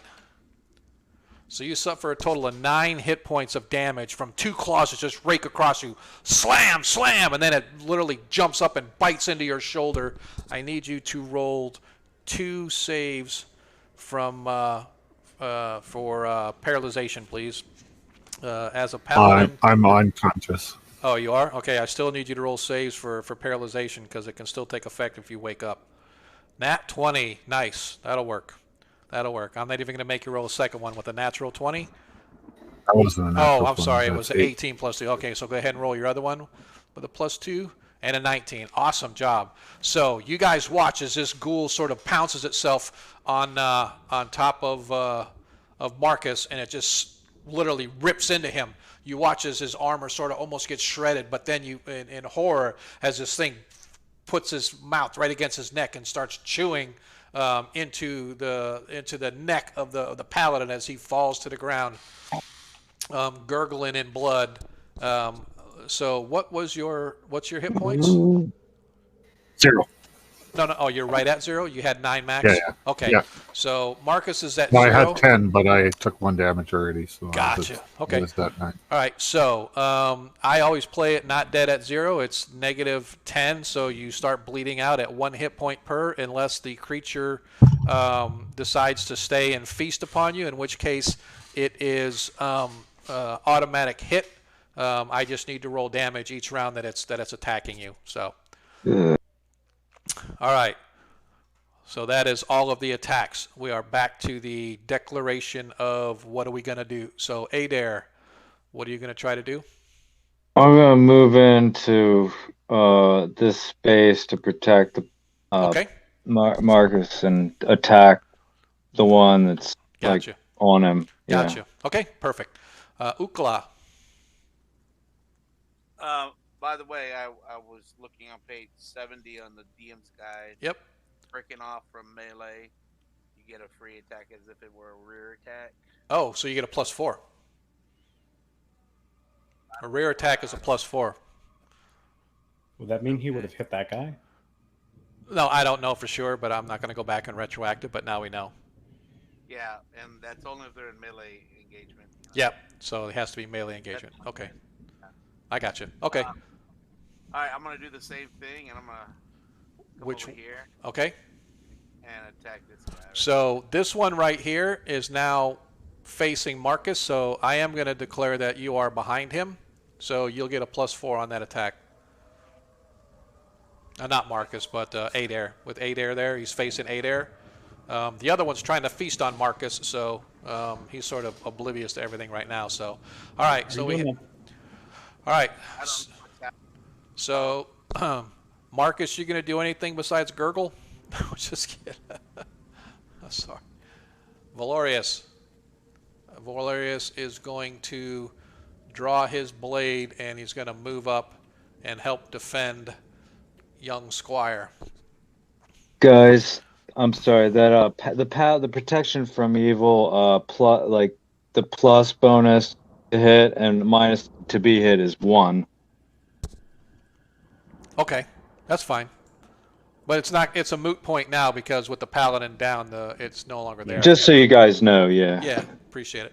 Hey, DM, we knew it was a +2. He actually included it on his rolls.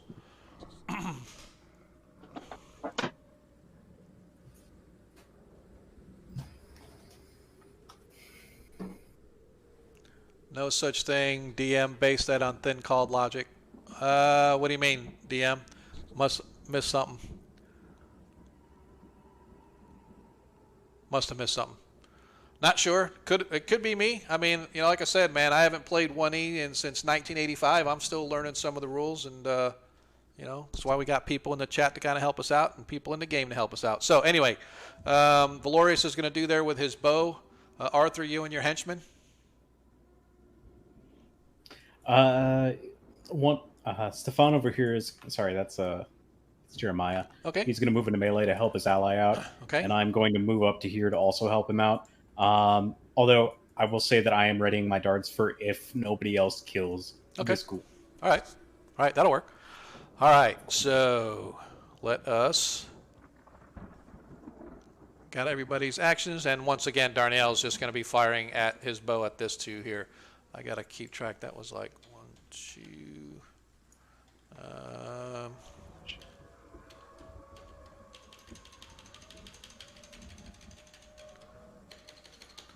All right, cool. Just trying to get his arrows back.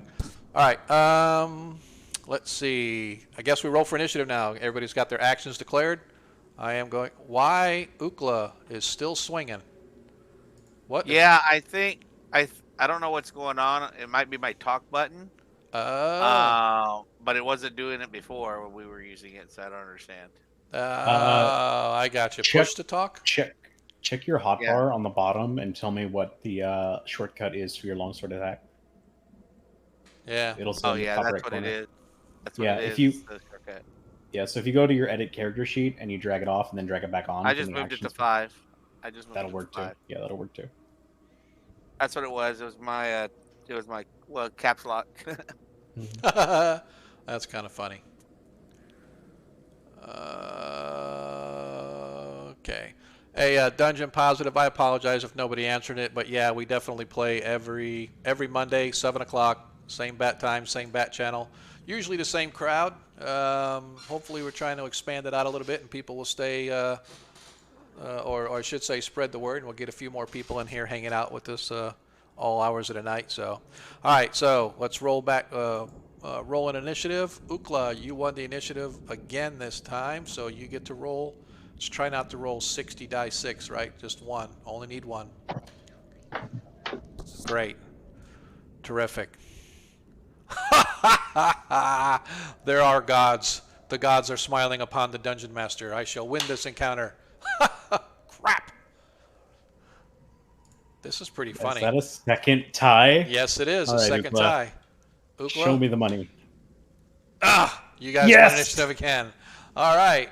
Adair, go ahead and you guys watch as Adair, seeing that he has failed to turn the undead creatures. His god has left him as he runs up to protect the fallen warrior, taking a swing at the undead creature lurking above him.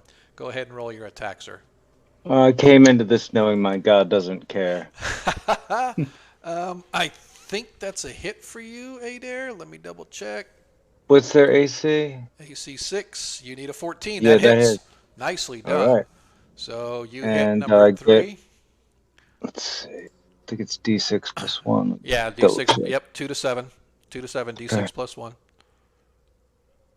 Bam. Nicely done.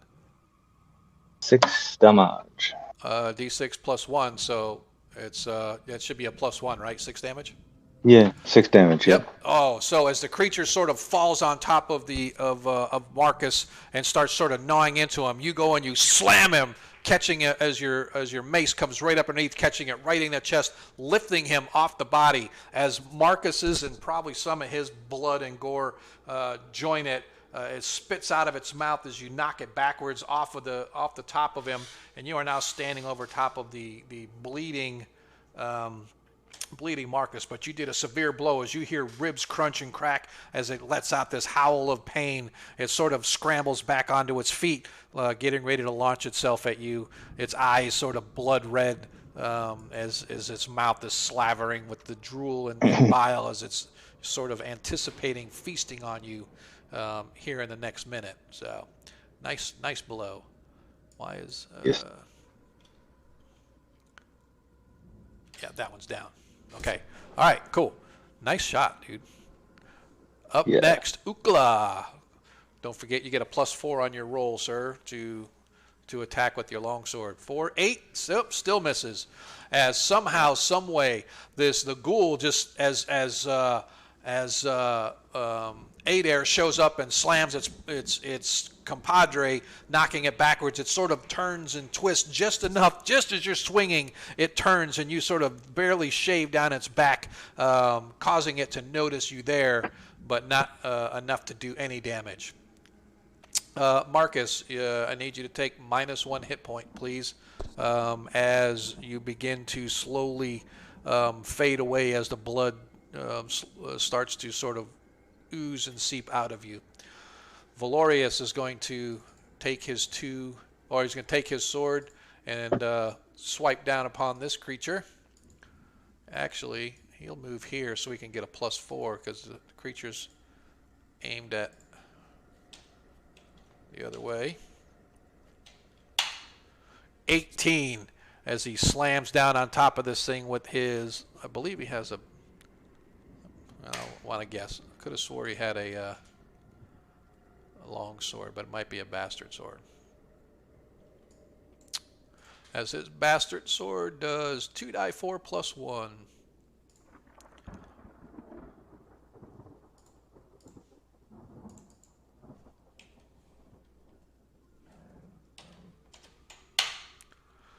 Yeah, oh my God, you're serious? 2 1s and a 1. It's 3 hit points of damage, but 3 hit points is 3 hit points. That was number 1. Are you kidding? That's kind of funny. So, as he walks up behind the creature, as it sort of takes aim at the 2 henchmen, not seeing Valorius come up behind it, as he impales his blade right through the creature's chest. The creature sort of dangles there for a second before he rips it out, bringing whatever life was in the creature with it as it drops to the floor in a mangled heap. The whole inside of its chest cavity completely eviscerated by his blade. That one only had 3 hit points, so not that it could have done much to it. Henchmen. Henchmen can't do anything because they were attacking the one that went down, as did your darts. So we'll move on to Darnielle as he fires his 2 arrows. 14. Not sure if that hits for, I think a thief needs a 15. Yep, thief needs a 15. That's with his +1, so he missed. His first arrow misses.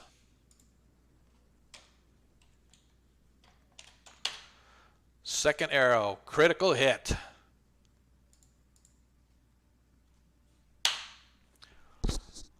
As this arrow flies into this one right here, the first arrow sort of flies past. Ukla's like, whoa, that was too close for comfort as it comes right past your head. But the second one catches the ghoul straight in the between the eyes as it sort of turns to look where the arrow came from.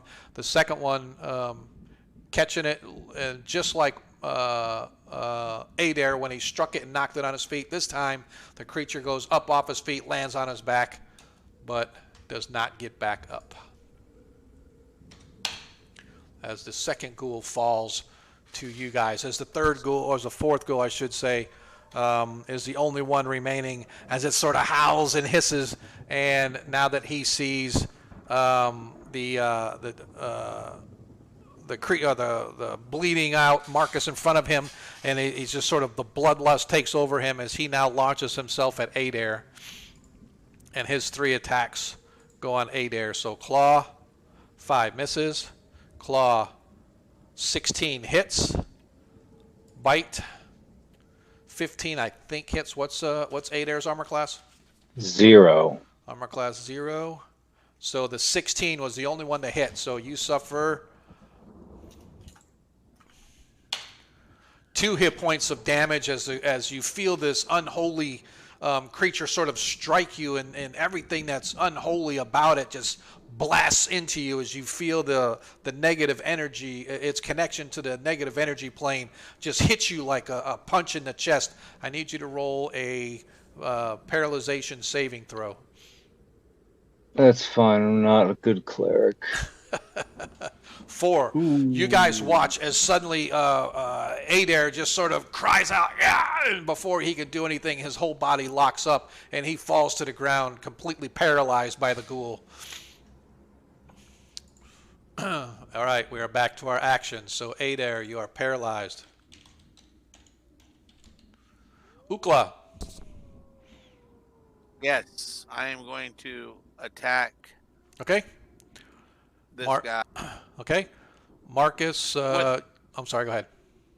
No, that's. I was gonna say I'm gonna attack it with my halberd. Oh, okay. Perfect. Cool. Marcus, of course, you're still down. It'll be a hit point lost after this round. Valorius is going to move up with his sword, his bastard sword. Arthur, you or your henchman do anything?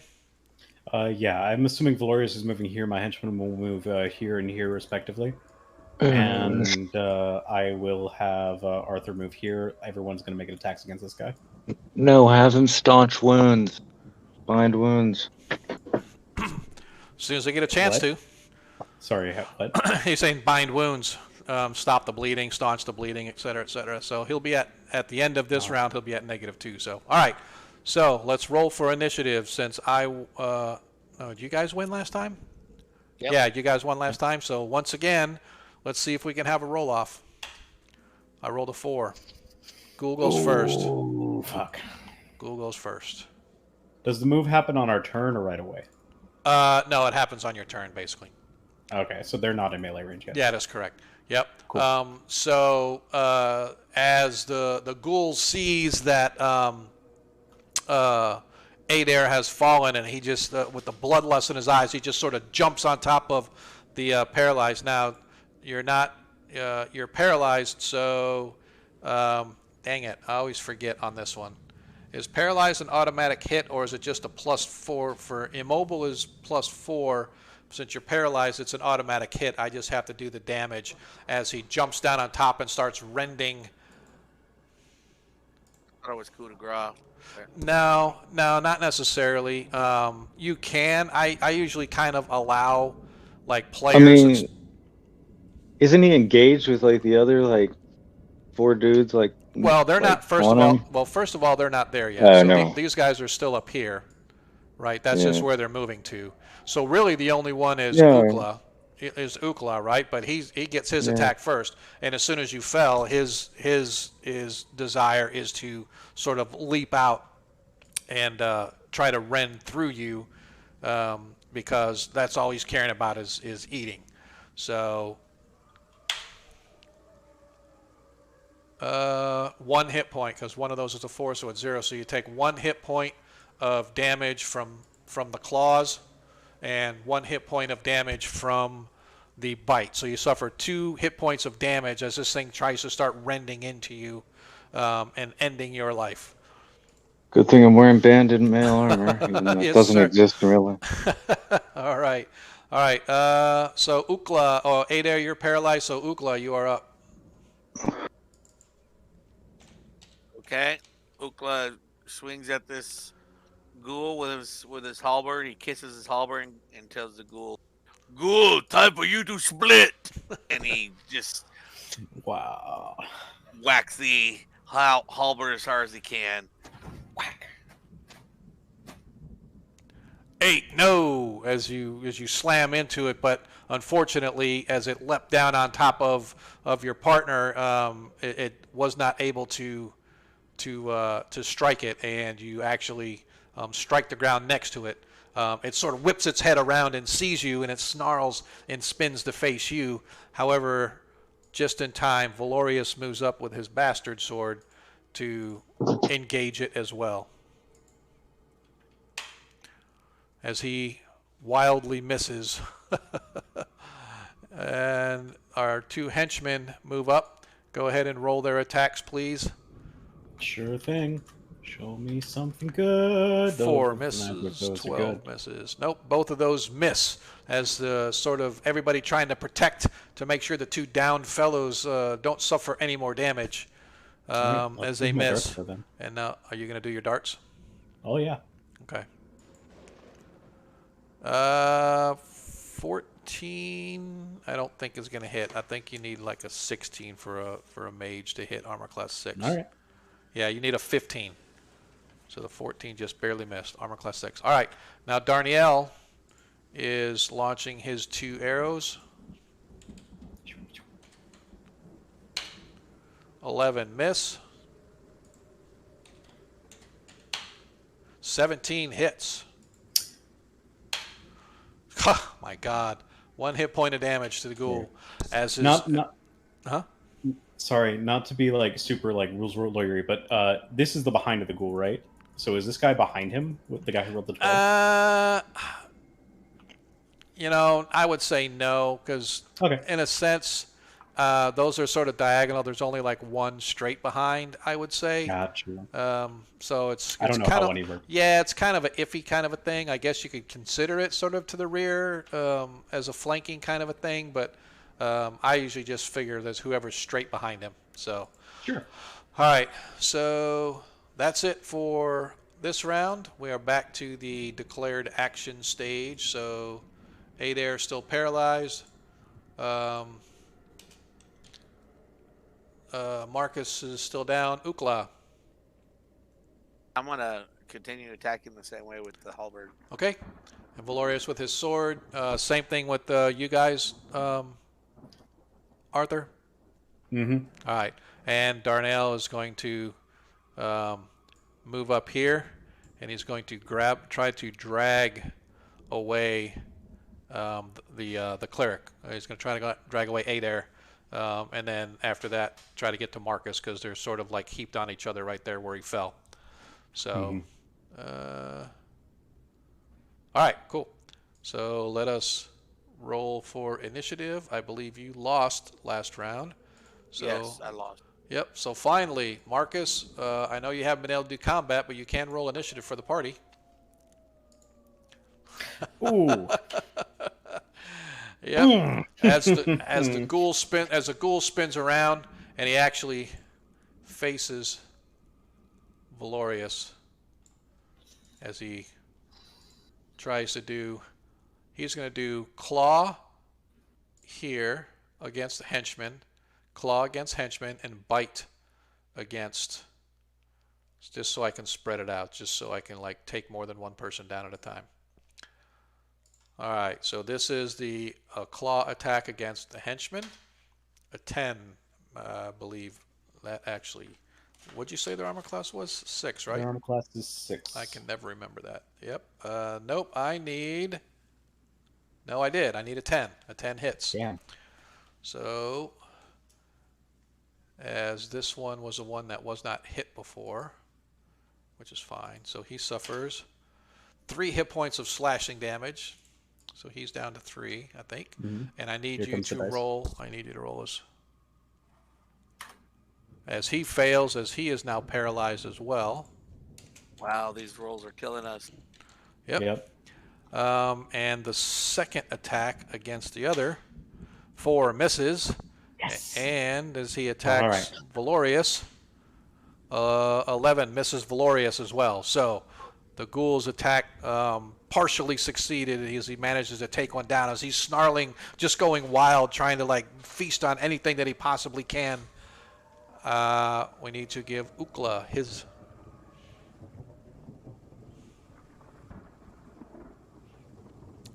What? Oh, you're up. My I'm sorry. attack? Yeah, I'm sorry. Your attack. Yeah. Oh, okay. All right. Okay, I'm gonna hit him with the halberd again. Oh, well, missing. Try to hit. Try to hit again. Okay, here we go.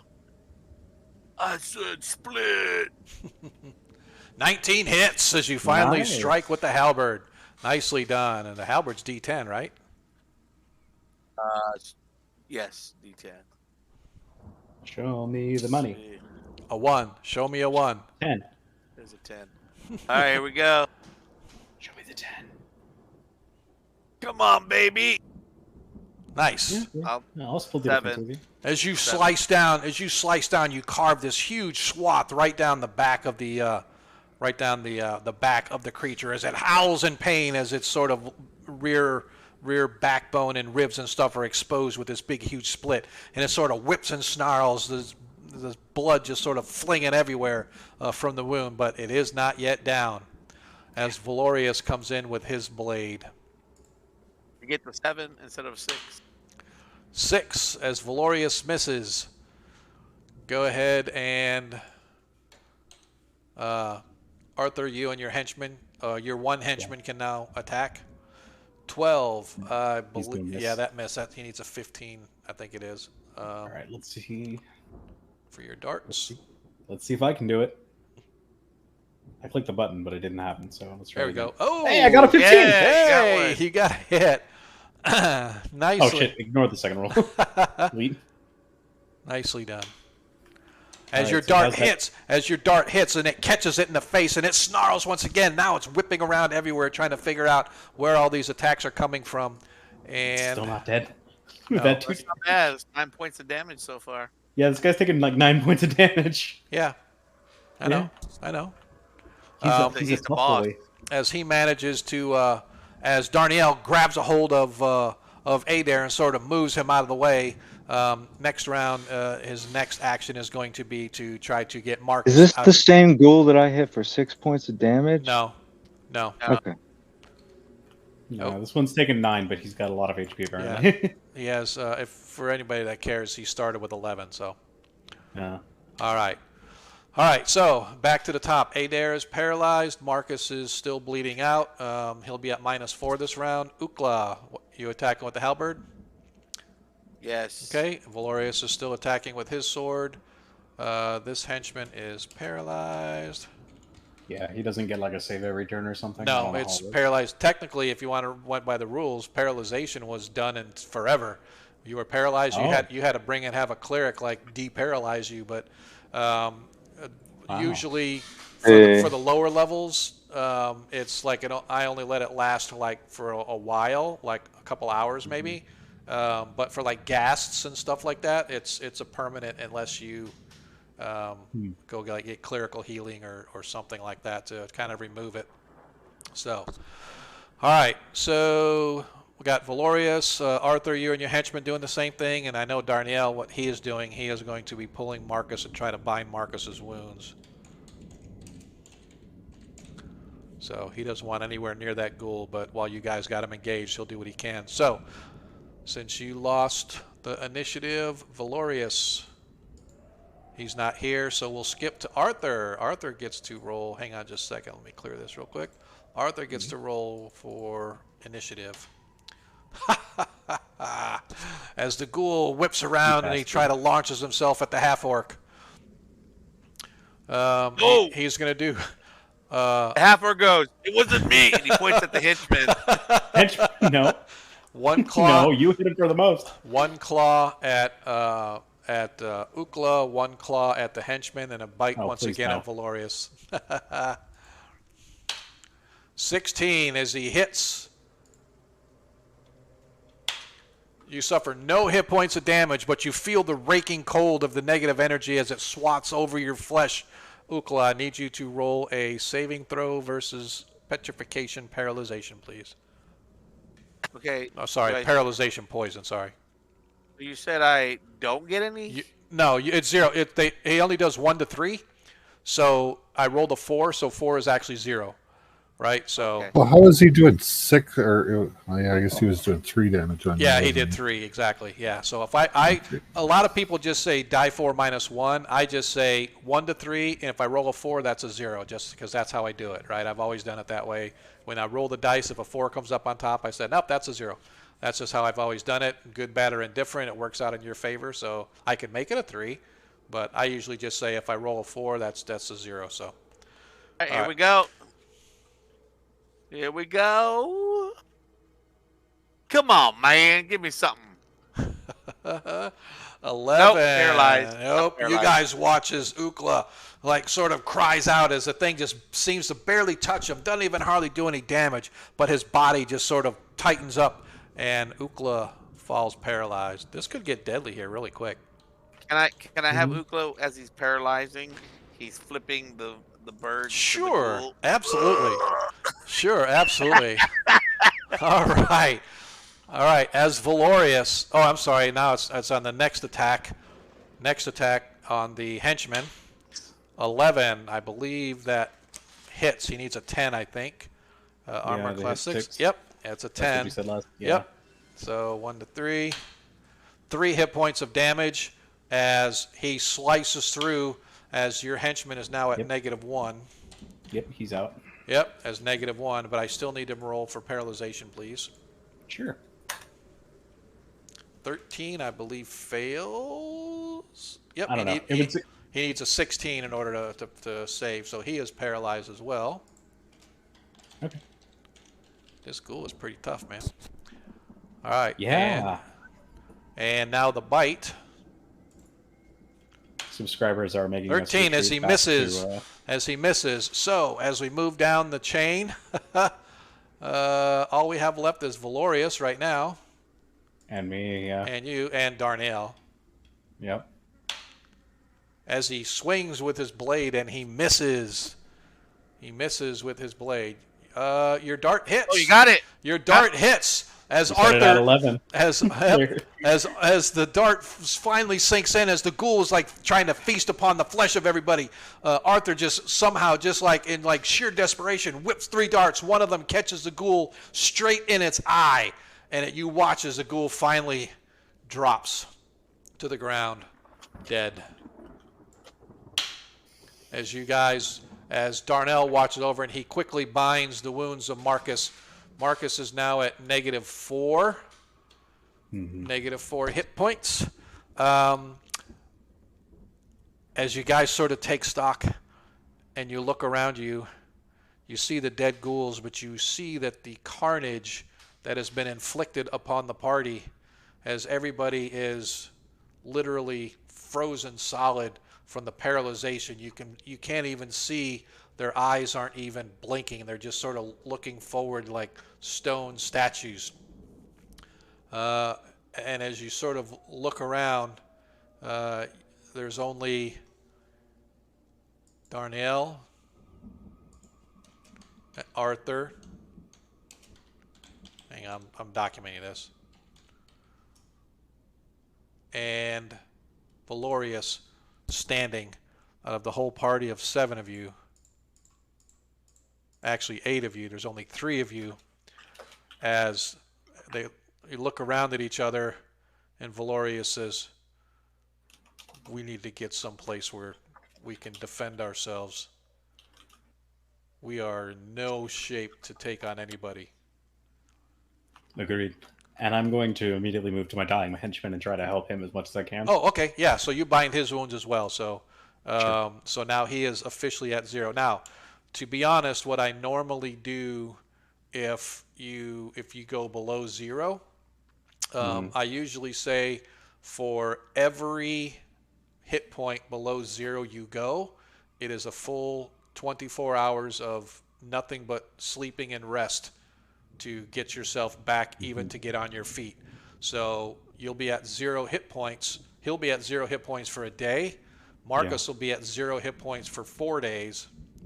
And then at that 4th day, he'll be at where technically you can like heal him with clerical healing, but it's still going to take 4 days before he's able to get up and move around. So you guys are going to... With more than half the party down, we're definitely going to need to retreat. Like, we can't. Right. Yeah, we're not going to be able to take the rest of this moat house. Right. So, what do we want to do? We got a little bit of time left here. What do we want to do? You said your rules for paralyzation was that it lasted a few hours, quote? Yeah, it's going to be... I'm going to have to double check if there's anything... What's that? I said it makes a difference for how long. Yeah, no, I'm just... yep. So...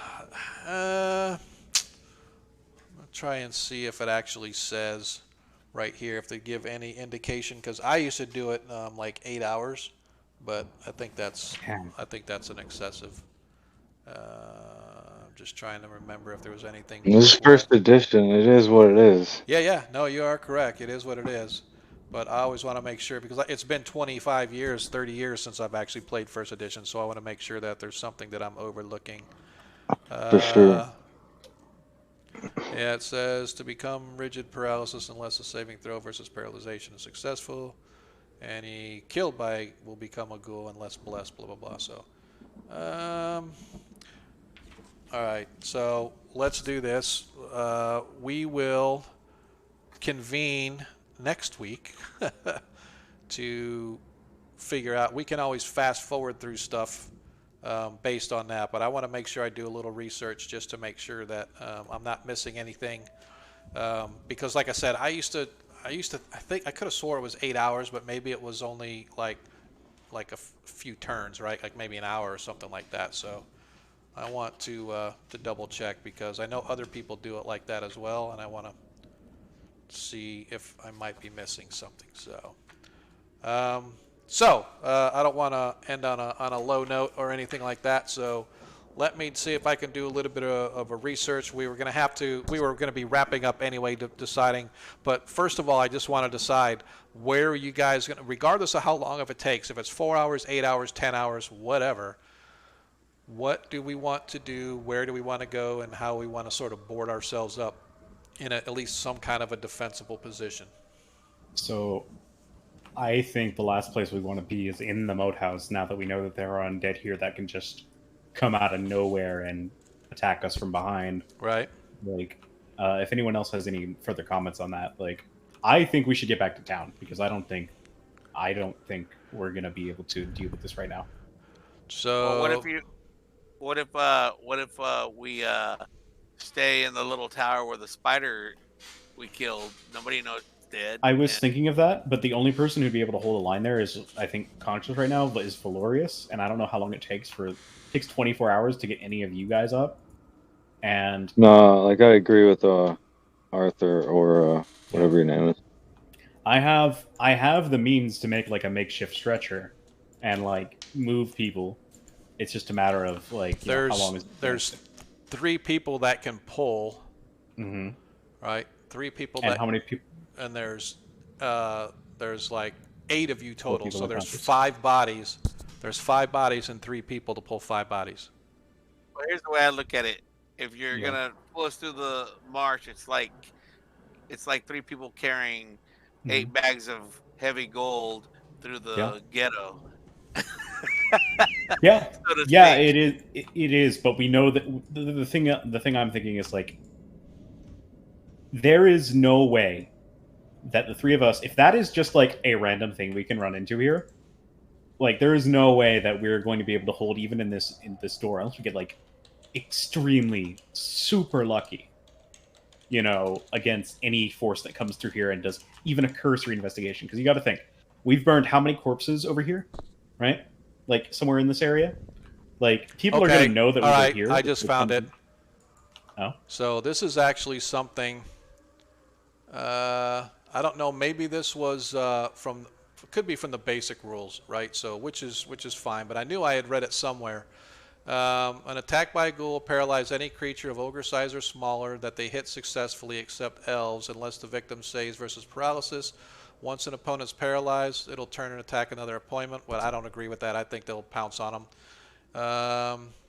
The paralysis is of the normal type, lasting 2 to 8 turns, unless removed by a spell. So right now, until I find different. Now this is off of Dragon's Foot, which is like 1E type stuff, but they also do basic and stuff like that. So I'm going to look in some of the other books just to see if I confirm that. But until different, I'm going to rule tonight 2 to 8 turns. So it turns 10 minutes. So I'm going to roll.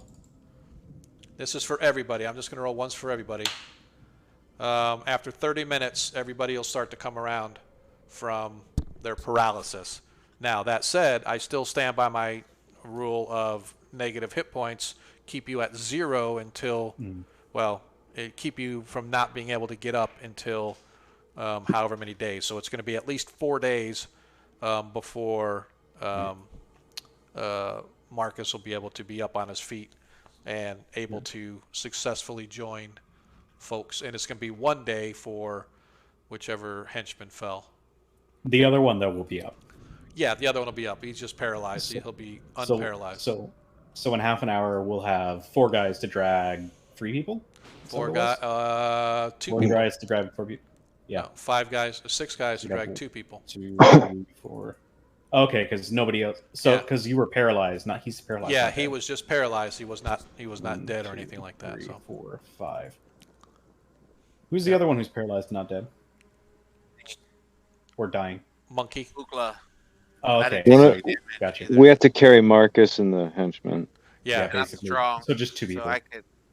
I could carry 500 plus pounds. Yeah, and I could use my bedroll as a stretcher, and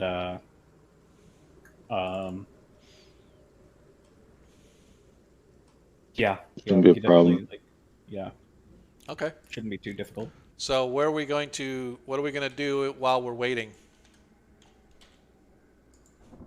For them to Just- recover. No, I'm just saying, are you guys going to stay here in the courtyard? Are you going to go back out in the outside the moat house, or what are we going to do?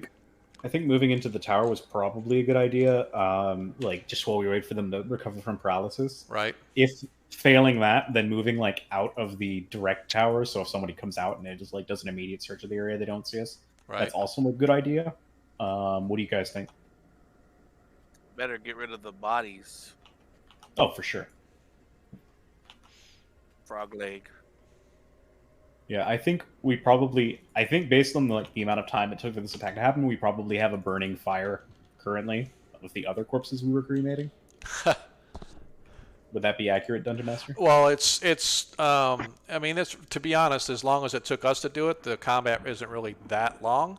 So you guys set fire to the spider maybe 15 minutes ago, and it's smoking black with all the webs and all the burning spider that's inside there. So there is a thick black smoke sort of coming out the chimney, if you will. So would yeeting the ghouls on there be liable to burn them? Oh yeah, no, absolutely, yeah. You can still, Sure. the fire's still going if you wanted to like dump the ghoul bodies on there. Absolutely. Yeah, assuming the ghouls don't have anything worth searching, because I see them in loincloths here. I don't know if they actually had clothes or something. Right. But assuming they don't have anything on them, I think we just eat them in the fire. Right. And then we take our guys, because I guess the fire you're saying has started in here. Yes, correct. Okay, so yeah, I would say that we just eat the ghouls in there and then like rest outside the moat house, because if we stay in the moat house, that's much more likely to be discovered. All right. So looking again in Osric, and I'm going to go with what I had with the 3 turns. But anyway, in Osric, which to me is more close to 1E, they have it paralyzed for 3 die 4 turns. So instead of 2 die 4, they have 3 die 4. So either way, it's turns instead of days or hours or whatever the case may be. So, all right. So the last thing is, like I said, just describe for me where you guys are going to be taking them. I think probably it would be trying to get away from the moat house as much as we can without Okay. losing our trail back. Yeah. So that if somebody searches the immediate area of the moat house, they won't immediately find us. Right. All right. So how far are we talking? A mile, 2 miles, 3 miles back to town? I mean, again, there's three of you and 5 bodies, right? I just want to know. Yeah, so we're gonna have to be doing like a lot of backtracking. Okay. So I guess it will probably be as far as it takes for one of them to wake up. Okay. On our way back to town. Okay. So about a If half anyone an hour. has any objection to that, speak However up, I far guess. you can get for half an hour. How's that? Yeah, sure. All right. Sounds good to me. So it takes you guys probably 30 minutes, and you get maybe a few hundred yards because of all the bodies and all the other stuff that you guys have to do. So by the time you're done piling the ghouls on there and getting the bodies trying to move, and you move one for a ways, and you go back and grab the other one, and you're dragging them and stuff like that, trying to do the best you can. So after about a half an hour, eventually the others begin to stir. And within an hour, you guys are able to sort of gather yourselves and move better, sort of carrying your fallen and kind of dragging yourselves, and led by Valorius, who tracks you guys through the swamp. He actually finally finds an area that you guys, it's like the driest in the bog that he can find. It provide a little bit of an overhang and shelter over the base of a big, huge fallen tree, where you guys sort of up against it are able to make sort of a makeshift camp where you sort of tend to your wounded. You guys are probably about 1.5 miles away from the moat house. And that's where we're going to leave our game until next time. All right. Whew. All right, man. Whew. That was close. That was the random encounter? That was a close one. That was the random encounter. story Once again, I want to tell everybody that was the random encounter brought to you by Janders53. Yay! Who won last week, and he was all excited. He really wanted to. He was like pumped when we were talking about it, about ghouls and stuff like that. So I do want to say that if you have not already entered for next week's random encounter, please do so. ! Random. Here in about 2 minutes, I'm going to close down the. The contest. And basically all it is if I pick your name, I'm going to get with you offline, and we're going to discuss what you would like to see as a random encounter for the party. Hopefully it's not going to be another set of ghouls, but who knows? It could be another set of ghouls. It is your random encounter, whatever you guys want. And a lot of times your random encounter will determine where we're going with the adventure and stuff like that. So in this case, they're probably going to be back into the Moat house. So we can definitely talk about things that they may find there. Ghouls, obviously, could be something they see there. So for everybody that's been hanging out with us all night, I definitely appreciate it. Even if you're my players, I know, every little viewer counts. We had a pretty good viewer count tonight. Phantom gave us a raid. I think that was like one of my first raids. No, it was my second raid, because my first one was Lurk Zumba came in here with like 5,000 people or whatever it was and put me over the top for affiliate. But we're getting our goal towards 100. We're up to like 79, 80 or something like that. I'm not sure how accurate my Pax Mercury goal is there. Which, by the way, Pax Mercury is the mercenary army from Perrinland. They're called the Pax Mercury. If you're a follower, you get into the Oswego. The Oswego are actually the official army, if you will. They're the foot soldiers and the special forces soldiers and stuff like that for the different tiers of Oswego. So hopefully you guys will follow us. If you haven't already, click that button. If you haven't told your friends about us, please go tell your friends about us. We're here every Monday night. We are also here every other Friday night. If you like a 5e game, come to my Perrinland Adventures 5e game. This coming Friday is our next adventure, and the party just finished up one, and now they're getting ready to kick off another. So hopefully you guys can join us then too. So bookmark us, man. Put us on your calendar. When we're here. Monday night's usually a slow night. That's why I picked it. I want to give some people some entertainment. I am going to. I know that a lot of people usually like to kind of jet out of here now as the game's over. It's 11:30, but I do like to kind of go into our after party mode here. So for those players that can hang around, I definitely appreciate it. If you can't hang around, that's fine too. Actually, while we're doing it here, I almost forgot.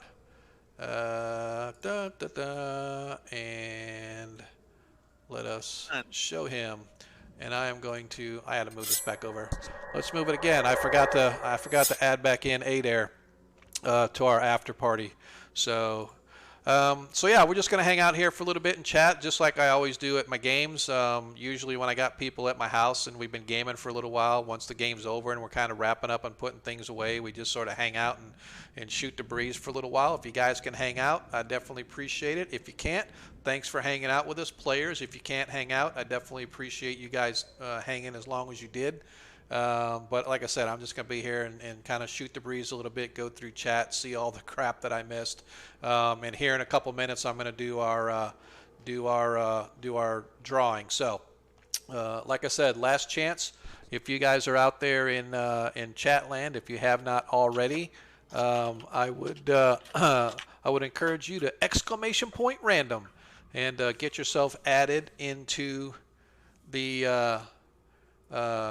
Get you guys into the giveaway. And like I said, if you win, I'll get with you and we'll figure out what your random encounter is going to be. And AZ11, definitely appreciate you. It was fun, man. I hope that you'll continue to come back with us every week, because this is what we do. We just kind of hang out and get our asses kicked by a bunch of undead. Just seems that way a lot. Like last time you guys fought undead, it wasn't too bad. Well, yeah, we had like 3 people turning them. Yeah, this is and true. they actually succeeded. This is true. This is true. Didn't work for us today. What's that? Didn't really work for us today. Yeah, No. the dice were not your friends. I definitely know that. Dice were not your friends. Good luck to all the people here and whoever ends up winning. All right, man. I am about to close the giveaway. This is the last chance. If you guys are out there and you have not already entered, please hit exclamation point. Actually, let me do this just because I can. I'd like to point Wouldn't it out. be so cool? I'd like to point out that my henchman ate like 3 attacks Yep. and survived, as well as like took enough damage that I would have definitely been dead, and possibly another person too. Being paralyzed is no fun, especially if everybody's paralyzed, because then it's a You know, it happened to me a few weeks ago with some ghouls. for real, for real. Yeah. Yeah. My henchmen are getting a bonus, that's for sure. Yeah, I will say that the Hirelings, whatever. I always used to think that it was ghouls were permanent paralysis, and then somebody, I don't remember where it came from, that it was only turns, but that's what it went to. But aghast, I believe, is a permanent, if I remember correctly. I don't think I've still. Hence remove paralysis. Yes. Oh. Yep. I think in the Osric, and I've got my Osric sort of old. For those that know, Osric is old school reference and index compilation, and so it has a section for the monsters, and you go down to undead, and if you look at Ghoul does say 2 or 3 to 4 turns. The Ghast, same spell immunities as ghouls do. They can travel in dream realms as well, except in addition to using them, they can also enter the lower planes. Let's see. You know what would be so bizarre? If our next encounter was of a group of high-level St. Cuthbert cleric, lawful good. Oh, wow. Hey, there's nothing saying an encounter has to be combat. It could be a positive, you know. Is true. It's kind of interesting because on the Ghoul it shows paralysis 3 to 4 turns. For the Ghast, it doesn't say anything. It just says special attack, paralysis, and stench. The stench gives you -2 on all of your actions, including to hit and damage and all this other stuff. So for them, if it's a Ghast hits you and paralyzes you, it's permanent unless you have a spell cast on you. Yeah. And in DM's guide, it doesn't say anything about paralysis. Yeah. Yep. So that's why I went to the Osric guide. So and I go to Dragon's Foot. So thanks, DM. Appreciate that. I knew it was.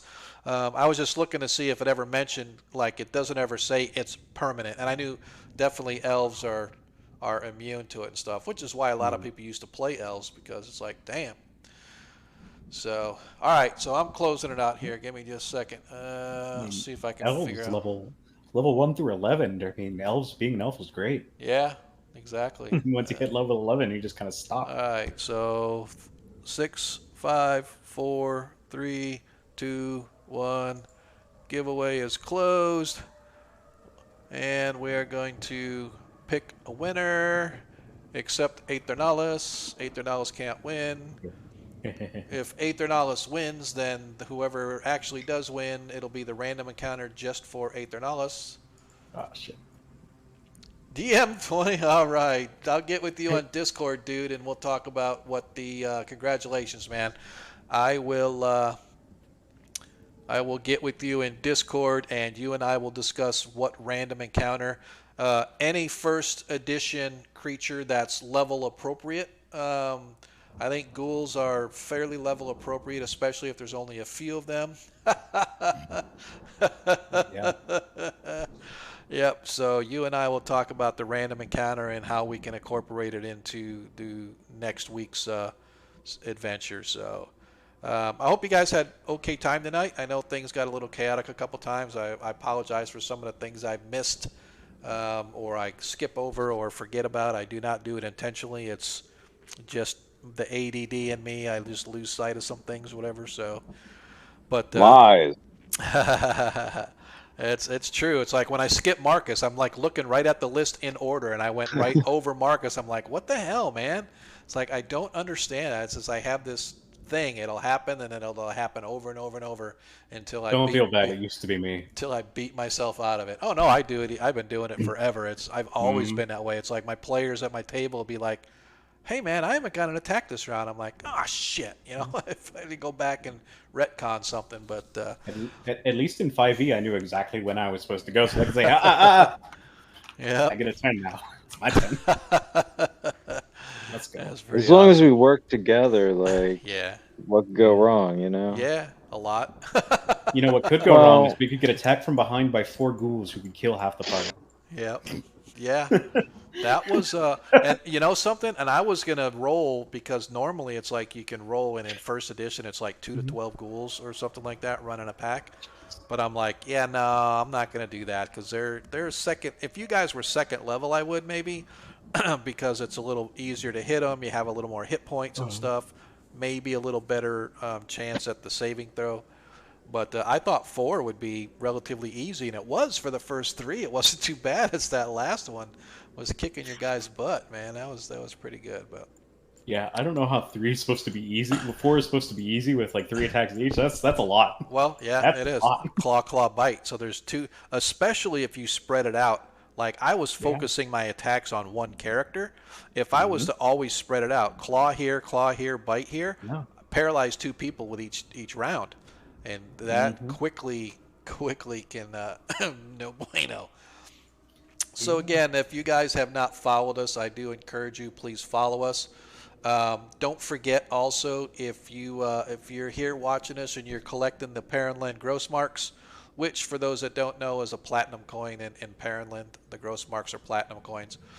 If you collect the Perrinland gross marks, you can trade them in for various things, including a Nat 1 or a Nat 20. So if you are willing to give up 1,500 of your platinum coins, you can then assign a Nat 1 to a player or the DM, or a Nat 20. And any time during the course of that particular session, that Nat 1 or Nat 20 can be used for any roll by anybody. So as happened tonight, we happen to have one of our players have him a Nat 20, and he was able to swap out a roll from Ukla that definitely helped because it didn't take down that creature that time because you did like 24 damage to it or something like that. The frog, it sure did because you did max damage on it as a crit. And so you did 24 damage to that frog and split it wide open right there. So yeah. Poor Arthur, I'm giving him 2 Nat 1s on Friday. I'll take it. Yep, exactly. So If give them to the DM. Give them to the DM. Don't do that. Don't do that. We need all the help we can get. Don't give it to the DM. He's talking Friday. Friday's the easy game, dude. Don't give it to the DM. Oh well, whatever. Friday. Don't care about that. Yep. Friday's the easy game. That's our 5e game. If you guys haven't joined that game, that's our every other Friday game. It is 5e. It's a group of guys or gal and guys that are in Christchurch, Perrinland, and they just finished taking out a werewolf, and then they also have now helped a young gnome, a wannabe engineer in her flying machine that got stuck in the trees with spiders. You guys did that, and then you guys then they went down. They discovered that the weekly wagon train of supplies that came from the north down from Trask was waylaid by a dragon, and so they were like, "Oh yay, a dragon!" And so they went to investigate, and all the ensuing stuff that went after that. So it's a pretty good time, man. So they just made second level, so they were all excited about the possibility of facing a dragon when they went off on their own. So yeah. But anyway, I definitely I appreciate everybody that's been hanging out with us. What do you guys think? Was it okay for you tonight? Adair, hopefully it was entertaining Yeah, enough to. hopefully, Hopefully hopefully, it's. like you guys enjoyed having me along Oh, rather dude, than I the loved it, man. opposite. No, dude, I enjoyed it. I just want to make sure it's enjoyable enough for you because that's always you never know when you get a new player in a game, you know, coming in and seeing how things mesh and whatnot. But I thought it went fairly well. I'm gonna be evasive until the beginning of next. Right now, I'm just kidding. It was cool. No, definitely. Yeah, well, it's like I said, man. I want to make sure that if there's something wrong or something that's eating at somebody, that we get it aired out. That's kind of what the after party sessions are for, to know that, hey, you know, I thought like rulings or something like that, right? So I have no problem bringing that stuff up here. That's kind of what we talk about because now we're a little more focused on just shooting the breeze and checking out the chat and seeing what chat has to say because, like I said, I am no expert in 1E. Used to be pretty good at 2E. 2E was my jam, I guess, for lack of a better word. But you know, I haven't done 1E. I just got back into 1A, and Yeah. it's like I read the DMG like a bunch of times when I was a kid, and Right. I've got that kind of like so a lot of the rules I know, but you know, I'm rereading all the rule books, and I'll be an expert then. Yeah, Finish. I don't want an expert in the rules. I mean, I like guys to help us out, but a lot of times I'll just sort of fudge stuff just because that's how I roll. It's like, I don't care about that rule. We don't need that, whatever. But I would never. Yeah, I'm easy going though. Like Yeah. I just like to know. It's like jazz, you know. You got to know the rules before you can break them. Exactly. So So, yes. I was just wondering, you know, we killed 4 ghouls, you know, Yep. a giant spider and Yep. 2 giant frogs and 4 medium-sized frogs, which are giant in my book. Like, and we got some gold. You did. Do we get a EXP? Not even a little bit. Really? You haven't made it back to town safely yet. Oh, okay. Yep. So the way it is you have to get back to some sort of a base of operations or someplace safe or wherever where you're recuperating and doing whatever, and that's when experience. But yes, you did earn a butt ton of experience tonight. You guys did good. I just don't have it calculated out, but I do have everything that you guys fought, and so we will make sure that that you guys get that. I actually have an Excel sheet that lets me just select the monster and it'll automatically calculate the experience based on how many hit points the monster had and all that stuff. So yeah, it's kind of cool. XP at home, exactly. See, DM's on my back. He's with me, and he knows because he's a subscriber. Well, that's because somebody gave him a subscription now. That's good. So yeah, so absolutely, man. It was a good session. I enjoyed it, man. It was kind of fun. I was really hoping you guys could at least get the whole first level. I didn't think you'd be able to finish the whole thing in one session as a one shot per se, but you know, it's still a one shot in the sense that it's one adventure and then we're on to the next one. So where you guys want to go after you finish the Moat house? If we finish the house. Ready for Medusa! The people who finish the Moat house, what do you want to do? We'll burn that bit. We'll burn that bridge when we get to it. Exactly. So yeah, let me see if I can break out my sheet because I'm probably going to be here for another 10 minutes or so. So again, I don't know how long you guys want to hang out. I only hang out here so people that are watching, if they want to kind of hang out and chat or something like that. But I'm going to try to break out find my first edition book to experience. There we are, experience calculator. Is this the one that's got it in there? Yeah, is this the one where I added stuff to it? I think I added some. Yep, it is. All right, so we can do that right now if you want. So let's talk about the creatures that we encountered. We encountered, what, giant? Yeah, of course it's not going to let me type it in. Damn it. Okay. We're going to see if it has, is it frog giant or giant frog? How is this thing laid out? Yep. Whichever one has more is worth more. All right, so, yeah, right. So let's go back to Gotta go back to the adventure.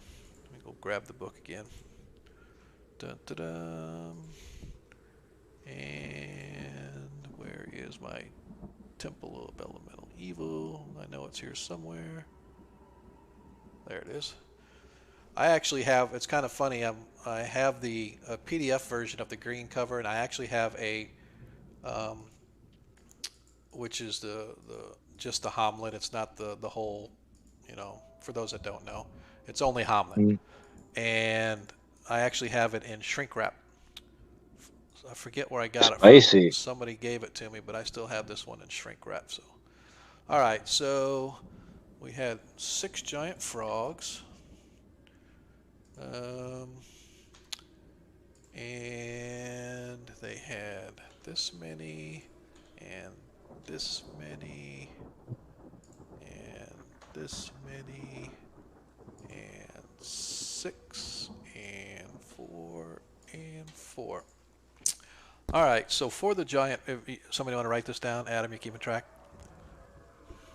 I will keep track from here forward. 402 for the frogs. And then you guys fought the giant spider. Actually, it was a huge spider, but fine. Spider.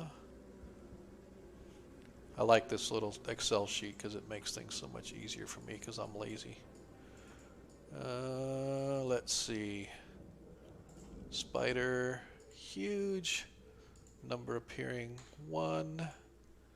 And didn't really have that many hit points, but that's okay. 187 for the huge spider. 187. 187, not 387. 187. That's what I said, 187. Okay. Yep. And then you guys fought ghouls, right? 4 of them, yes. Yep, that was the only other thing you guys fought was ghouls. That's good. Of course, it doesn't let me type.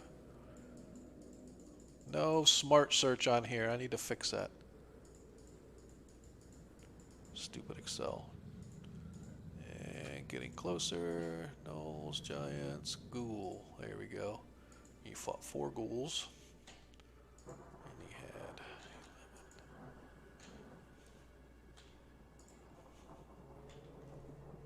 I thought they were greater ghouls. No, they were not.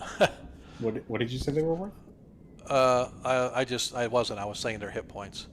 Gotcha. There were 4 ghouls, 320 experience points. So the total experience you guys got tonight just from monsters was 909 experience.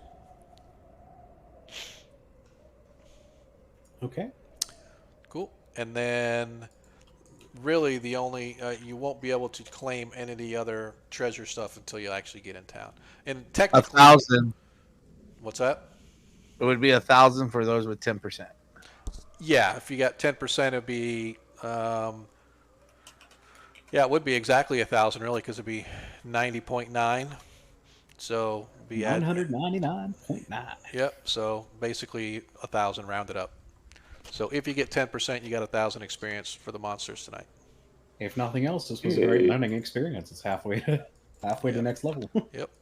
But again, technically, again, experience and all that other stuff doesn't apply until you get back to your base or home or some place to rest. So you guys will have to get back to Hommlet in order to rest. And of course, it's going to have to be a few days while you're there in order to wait for his healing and stuff. Because even though you can get healing, it's still going to take him the recuperation from being so close to death. So, yeah. Is that cool? So even if he gets healed, it's going to take him 4 days, no matter how much healing he has pumped in. That is correct. Yep. Every point below 0 is 1 day of 100% nothing but rest and recuperation, regardless of the healing. I might kind of let a little slack on that if you get upwards in level and you have like a greater restoration or something like that. High level cleric. What's that? Like a high level cleric caster. Yeah, high level type of stuff where they can do restoration type stuff. Lesser restoration, let's say, would be like half the time or something like that. But right at this level, we really shouldn't have to worry about that. So, all right, that dude's gonna get banned. I hate that stuff. So where is he? Dun, dun, dun. We're going to do this. Bang. Dun, dun, dun. Banhammer. Was it a bot? It's the dude that comes in saying, "Oh, you want to be famous by followers, primes, and viewers on." Yeah. Boom. Yeah, there's a few of them. I've reported them every time I've seen them. Yeah. I always tell them, bring more of your friends. Yeah, that's kind of what I was alluding to, DM, is that for every hit point below, it's a full day of rest regardless of the healing and stuff like that. So Kind of like that rule. It's pretty nice. yeah. So yeah, I might have to steal that for my 5e game. it's Instead of death actually save. not a bad thing. So all right, so guys, got any last words or any last thoughts or anything on the game tonight? Anything you would want different other than let's not let John do our I mean, that's just the way the dice roll, man. Yeah, the I know. dice roll the way they roll, Dude, and that's the way it's gotta I'm be. I'm just playing on you, man. I know how it is. I get it. I said this. I was surprised. It was like, man, they took out the other three relatively quickly, but the other three only had like 3 hit points and 6 hit points, and then the one had 10s. But you got a great shot on him, the one shot. But yeah, I'm shutting down Astronaut. I don't know if you guys are allowed to stay in after I shut it down, but we're going to shut it down. So See. No, it kicks us out. does it? Yeah, I'm so- psyched for that. Those lit up like Bluetooth dice. I like got the Kickstarter for it, and Oh, I'm yeah? like, then I can roll like a real dice and just have it come up on like Astral or and they're like super cool looking too. I mean, So where is it at? it's like a new I don't want to promote Yeah, anything no, like you're out of fine. line. No, we're good. Like it's like Pixels Dice. The Kickstarter is over, but like I was just googling like like internal lit dice. Like Yeah. and there was one, but it had like a battery that died. I'm like, screw that. Yeah. And then like 3 months later, it came up on my like feed like new thing, and but it has like I was like awesome, and it like charges like Bluetooth, right? And they look like just like even if you don't like dice or games, like people will be like, wow, that is legit cool. And but then like I wasn't even in online games like 4 months ago, and then like I got into a bunch of them, and it's like super Bluetooth, like with all like the Roll20 and what's the other one? So D&D Beyond, all yeah, that stuff. yeah. Are you saying you have a physical dice you can roll that connects to your computer and tells whatever dice rolling app you're using what you rolled? Yeah, and it's like a laser show inside of it that you can like custom program. Absolutely, yeah. And it's not out yet. They're like working out the manufacturing, but it's like a legit like thing. Wow. And they'll they be out fixed in the retail shortly after that, I'm sure. Fix the waiting issue with that. Yeah. Yeah, that's what I'd be. If you worried roll about it too is, hard, you damage the innards. Yeah, I would No, be they're worried like about- super sturdy. Like Yeah, I wouldn't be too worried about like rolling something damaging. Like you can make something that can be rolled like electronically, as long as you're not like yeeting it against the wall at Mach 2. right, But, like with a lacrosse stick. But the thing I'd be concerned about is like as soon as you put electronics inside a dice, like you have to put that perfectly in the right spot, otherwise the dice is weighted. Hmm. So that concerns me. But that sounds Yeah. really cool. You can always hack it to like give yourself like good rolls, Oh yeah, sure. Right. which I wouldn't do, but I mean it's just like Now, why would I do that when like- I can just get my 10 friends to join to watch John stream and just give me 20s all the time? Yeah, this is true. Yeah. Yeah, that's what I said when they were saying. I said, man, I need to up that from like 1,500 to 15,000 because Yeah, no. I've gotten more than like 6K just like sitting around, and I'm curious, like the number of dice we've gotten from streamers, are they just hoarding them? yeah, Are our viewers just hoarding the dice, and one day we're just gonna like, hey, have 10 20s each today. Because why not? why not? Why not? So I guess my first day on Twitch, and it was just on in the background. Here you go. Yep. Yeah, I really apologize because I did not see that, right? So Oh yeah. I need to put something on an alert or something so it shows me when Yeah. somebody does that because I'm like, why didn't it show that to me?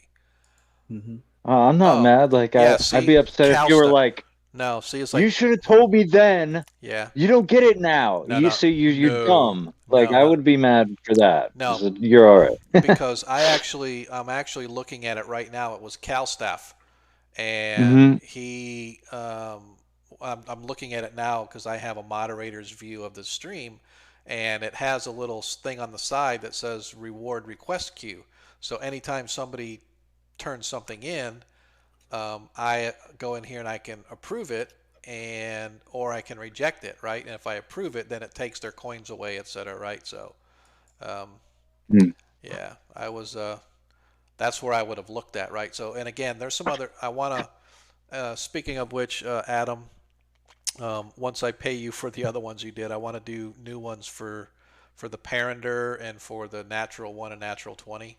We need to figure out something better to do on those. Something that's a little more visible. The nat 20 is kind of visible, but the nat 1 is really hard to kind of see. So maybe some different dice or something different. So Yeah, I could think of a couple things that would fit with the Twitch aesthetic. So it's not just like orange, purple, pink, blue, green, white and red, white and red, white and right. red, white and red. Yeah, Yeah. yeah. I've got a couple ideas. We could work on something. Yep. So yeah. So that and some of the other things we got going on are kind of cool. So once we kind of build them up. Hey, did you just use the 3 Parander emotes that I made, or are the other 6 like No, in so progress? here's the deal. Yeah. When you first get affiliate, they open up 3 slots. Okay. 1,000, I think it's 1,000, 5,000, and 10,000. Those are the only Gotcha. slots they open. And then once you get somebody to reach a certain point, then they'll open another slot, right? When you okay. go to some of these places that buy, they give you enough to do 100, 1,000, 5,000, 10,000, 25, whatever, right? All the way up. So all 8 of them. And so that's what I had you create for me. And then when I went to put them in, it would only let me do the 3. So I just stuck with the green to start with. Right. And I'm just doing the 3 green. And then whenever they open up more slots, I'm going to go ahead and do the other ones. I'm thinking to switch it to the red instead of the green. But anyway, just because Parentland is a red background and stuff. So that's probably what I'm going to do. But yeah, so like I said, we got some of these things worked out, and Adam did a great job on some of these icons, man. They turned out really, really good. So anyway, boom. Yeah, it even says there, Parentland Adventures banned whoever the hell that was. So, all right, guys. Once again, I appreciate everybody that's hung out with us as long as they did. Can't believe you guys are still here. You need to go home and go to bed, get some rest. I'm going to be closing up the stream. Another great adventure. Hopefully, you guys will be with us next Monday, and if you can, this Friday as well. Like I said, every other Friday, and this Friday's our on week. But if not, hit the follow, hit the like, whatever it is, hit the little thingy that gives you alerts that we're coming out. You can catch us on Twitter. You can hit our Discord. If you click Discord, it'll take you to our Discord channel. You can you get into the general chat and see some of the things, stupid stuff that we talk about and whatnot. Not just with this game, but with the 5e game, because it's a combined server for both games. So yeah, man, I'm looking forward to it. And until then, I will talk to you guys next week, or probably earlier than that, but you know what I mean.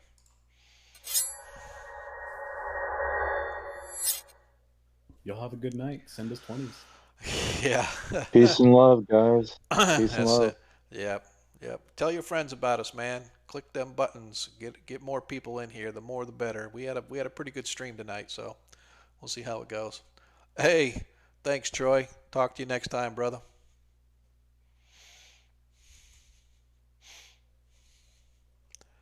What I should do, it's kind of funny. I always forget to do this, but I should go and see about raiding. I've never raided anybody. I think next week I'm gonna plan it. I'm gonna plan a raid next week, but I gotta make sure I got all my ducks in a row before I go. So all right. I'll see you guys.